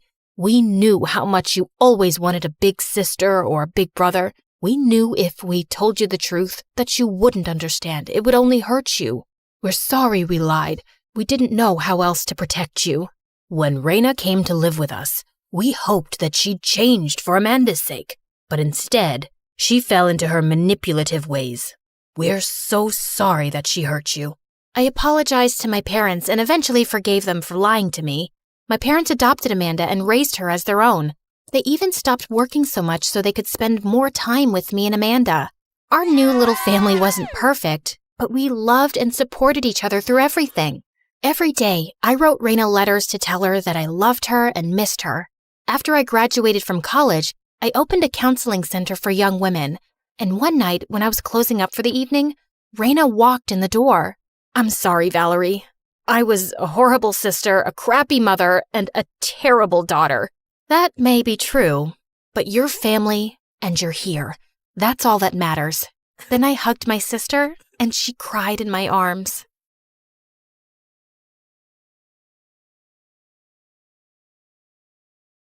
Hi, I'm Abina, and I live in an orphanage in Ghana. And before you start feeling sorry for me and blah, blah, blah, relax, man. Everyone is super chill here. The coffee is bomb, and I have a little brother who worships me. So I guess that's why I've never wanted to get adopted. Before I continue, please like and subscribe. Ever since I could remember, rich, stupid foreigners would come every month to take one of us home with them. But I knew they were just using us to brag about how they'd done such a noble deed by adopting a poor orphan. So whenever those snobs would drop by with their camera phones and designer clothes, I'd convince my brother Kofi to help me mess with them. Come see our room. We just got new blankets. Sweetie, I'm taking a selfie with... Our new blankets smell like lavender. Ah! Is that pee? Silly me. I forgot. We have a bedwetting problem. A bedwetting problem! The woman ended up bursting into tears from the awful smell. So traumatic. But one day, the warden had enough of my behavior. You're 14 years old now, and Kofi's 8. It's important for your development to have parents. So the next time a visitor arrives, you better behave yourself. I was about to refuse, but I wanted Kofi to be happy and healthy, so I gave in. Except when a couple finally decided to take us home, I immediately disliked them. Apparently, they were both philanthropists who loved doing charity work. They were just too sweet, and I had a bad feeling about these people. Just like that, they whisked us from our beloved home to some mansion in America. Who wants to see their new room? Do you want to see your big boy bed, my cutie-wootie widow mouse? Ew, gross. We hate mice, and don't talk to Kofi like he's a baby. Of course, dear. I'll try again. Yo, dudes. Who wants to see their billion-dollar golden baller sleep in place? You hear me, bro? There's gotta be a cliff I can jump off of. At least I had a giant bed with a mattress from heaven. But the next day, things took an awful turn. I discovered that Kofi and I were all over the news, and the paparazzi were right outside our window. Were my new parents famous? How come you didn't tell us you guys were celebrity philanthropists? I don't want to live in the public eye, and I've got an 8-year-old brother. I don't want his picture everywhere online. Oh, come on. Being a celebrity is fun. You never have to wait in line. You get free stuff. Give it a chance, Abena. It's Abena. I've told you 3 times. You know what? Just call me Abby, since I'm an American now. Mom looked hurt when I said that, and from that day on, things went downhill. Mom and I fought about everything imaginable. Like, she'd get mad because I hated being interviewed by reporters, or because I hated the itchy $1,000 clothes she bought me, or the fact that she kept feeding Kofi fancy food that he wasn't used to, even though I told her to just give us something more simple. By the time school started, I was exhausted from all the media attention, and I didn't want a bunch of kids coming up to me since I was the famous Ghanaian orphan that they were fascinated with. So I decided to ditch class and hang out in the school garden. Then suddenly, I heard a voice near me. Hey, are you okay? I looked over to see a boy my age with neon hair dressed in rags. Even the clothes I wore at the orphanage were nicer than his. No? I don't know. My parents are annoying. Your biceps are gorgeous. Never mind. The guy just laughed, and suddenly, I found myself pouring my heart to a total stranger about everything that had happened. I found out his name was Carter, and we went to the same school. He apparently skipped classes regularly so he'd have enough energy to work nighttime shifts. And it was all because his parents barely had enough money to buy food. I felt bad for Carter, but I was kind of relieved to finally meet someone here who wasn't rich. He ended up walking me home, but when we arrived, Mom greeted us at the door, and she immediately asked Carter to leave. Abby, I know that boy. He lives in a trailer outside our neighborhood. I want you to stay away from him.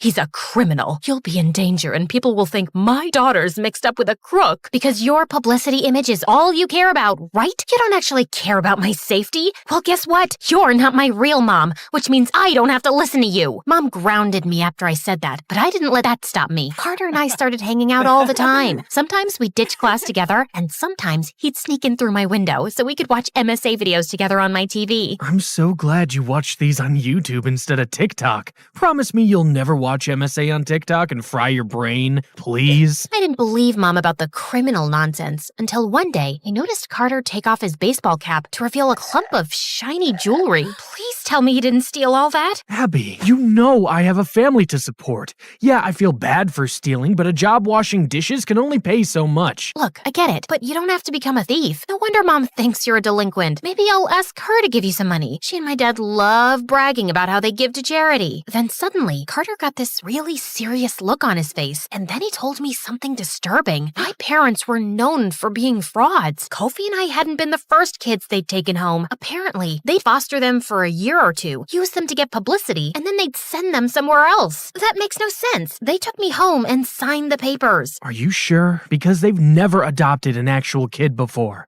Look, I don't know the logistics. I just don't want you getting hurt. I know it's only been a short time, but I've grown to care about you, Abby. I was about to confront Mom and Dad when I got home, but when I arrived, I was hit with awful news. Kofi was in the hospital due to food poisoning, and he was really sick. This is all your fault. I told you 1,000,000 times not to feed my brother fancy food like caviar because he's not used to it. Now he's sick, and it's all because you two were too stuck up to give him something like rice and beans. Abby, it's not fair to blame us for something like this. The food poisoning could have been from anything. Plus, he'll be fine. Why are you making such a big deal about food poisoning? It's not about the freaking food poisoning. It's about you two being selfish, irresponsible jerks that don't care about us. Mom and Dad apologized and reassured me, but I didn't listen. I knew now that Carter was right. My brother and I weren't safe with these people. So as soon as Kofi was better, I crafted a plan to run away from home. Carter said Kofi and I could stay with his family in the meantime, while he would help find new parents who weren't horribly selfish. So one night at 1 a.m., I turned off the location services on my phone and helped Kofi sneak out the window. I don't want to run away. These people are nice and they take good care of us. They seem nice, Kofi, but they don't really care about us. We'll be living in another foster home in another year. Trust me. Says who? Your new boyfriend boyfriend Carter, who you've known for like 5 minutes, and who also happens to be a thief? I know you're not actually this dumb. It's not like he wants to be a thief. He has a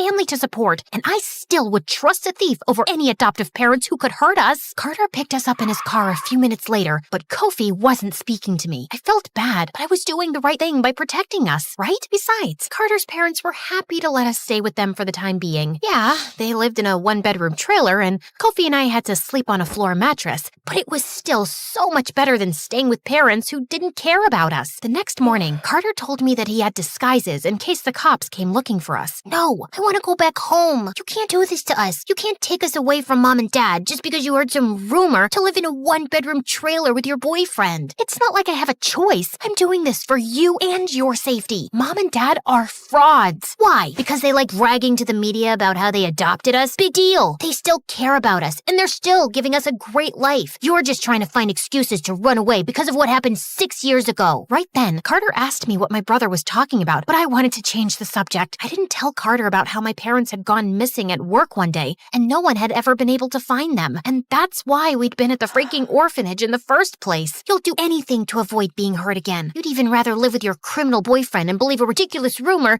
than let another family take care of us. I knew Kofi was right, and maybe staying with Carter wasn't the best option, especially because as days passed, I learned that he wasn't just poor, and he didn't just steal to support his family. I was drifting off to sleep one night when I heard laughing outside, and I opened the door to find him sitting with a bunch of guys and unwrapping towels filled with money. No, do not tell me you're in a gang. Well, we all have families to feed, and now that you and Kofi are staying with us, I want to make sure I can support you guys. I don't want all of us to have to live in a one-bedroom trailer. Here, babe, I stole $50,000 just for you and your brother. Carter, I can't accept this. You can't keep stealing. It's wrong, and I don't think we should be together either. I appreciate what you're doing for me, but I think it's best if Kofi and I leave. No, please, don't leave me. You're the only thing that makes me happy. Nobody at school wants to be friends with me because I'm a poor loser, and no one in the neighborhood wants to associate with me because I'm a thief. Before Carter could finish his sentence, I heard police cars, and that's when Mom and Dad came running over and crying. I guess they did care about us after all, and Kofi seemed overjoyed to see them. I started to warm up and apologize to my parents for running away. Then suddenly, a policeman handcuffed Carter and said he was taking him to juvie for 3 years. It's thanks to you two that we've been able to do an investigation and track down how much money this guy's stolen. And he dated my daughter and put both her and her brother at risk. My heart suddenly stopped as I saw Carter's parents beg and cry and apologize. I knew it was wrong what Carter had done, but did he really need to be away from his family for 3 years? I tried not to think about it as Mom and Dad drove us home and said we could do whatever we wanted. Watch movies, order in, go to Disneyland. They were good people, and I had been wrong all along. Instead, I put my brother in danger and got a boy taken away from his starving family. All because I was too traumatized to trust anyone to adopt me. I felt practically ill with guilt. The next day, I finally went to school for the first time without ditching class, and everyone was interested in being my friend since I'd been all over the news and I'd dated a known delinquent. So what's it like dating a real thief? Have you dated thieves before in Ghana? Is it true all of them have rock hard abs? I don't know. Why would I know that? By the time I got home, I felt like I was literally gonna die of guilt. And then things got even crazier. Mom and Dad called Kofi and I into their study because our old warden had called. She wanted to check in and see how things were going. We told her we loved fostering you two, and the truth is, we want to adopt you. What do you mean? I thought you already adopted us. Oh, no. Usually, we foster children for a few years, and then we find them a home. Your warden sent you off with us because you'd have better living conditions. But we love you two so much that we want to keep you. So Carter had been right about the whole fostering thing, but he'd been wrong about them trying to hurt us. He'd just been looking out for Kofi and me. He was a good guy. I couldn't let him sit in juvie for 3 years. You guys can adopt us, but on one condition. You have to help out Carter's family. They don't have any money or food. That's the only reason why Carter formed a gang and became a crook in the first place. Yeah, he committed some bad crimes, and I won't date him anymore, but he's a good person. prison and shouldn't have to stay in juvie for 3 years. To my surprise, my parents actually agreed, and the four of us went together to talk to the police about Carter's situation. My new mom even insisted on buying his family a new house. Thanks, Mom. That means a lot. Did you just call me Mom? Well, you did agree to adopt me, and I've kind of been a jerk to you. We hugged at that moment, and it made me feel warm inside, but there was one more person I needed to talk to. I'm really sorry I got you into this mess. You might still have to go to a disciplinary school, but you won't have to stay here for 3 years. Don't apologize. That's what you get for forming a frickin' gang. Thanks for looking out for me, Abby. I know we need to break up, but I'm glad we're still friends. Actually, my real name is Abina. Why don't you call me that from now on? And yeah, of course we're friends. I've never had anyone look out for me the way you did. So, will I see you again soon, Abina? You sure will. Hi, I'm Brittany from Philadelphia. Please like and subscribe. I was raised by my single German mom who moved to the US before she had me, and she wasn't a very conventional mom. For starters, I was allowed to call her by her name, Julia, and other people just didn't get that. Carol, excuse me, can I please go to the bathroom? It's Miss Carol, honey. You don't call adults by their first names, like you say Mom. You don't use her name. Yeah, I do. I call her Julia all the time. What's wrong with that, Carol? She thought I was being cheeky and got mad, and I really didn't understand why. But after that, I started using Miss, Mr., or Mrs. with names of everything in her class, just to be on the safe side. Mr. Apple, Miss Banana, Mrs. Pencil, and for some reason, that annoyed her too. Mom always treated me more like her BFF than her daughter, and we could have candid conversations about anything. How many boyfriends have you had, Julia? 5. Can I have a boyfriend?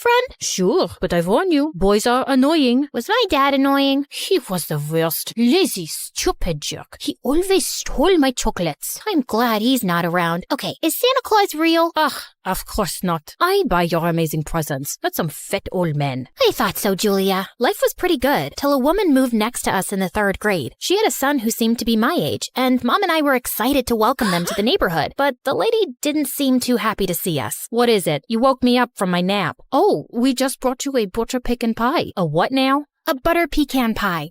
That's just her German accent. Sounds really weird. I'll return the dish once we've eaten it. Okay, danke. What did you say? I said okay, danke. Who are you calling a donkey, you weirdo? And then she smashed the pie in Mom's face. Mom lost it and attacked her, and several neighbors had to stop them from ripping each other's hair out. I tried telling the lady and her son that danke means thank you in German, but they just wouldn't listen. And that was the day an endless war started between the two houses. Alan's mom worked the night shift and slept during the day, so Mom made sure she did everything noisy during that time, like mowing the lawn, hammering nails in the wall for hanging pictures, and playing the drums. Yeah, she bought a drum set just for that purpose. And in turn, we'd often find our washed laundry in the mud, dog poop on our doorstep, our newspaper crosswords always done, and trash outside our gate. Hey, you pick this up before I come and kick your bottom. You should go back inside. There's already enough garbage on the street. Our moms also kept calling the cops on each other. They were playing their music too loud. We were not. They're keeping an illegal animal in that house. We just own a cat, you moron.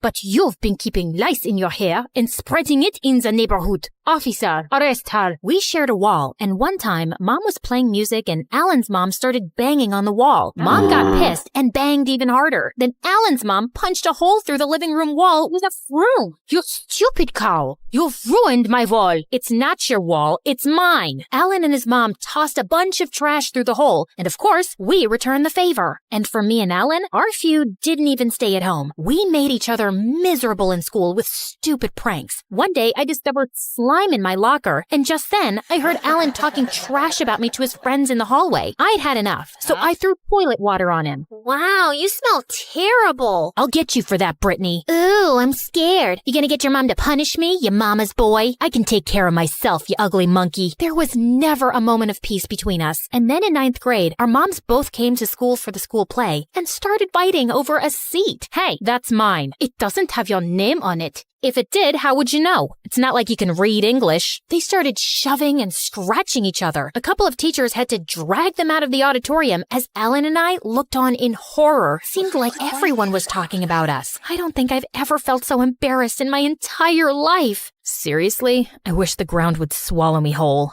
Wow, look at us. We actually agree on something. And honestly, I was getting a little sick of it all. We had done about as many nasty things as we could to each other, and I was beginning to wonder what the point of it was. Julia, why don't we just move and put all this behind us? No. That's exactly what that woman wants, and I won't let her have it. But there were more and more days where I saw Alan, and it wasn't my first instinct to glare at him or call him stupid or throw my drink in his face. And I started noticing a similar change in Alan. I think the two of us had reached the same conclusion. We had outgrown this feud. We weren't friends, like not at all, but we weren't really enemies anymore either, which somehow led us to being partnered for a class project. Oh, great. Stuck with you. Are you gonna set my notebook on fire or stab me with a pencil? Look who's talking. You threw rotten eggs through my bedroom window and put a dead fish in my mailbox. I'm not exactly thrilled about this either. Whatever. Let's just get it over with. We knew there would be a huge fight if either of us told our mothers we were working together, so we kept it a secret and met up in parks and cafes. I didn't expect to enjoy myself, but weirdly, I did. One day, I caught him staring at me. What are you looking at? I always thought your face looked like a rotten tomato, but when you smile, you're kinda cute. Oh yeah? Your face looks like a raisin. Raisins are sweet, and they're good for you. The next day, Alan gave me a basket of golden raisins with a silly note that made me smile. Alan was actually really funny. He made me laugh more than anyone else, and I could almost forget all the things he'd done to make me angry over the years. Brittany, I know our moms hate each other, but I was thinking. You mean you finally got that brain of yours to work? Ha, very funny. Truth is, I don't hate you. I'm not sure if I ever really did. Yeah, I know exactly what you mean. Even after the project was done, we kept sneaking around and hanging out as much as we could, watching movies and taking long walks, and the more time I spent around him, the more I started realizing that I liked him. Alan, I think You've fallen head over heels for me. You've been struck by Cupid's arrow. You can't get enough of me, and you think about me all the time. I wouldn't say all that. Okay, fine. If you were gonna say that you liked me, then you should know that I like you too. So, what should we do about it? I have some ideas. Then Alan pulled me close and kissed me. Our moms were still getting into fights, but that didn't mean we had to be a part of it. When we were in school, we could totally pretend none of that drama was real. And afterwards, we would hang out in places where our moms weren't likely to find us. Sometimes we'd even use the whole connecting our houses to talk after our moms had gone to sleep. Things seemed to finally be going well, mostly. When should we tell our moms? Don't you think it's too soon? Considering that they hate each other, it seems like any time would be bad. Besides, aren't you sick of sneaking around behind their backs? I'm not really used to keeping secrets from my mom. I guess you're right. Why don't you come over for this big family dinner Mom's hosting tomorrow, and I can introduce you as my girlfriend then. She won't make a scene in front of so many people, trust me. That night, I showed up at the party all decked out, and Alan greeted me at the door. Wow, you look amazing. You look good too, aside from the sweat on your forehead. I'm just a little nervous. I'll be fine. The house was filled with guests, and they were really nice to me. A few minutes later, we all went to the dining room, and that's when Alan's mom walked in with the roast chicken and saw me. What is that awful girl doing here, Alan? Alan was about to speak, but then suddenly he pushed me away instead. I have no idea, Mom. She must have snuck in. She has a crush on me, and she's just obsessed, like a psycho stalker. I was so shocked and hurt. I couldn't even move or speak. You horrible child. Get off my property at once or I'll call the police. Alan's mom picked up a bowl full of spaghetti and hurled it at me. I ducked just in time and went running out the door in tears. And when my mom found me sobbing on my bed later, I told her what had happened. She was beyond furious. I'm not going to let them both get away with this. Julia, can't we please just move away? I'm so sick of all this fighting. No, we are staying right here, and we are planning revenge. She came up with all these crazy ideas for how I could embarrass him at school or out in public, and some of them involved his mom. I was getting so frustrated that my brain was about to explode. Just stop! What do you mean, stop? You haven't even heard the rest of the plan. I'm sick of this. I don't want to be part of your stupid plan. There's no need to be rude to your mother. If you have a better plan, share it. OMG, you are not hearing me. I'm tired of this stupid feud, and I don't care about getting revenge on anyone. And I wish you would act like a mother for once. I ran outside and bumped right into Alan. What are you doing here? Brittany, look, I don't have much time. My mom's out, and I wanted to say, I don't care care about what you have to say. We decided to tell your mom about us, and you chickened out and lied about everything. Wait, please. I know I was a jerk and a coward, and I shouldn't have acted like that. I just froze up. Congratulations on your self-awareness. Now get out of my way. You don't understand. My mom's terrifying. She gets that crazy look in her eyes. I can't make her mad. She's really hard on me. But I know that's not a good excuse, and I really am sorry. I love you so much. I want to shout it from the rooftops. I hate hiding things and living like this. What if we didn't have to hide it? Our moms will never see eye to eye. We need to find a way, if you really care enough. Of course I do. Both our moms were on alert because of what had happened, so we had to be extra careful sneaking around and meeting up, which led to some pretty close calls. One night, I even had to climb a tree and leap over Alan's backyard fence when his mom got home from work early. And then a day came when we were hanging out at the park, and suddenly my mom popped out of a bush. Aha! I knew something was going on. How could you, Brittany? Mom, Alan. Suddenly, Alan's mom appeared from behind another bush. Why would you associate yourself with that awful girl? Because we love each other. Your evil daughter has brainwashed my son. More like, your demon son has brainwashed my daughter. Our moms fell into an all-out fight, pulling hair and screaming and trying to gouge each other's eyes out. It was insane. But Alan and I looked at each other and just ran away from there. We were done. And for the next 3 days, we hid at my friend's house and made her swear not to tell our mothers. After a while, our moms reported us missing, and flyers of our faces were posted all over the city. You know we can't do this forever, Brittany. I know, but I'm not sure I'm ready to go back yet. I'm not either, but we have to eventually. The next morning when we went home, both our moms came running out, pulling us into hugs and sobbing. Brittany, where have you been? I was very sick. Alan, how could you do this to your poor mother? Alan took my hand as we faced them together. Alan and I are together. That's not going to change just because you can't get along with his mom. We've always been so close, Julia, but you're ruining our relationship and making me miserable. I need you to stop being so selfish. Don't make us choose between you two and our relationship. You both need to respect our decision. You don't have to like each other, but you need to respect and tolerate each other if you want us in your lives. You got it? Our moms looked at us and then at each other, and for the first time that I could remember, they didn't start fighting. Instead, they shook hands. All right, this doesn't mean we're friends though, but can we call a truce? Gross. Why would I think we're friends? But yeah, truce.